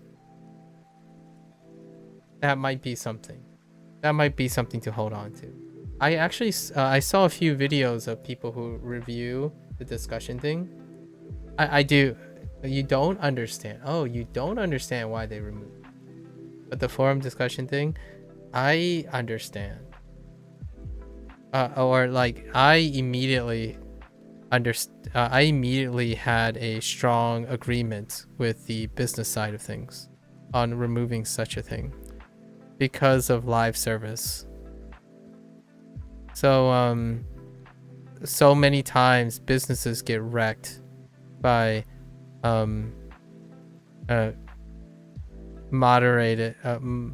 potentially moderated requirements. And there are a few platforms now that continue to negotiate things that require consistent moderation for a business model, like a live service thing. I mean, even the big Steam platform can often struggle to handle these things. You can see the and we're not even talking about learning and discussion anymore. We're talking about even simple things like a Likert scale. By using a Likert scale, like a numeric system to rate things, even those things succumb to moderation requirements. Like if you're thinking about things like recently aggregate scores, right? Aggregate scores. Hustle culture is pretty strong because of aggregate scores. So things that become meaningful as a vehicle for discussion gets reduced to hustle. And moderating that costs a lot of in terms of human resources. Not necessarily like money and stuff, but human resources, like people to do this. I mean, they could go to AI, sure, I guess. Maybe they might R&D the forum and discussion with AI, but think about it that way. How do you maintain that? You'll still need human resources to maintain the moderation. And live service notoriously gets destroyed by open forms of expression. So that's largely like here's a great example. Go to Overwatch if you're using Steam, on Steam, and look at the quote unquote discussion section. You can look at the discussion section itself, or you can look at the review section even. All of these are completely plagued by 80 to 90% of discussions regarding live service. And Duolingo is a live service, right? And they probably canceled it before they went IPO as well, when they went public. Yeah, it's unfortunate because I really do feel maybe the CEO feels like it was a tough decision because they are using a learning product, right? A learning product. And you might be thinking, well, if people want to learn, it might be great. /R language learning. Even the power of Reddit and how closed community Reddit is still struggles with moderation with these things. So there aren't too many, from like a business standpoint, there aren't too many glowing examples of a working forum or discussion that test lives up to live service, to be able to be promoted in live service. So it will make Duolingo incredibly vulnerable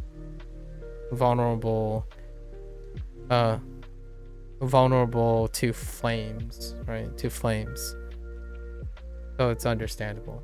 Like, for example, in YouTube videos, like YouTube channels, anything corporate, right? Anything like Sony Entertainment or like Paramount or something, comment sections are disabled.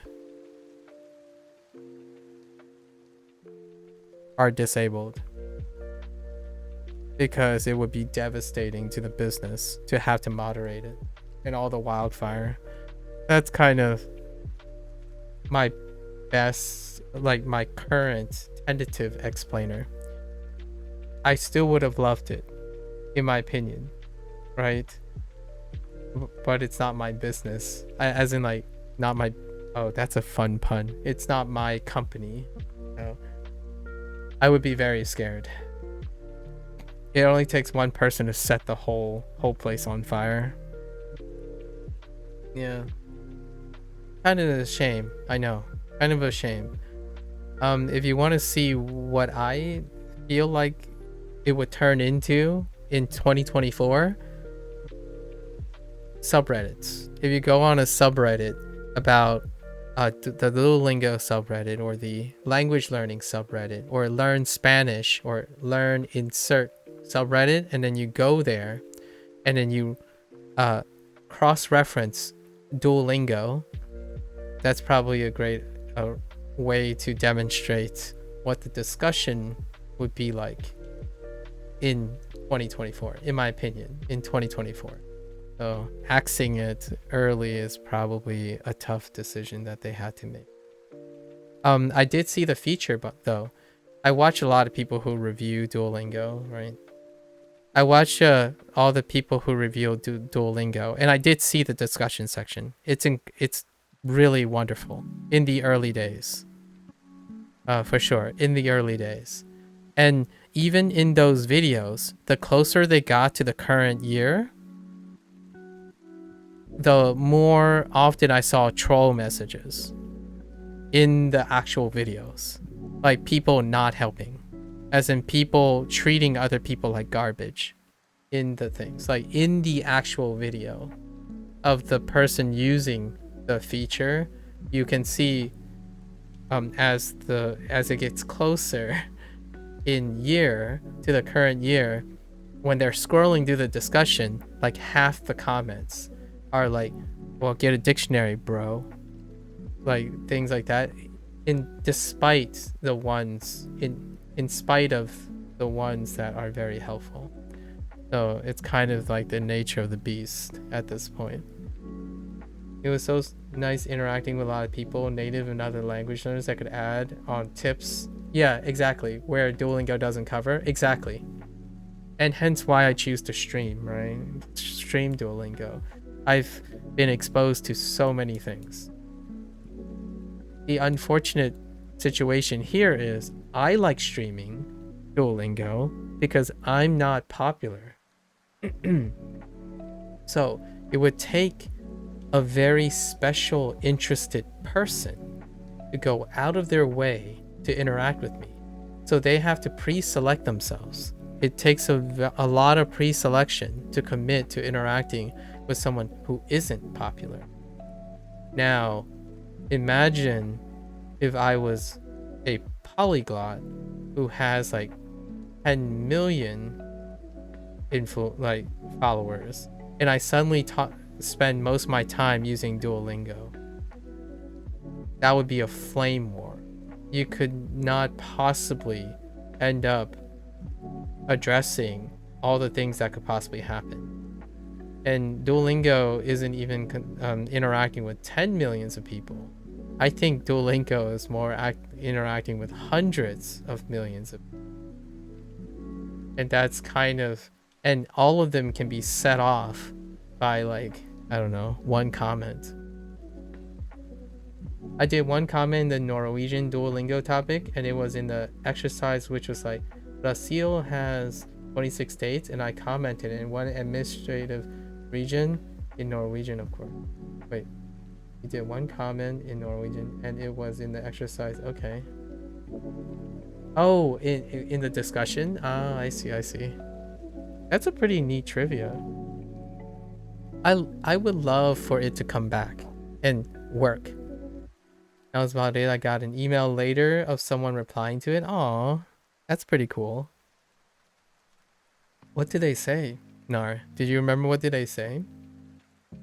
4時間 I feel like this could go in a different direction. You don't remember? Oh, 4 okay. 時間 Okay. 1週間 Ishukan. Because think about it this way, Nar and Manifest. If I got an error, right, and I go to the discussion section, what do you think the most common post would be? And I'm being cynical here, or I'm being conservative, but it's realistically going to happen. If I like got something wrong in the kanji section, right, and I would go into the discussion section, what kind of responses or help response do you think I will have? I would encounter, or I'm expecting to see, based on my own experience. This is a little biased, but it's based on my own experience. I would probably see something like, use Anki. Smiley. That's actually what I think would happen in 2024. Your advice would be stop using Duolingo. Honestly, that's like, if there's, I don't even work for Duolingo. I don't even like advertise Duolingo, and 70% of my interactions are this. So I'm well prepared. I'm well prepared to address these things, because that's most of the advice, and it rarely has anything to do with Japanese. Yep. Maybe it was during the pandemic where people had to stay at home, and instead of people who are very interested in language, a lot of people just trying the app went into it. Yeah, that's fair. I found the email and doesn't say the reply, unfortunately. Oh, wait. Oh, wait, hold up. I'm holding Nar. I'm glad you saved the email. 1週間 1週間 3日間 間 間 何日か Yeah, well, right now, what's happening, like literally right now, so this is post-COVID and all that, the vast majority of people trying to help is basically telling me that I'm doing it wrong. So I don't know how else at the moment to think that wouldn't continue to happen on the Duolingo platform. For example, when a video game comes out and it's not distributed in a specific country, those individual people from that specific country will find any possible way to review bomb the product in as many places as possible. So I can't really think that if the discussion forum like that exists now, where you can possibly express, that there wouldn't be individuals who basically the vocal minority overshadowing the majority, right? So it would deter people from making comments in the first place. And because of the existence of that type of negativity, it would cause people to stop using Duolingo. So I think that's, in my opinion, the decision that they had to make. You rip off the band-aid or to gain some control, or you invest millions and millions of dollars into trying to moderate and police the discussion forum for Duolingo, and then sideline the investing money into developing the app. So the question is, would that money, millions of dollars, be well spent moderating a discussion function or redistributing that into teaching language wrong? Is basically what people say, right? Quote unquote people. The first reply was a modernist monstrosity, a reference to the fact that the administrative region is as planned cities and has a lot of modern architecture. Oh, okay. I see. A modern. Okay. Interesting. 愛だ Wasn't that definitely went in a different direction. 4時間 I like to believe in people's good graces.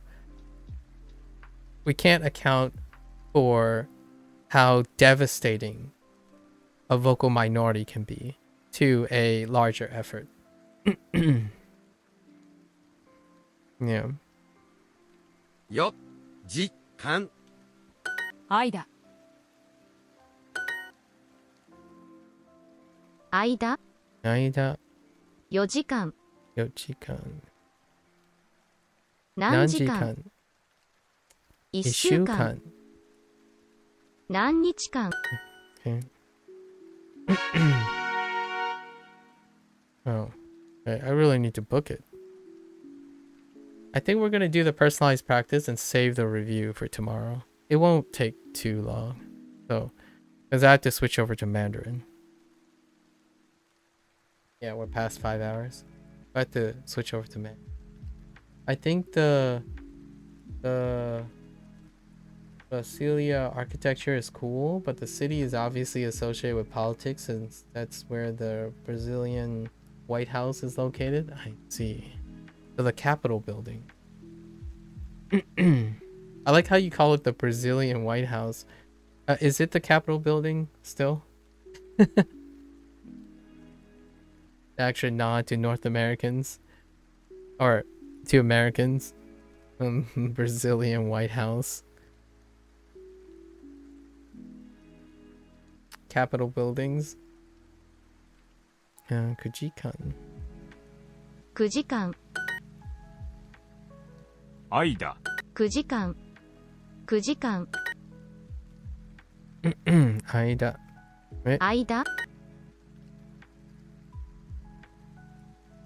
時間9時間く間間間間9 9間間何日間9000 9時時間愛だえ愛だ9時間3000 9月今週末間9時間く間 Nope. 間時間 It's called Three Powers Plaza because it houses the administrative, legislative, and judiciary. Okay, and it's still used. Not sure if that's what you asked. No, that's perfectly right. So is that the nation's administrative, legislative, and judiciary? So yeah, that's basically all that. Dang, they're all collected in one place. Oh, that's interesting. Yeah.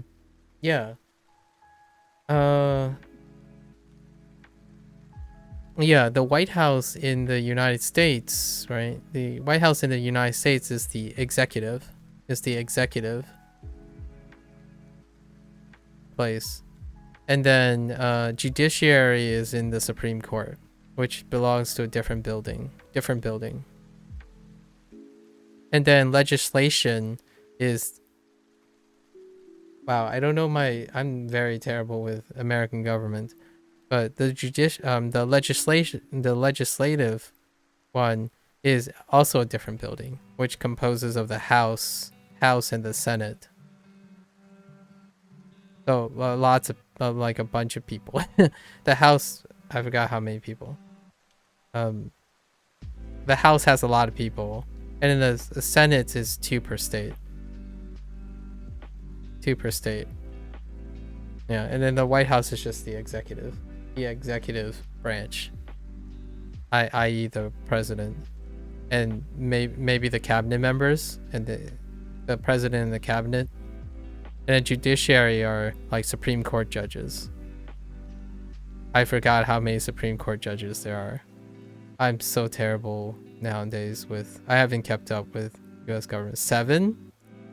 Are there 7? I'm arbitrary. I think there might be 7 Supreme Court judges. There's like... You know, there are 100... I think there's still 100 senators.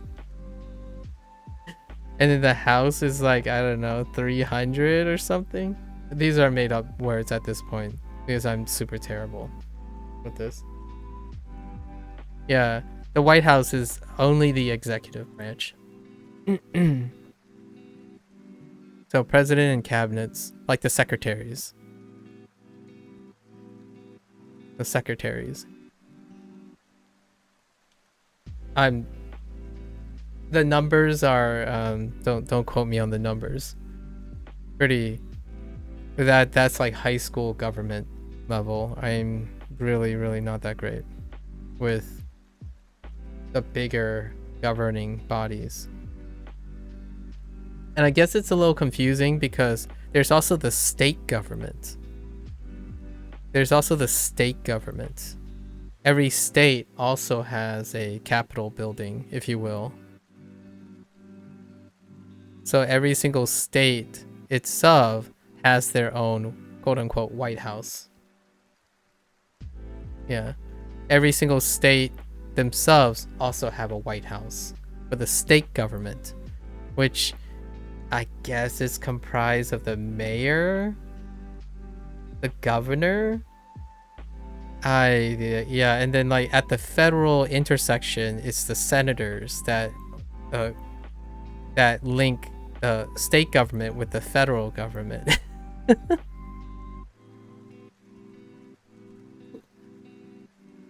Yeah, I think like the governance is like the mayor and the governor at each state. So each state has a White House. So each state has a capital. And then there's a local government. Oh, no, wait. No. Okay. I think the governor is the state person and the mayor is the local executive. I have no idea. It might be the other way around. So kind of like the president, right? The president I'm gonna get crucified by this so much. The president is at the federal level, so it's the country, right? And I think the governor is the state level, and then the mayor is the local level, and all 3 of these have quote-unquote White Houses, so to speak. They have like a building where the executive branches are. Just and it's true for all the other ones too. It's true for legislation and judiciary. There's local courts, state courts, and the Supreme Court. So that's kind of like how the government. That's why the United States is.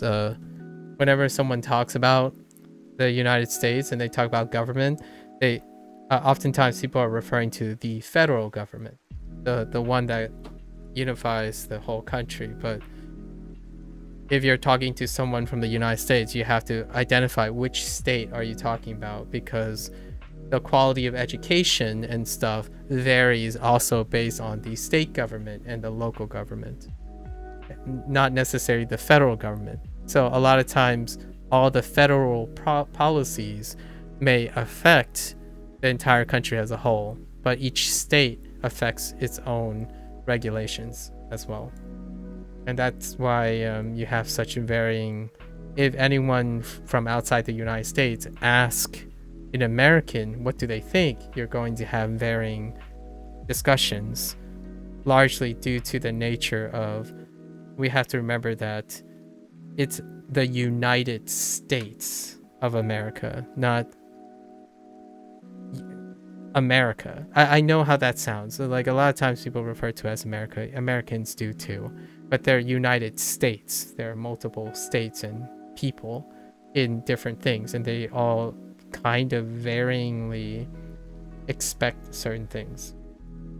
Hence why there's so many arguments and political and democracy and all that, right? High school government level. Here we didn't know any politics on school. Really? At all? You don't, like, in high school you guys don't learn the organization of your government? Like how the local government and where like tax money and stuff go? But that's probably due to quality of education. More prestigious schools might mention it. Okay, I see. We have the same thing for mayor, governor, and president hierarchy. Okay. Yeah. Fair enough. Copy paste. Yeah, copy paste. Yeah. 4時間 We definitely did not learn government in primary school or even high school. Where is this, Bunny? Where are you, which one, where's your experience coming from? Yeah, I'm telling you now, what I just said about the US government, New Zealand. Oh, hey Bunny, did I ever tell you? Do you actually see this? The one place I studied, the one time that I was like outside the continent, I actually studied in New Zealand. I studied abroad in New Zealand at the University of Waikato. We had an exchange. I went to like a really small college in the United States, but by chance they had a foreign exchange, a study abroad program with New Zealand, the University of Waikato. And I spent 3 months there. It was one of the it's really the only time I've ever been outside of the continent. Yeah, Hamilton. You've never been there, but you know people who study it? Oh, okay. Yeah, Hamilton. Yep. What? Like an hour or two south of Auckland? We visited Auckland too. I went on a South Island tour. Yeah. Wait, Oh, and they studied in the University of Waikato. Yeah. Small world. Most of your knowledge in New Zealand comes from jet lag in New Zealand. Oh no, we're so distracted, but I don't want to like get so caught up. Oh, so you're from New Zealand, huh? Oh, there's so much I want to talk to you about. One of the cultural outreaches that we had, that we got to do is get introduced to the Maori, right? The Maori culture in New Zealand. And just for the record, what I said about the U.S. government, I am very embarrassed. Like I know it doesn't feel like it's a negative thing, but it's very embarrassing how little I actually know. I feel like it's quite embarrassing how little I know about the government of the country that I live in. So that is the best. That's probably the safest things I could say outside the number guessing. Someone is going to laugh hysterically at my estimation of how many House of Representatives there are. The reason why I guess these numbers is because I do pay attention to elections.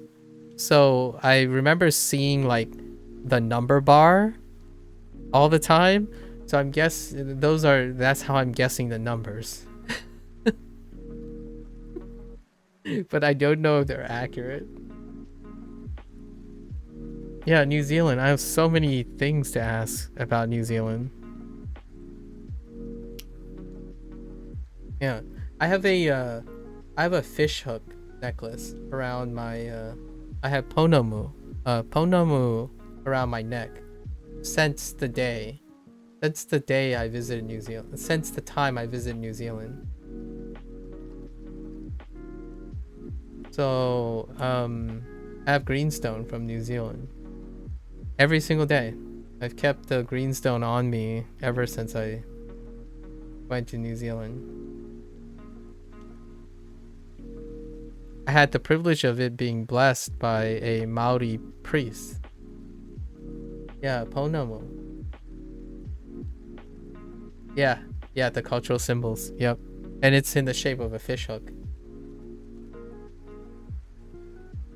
It means something different to me than obviously to the Maori culture.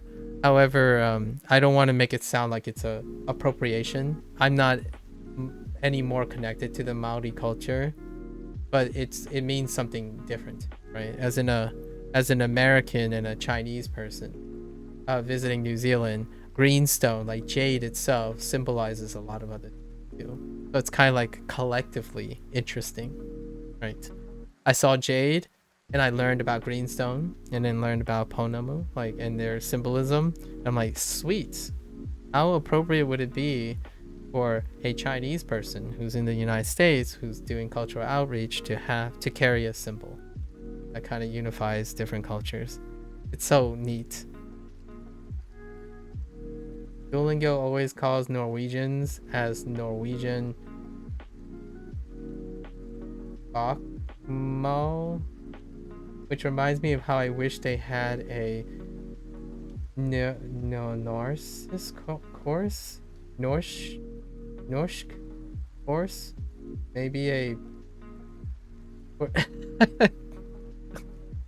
Nar, please. I can't. I don't want to try to pronounce those words, but you get the point. 時間 Because Norse and Bakmar are the two written languages. I think you've heard of them. Maybe. I might have seen presentations of them. I don't think I'm too confident to say those are the those are the names or the terms. 9分9分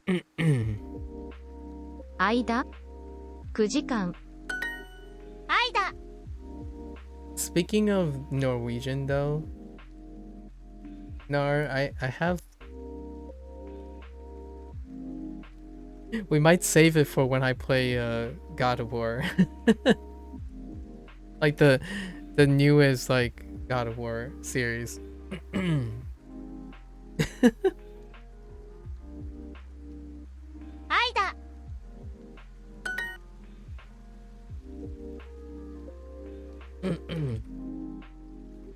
You love the new God of War? Yeah. We'll probably save it for most of those. I know. I don't want to offend anyone. Appropriation, fair enough. I get it, but it's celebratory. I want it to be celebratory. Okay, so we'll have to leave it at that for now.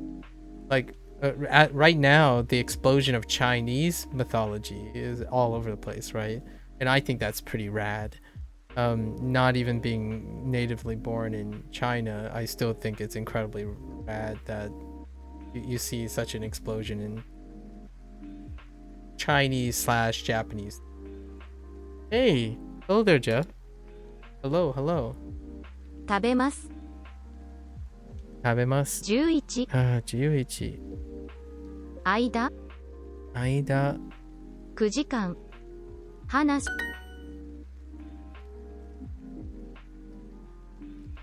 Oh, by the way, I watched Let the Bullets Fly. Yeah, it's very it's very Pulp Fiction-y. I quite enjoyed it. There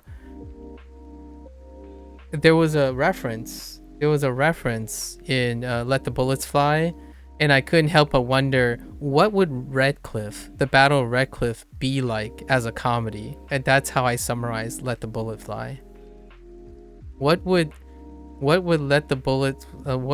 Redcliffe be, the Battle of Redcliffe, be like as a comedy Pulp Fiction movie? And that's kind of how I feel Let the Bullets Fly reminded me of.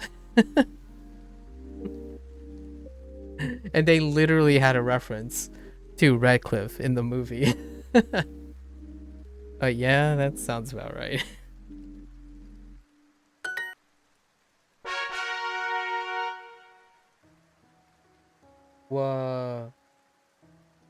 Was something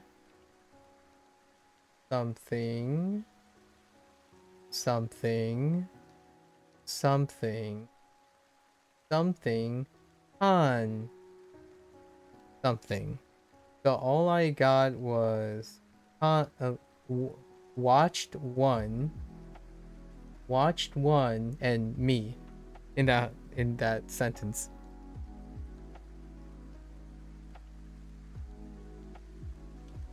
So far. Yeah. Everything else is still new for now. Jeff. Bakmål is the predominant and comes from Danish. New York was an attempt to give a spotlight to the less prevalent dialects social-wide. I see. It's used primarily mostly in cities in the west of Norway. Ah, okay. Nar, you already met Sub-Zero, right? Did I ever introduce you to Sub-Zero? Because he's Norwegian. I don't know if you both talk. Oh, okay. I just wanted to make sure, because this would be a really fun topic for you two to talk about. Like me seeing you two talk about. I like watching people talk about things when they're both knowledgeable about it and try to like soak in some information. You have a friend from West Norway, and he can confirm to me that Norsk is cooler. Not biased. Okay. 9時間 We gotta switch to Mandarin soon after this. So we'll keep the personalized practice and stuff for tomorrow. I'm a little behind, but I can't help but get caught up with talking about culture. 間 Aida. Okay. 時間 間 2日間2日間2日間何時間9 9時間時間1週間間間 Okay. 9時間 G? We're doing G. Fair enough. 9時間 yes. 9時間間 Aida. Yeah, Duolingo, please add Norsk. That would be very base. Does does Norwegian, if you like pick Norwegian, do they have unique choices yet? 間 Aida. Any amount of Fujonese. For me, it's a win. Oh, just Bakmo. Okay. Yeah. 3日間 I'm trying my best. I'm gonna guess and I'm gonna botch the name of that dialect or something every single time. So excuse me.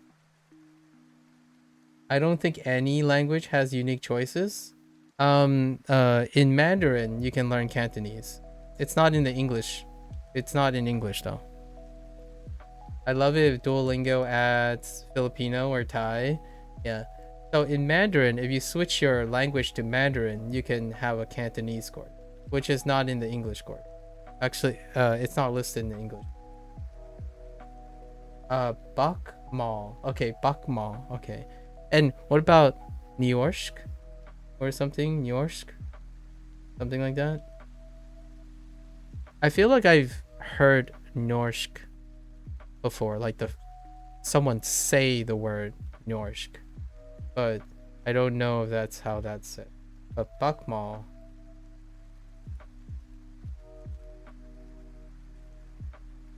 Oh, you're saying it well enough, I think. Like Ninorsk. Oh, okay. I see. Good to know. Good to know. Okay. Book. Okay. Book mall. Okay, book mall. Interesting. 9時間 And Filipino and Thai, dude. How do they do like think about, oh man, I don't even know how they would go about with Filipino like with those two. It interests me though. 2日間何時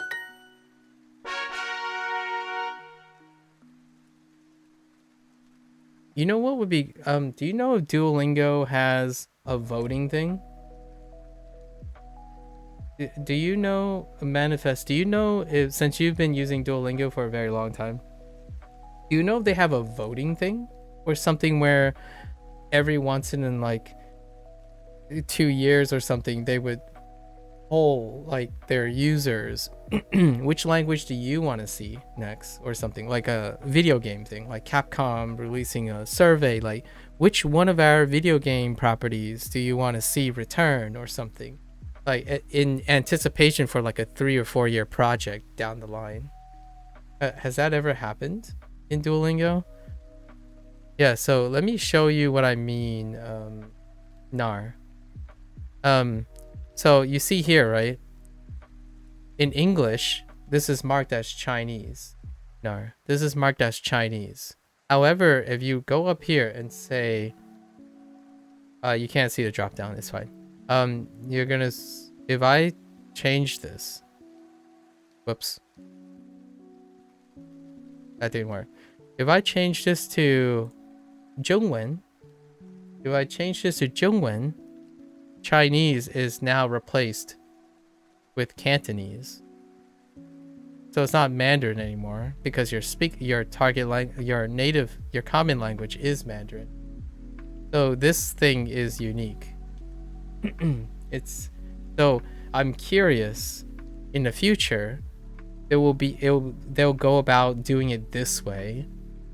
And that's why you have to check and keep in mind that there might be a chance that if you switch this to, I can't read Norwegian or Norse, so I have no idea what it's labeled under. Can Norse be a language? No, it doesn't. I don't see something that looks like Norse. Oh, and let's see about Spanish. Yeah. Oh, yeah. And here's one. And Nar, here's one too.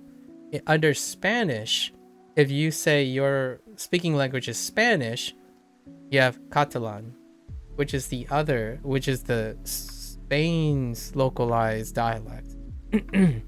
Because the current parental Spanish that Duolingo has is largely Hispanic. So this is unique to Spanish, which I'm gonna look forward to. When I say I'm gonna eventually want to learn Spanish and review my Spanish again, I actually am also interested in Catalan to some extent. So let's go back to English now. Okay.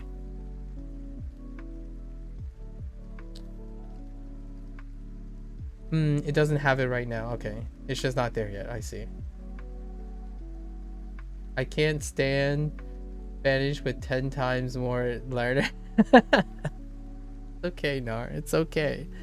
I don't think so. When Duolingo was in its early phase, people can request to create a language course when there was enough people to do it. Oh.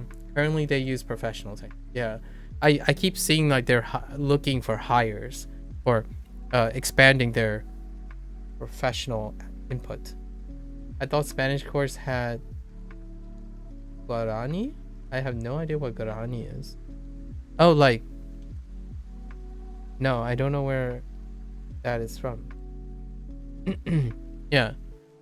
You know what would be really interesting that I feel like isn't on this English thing? Like, as an English learner, they don't differentiate between British English and American English. just for fun. I mean, like, just for fun. Just for fun. Because it's clearly American English is what they're using. But I would love to actually know that. Or Canadian, even. Yeah. Just for fun. Like, because they have...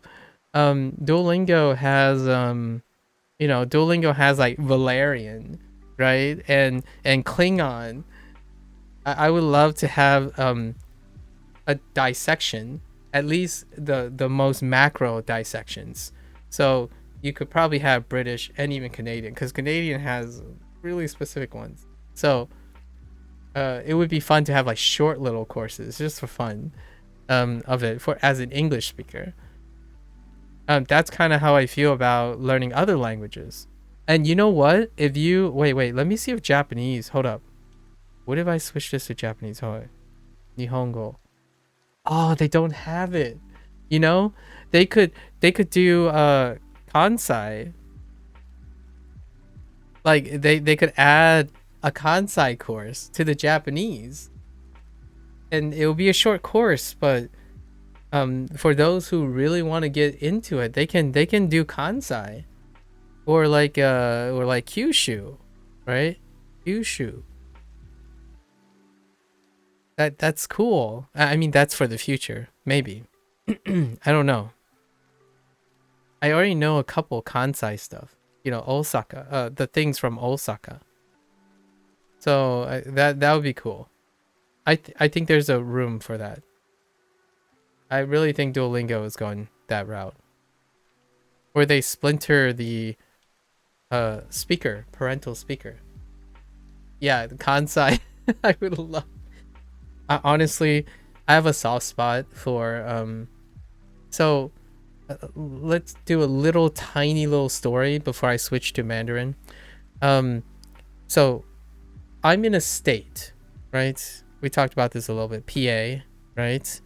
And there's the New York, and these are my two lives, New York and PA, right? And oftentimes it's New York City, and you would think of Philadelphia.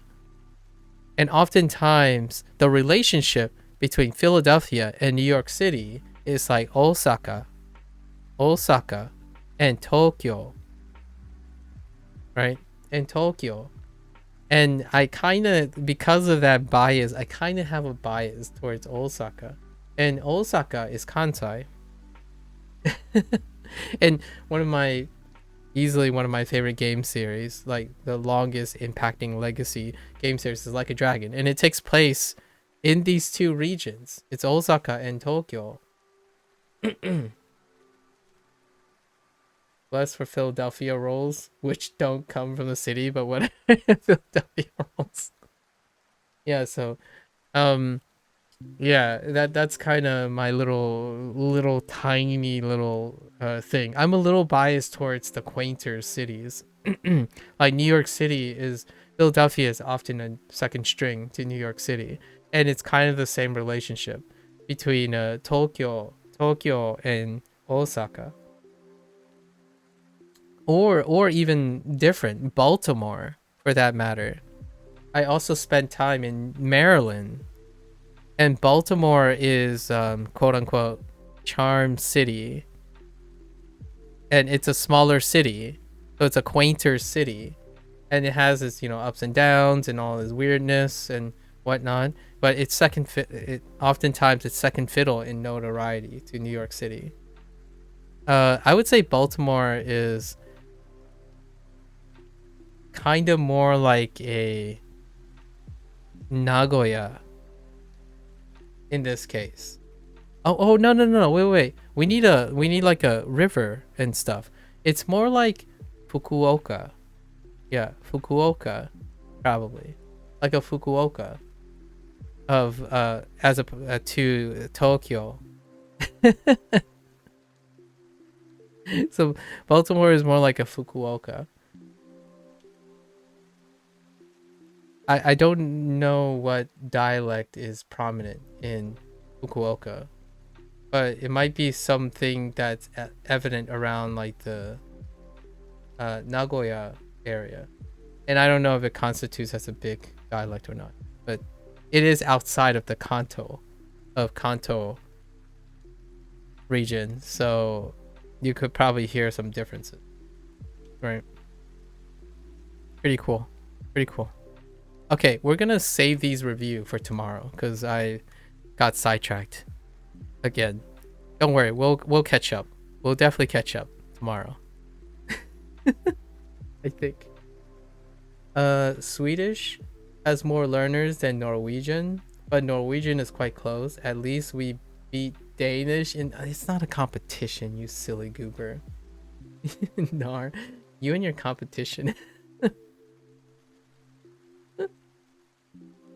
How many of those learners do you think overlap? You know what I mean? Like with Norway and Sweden, it's always a competition. But how many people on Duolingo is learning Swedish and Norwegian? Right? That's kind of what Duolingo is trying to do, in my opinion, in the spirit of Duolingo. Like the idea, probably a good number. Yeah, so the idea, in my opinion, is Duolingo is exposure. It's creating exposure. And then they go off and do their own thing, right? I know a lot of learners tend to say like, oh yeah, but Duolingo is doing all this harm. Like your language is, you're able to reach more people and be able to do that because Duolingo is often the exposure. So while you think like, oh yeah, your language is very important and all that stuff, what raises the number of the people who are speaking? People who speak other languages that are related, people who are exposed. So in my opinion, if Mandarin goes up, there's a chance Cantonese goes up. If Cantonese goes up, there's a chance Fujianese may be added. And that's kind of my take on things, right? It's like you want to root for your macro languages, because if you root for your macro languages, there's a chance the ones that are connected and associated also gets attention. And in my opinion, if I had to take a bet, that is the building philosophy of Duolingo. So they want to hit all the macro languages and then branch as quickly, like as conveniently as well, because the criticisms of micro languages, as in the branching languages, are not as hardcore, as in they're more for the idea like, oh, we'll take anything kind of thing. And that's where I think language will thrive again, like language learning will thrive again, where most people are like, yo, you know what, at least Duolingo has a Fujianese course. I can't even find Fujianese things. The only website that I saw where someone said, oh yeah, fund me, I will put out a book. That book never happened. Right? And when I need to find Fujianese references and stuff, no one's paying for that. And that kind of brings us back to the topic of Duolingo. Duolingo could pay for that. It's possible. And that's bolstering what they have and their vision, right? What is their vision? Their vision is to expose people to languages. So while other people go around and say like, oh, if you take my course, you'll learn the language, it's like, but you won't have any customers to begin with if if the only entry place to your program is that you want to live and breathe and become fluent in that language. That's the only exception of buying this entry. So once you commit, you're committed for life, like for 3 years or 4 years. Meanwhile, Duolingo is the reason why you have customers, in my opinion. It's one of the biggest, it's arguably a big introduction that gets other people too, but yeah. Honestly said, there isn't a course for Norwegian speakers to learn Swedish and Danish. Oh, I'm sorry to hear that. Is there Spanish? Ooh, wait. That's a good point. If I speak Spanish. Oh yeah, here's Portuguese.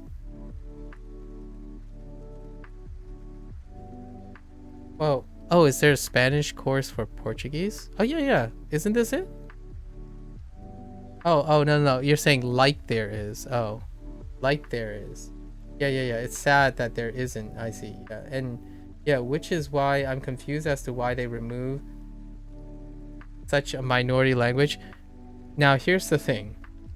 You have to ask yourself. Now let's take it from their shoes, right? They have to remove something. Let's one last topic before we switch. They have to remove something. So you're asking why did they remove this language, right? As a business, if you remove something you invested, that's a loss on investment, right? No matter how you paint it, it's a loss in investment. So the question is, if you're asking why they removed it, there's a very noticeable outcome here. Either it only generated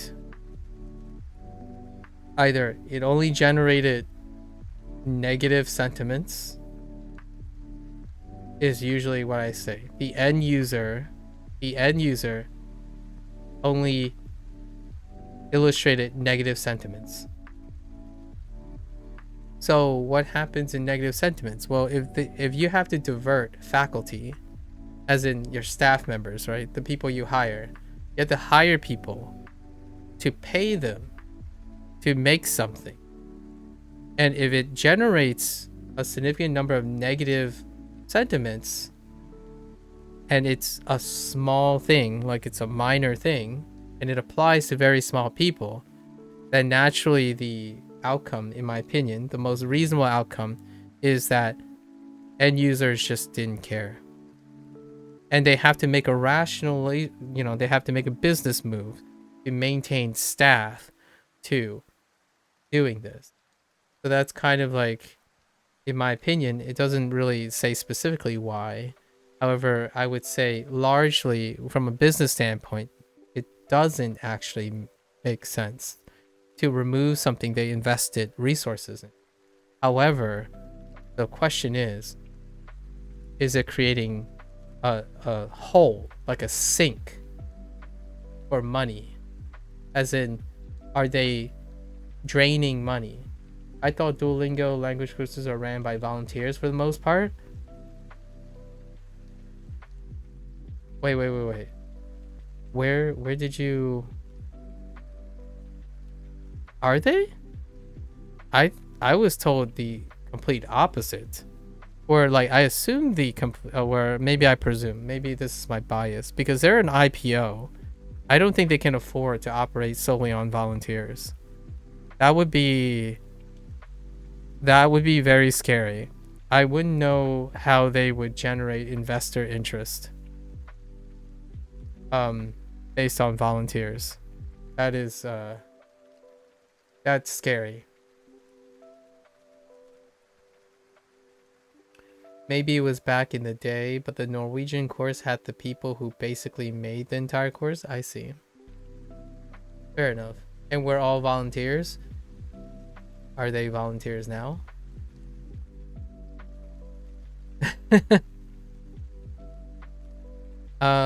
I would be floored.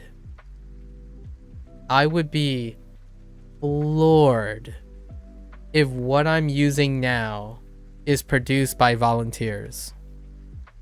I would be absolutely floored, to the point where I'm really, really disappointed that they didn't advertise it was all volunteers. Because in my opinion, that would stop some of the flames that are happening. Like then you would have a counter argument. Like a reverse Uno card ad hominem counter argument. The question is, when someone comes to criticize, oh, they ended the volunteer program? Okay. Like I was kind of shocked, because if it was true, Yeah, true. So no one was maintaining it because it would cost money for them to maintain. I see. That makes sense. Because if someone says ad hominem argument, right? Someone says, "Oh yeah, these people don't know what they're talking about," and stuff's like, "Why don't you volunteer and make the course?" Right? Put your money where your mouth is. If this is solely, these courses are solely designed by volunteers. I feel like I read somewhere a long time ago that Duolingo, apparently NAR, they had NAR said they had a volunteering course.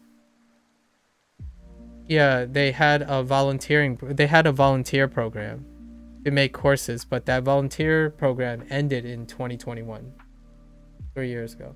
You think you've mentioned this just now? Oh. Huh. Oh, like up here? It's a shame that they don't have Malay since I'm Malaysian through. Oh, okay. Wait.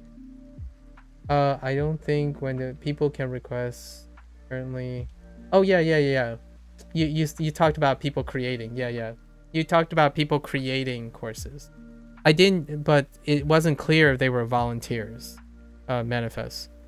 So I wasn't gonna presume that when you say people create the courses, they were volunteers, because people, both volunteers and paid people, can create courses, right?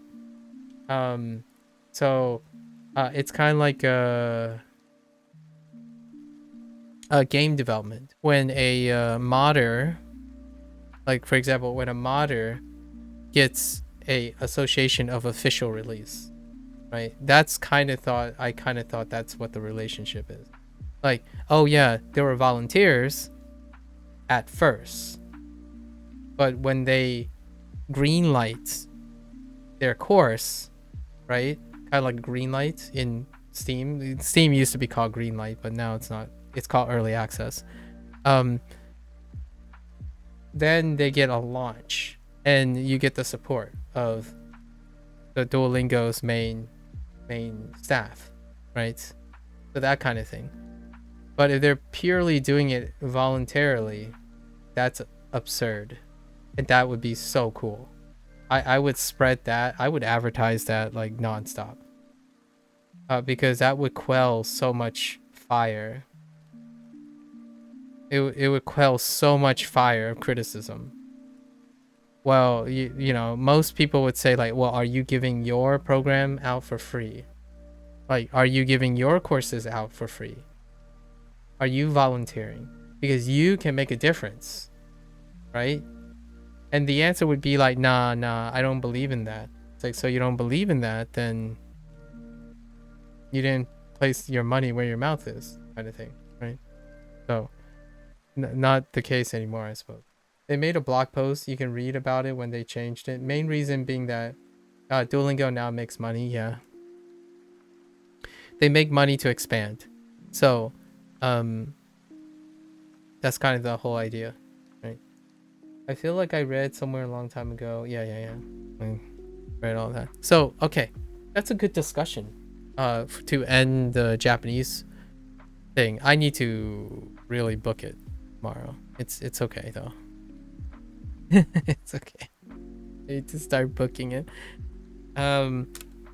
Thanks for raising. I'm gonna do a dive. I will probably go down this rabbit hole tonight or this evening about how their structure works. Maybe they disclose something.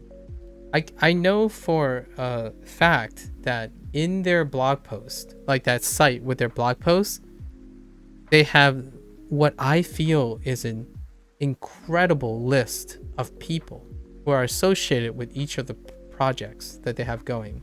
So they clearly label the leaders, or at least the directional leader for each of the programs or each of the courses, and it's publicly available. It's on their site under their staff. So I had a gander through that to see how comprehensive it is. I think that's incredibly brave, considering what we talked about today about the discussion topic, like the discussion boards being removed and stuff. I think that's incredibly brave. the only time I've ever seen something like that for something like a product like this, that deals with learning and whatnot, it's at universities. Like, for example, yes, I'm a little bit careful about how liberal my conversations are, because I don't know if you ever noticed, or other teachers out there who make content, they want to be very discreet, right? Discreet about names you would use, whatnot. Because generally, in a teacher perspective, like when you're teaching and stuff, much like Duolingo, in my opinion, the people's names are on there, like for display. So sometimes that is incredibly brave, and it's something that to be respected, in my opinion. Like, just imagine if Twitch and YouTube requires your full identity credentials. What would that do to open criticism and comments and chat, where that, yeah, definitely brave considering the free hate Duolingo gets. Yeah, it's incredibly brave, in my opinion. I can't even imagine a world where like that can work, where people are held accountable based on their names and identification. So when you type a comment right on YouTube, you're not hidden behind, not that you can't do anything about it. Let's just say the internet has ways of finding the person. However, openly knowing that the statements you make are not protected by a veil, even a slim veil of anonymity, right? Or a perceived veil of anonymity. So like for myself, what's a analogous situation for a streamer? When you use a avatar, when you're a VTuber, for example, right? Behaviors are very modified when you have some sort of security, and it enables people to do great things. It also can enable people to behave outside their accountability. So I think that's a statement. When I went to Duolingo's site and I could see all the people who are willing to stand behind what they contribute to Duolingo. The question is, can you? When you throw criticisms around, right? And throw fire into the water, into the oil, add oil to the fire. I remember a year where DualCon invited the forum moderators to be on DualCon. Ooh, that's kind of neat. I think I'm gonna try to participate in some way. I'm very curious. And you know what's interesting here? Look at this. Right, this little clip here. I wonder what this says. Ah! My eyes! Oh yeah, see, like, you can get to the site. You can get to the site about like the finances and stuff. I just got, my eyes just got seared, but that's fine.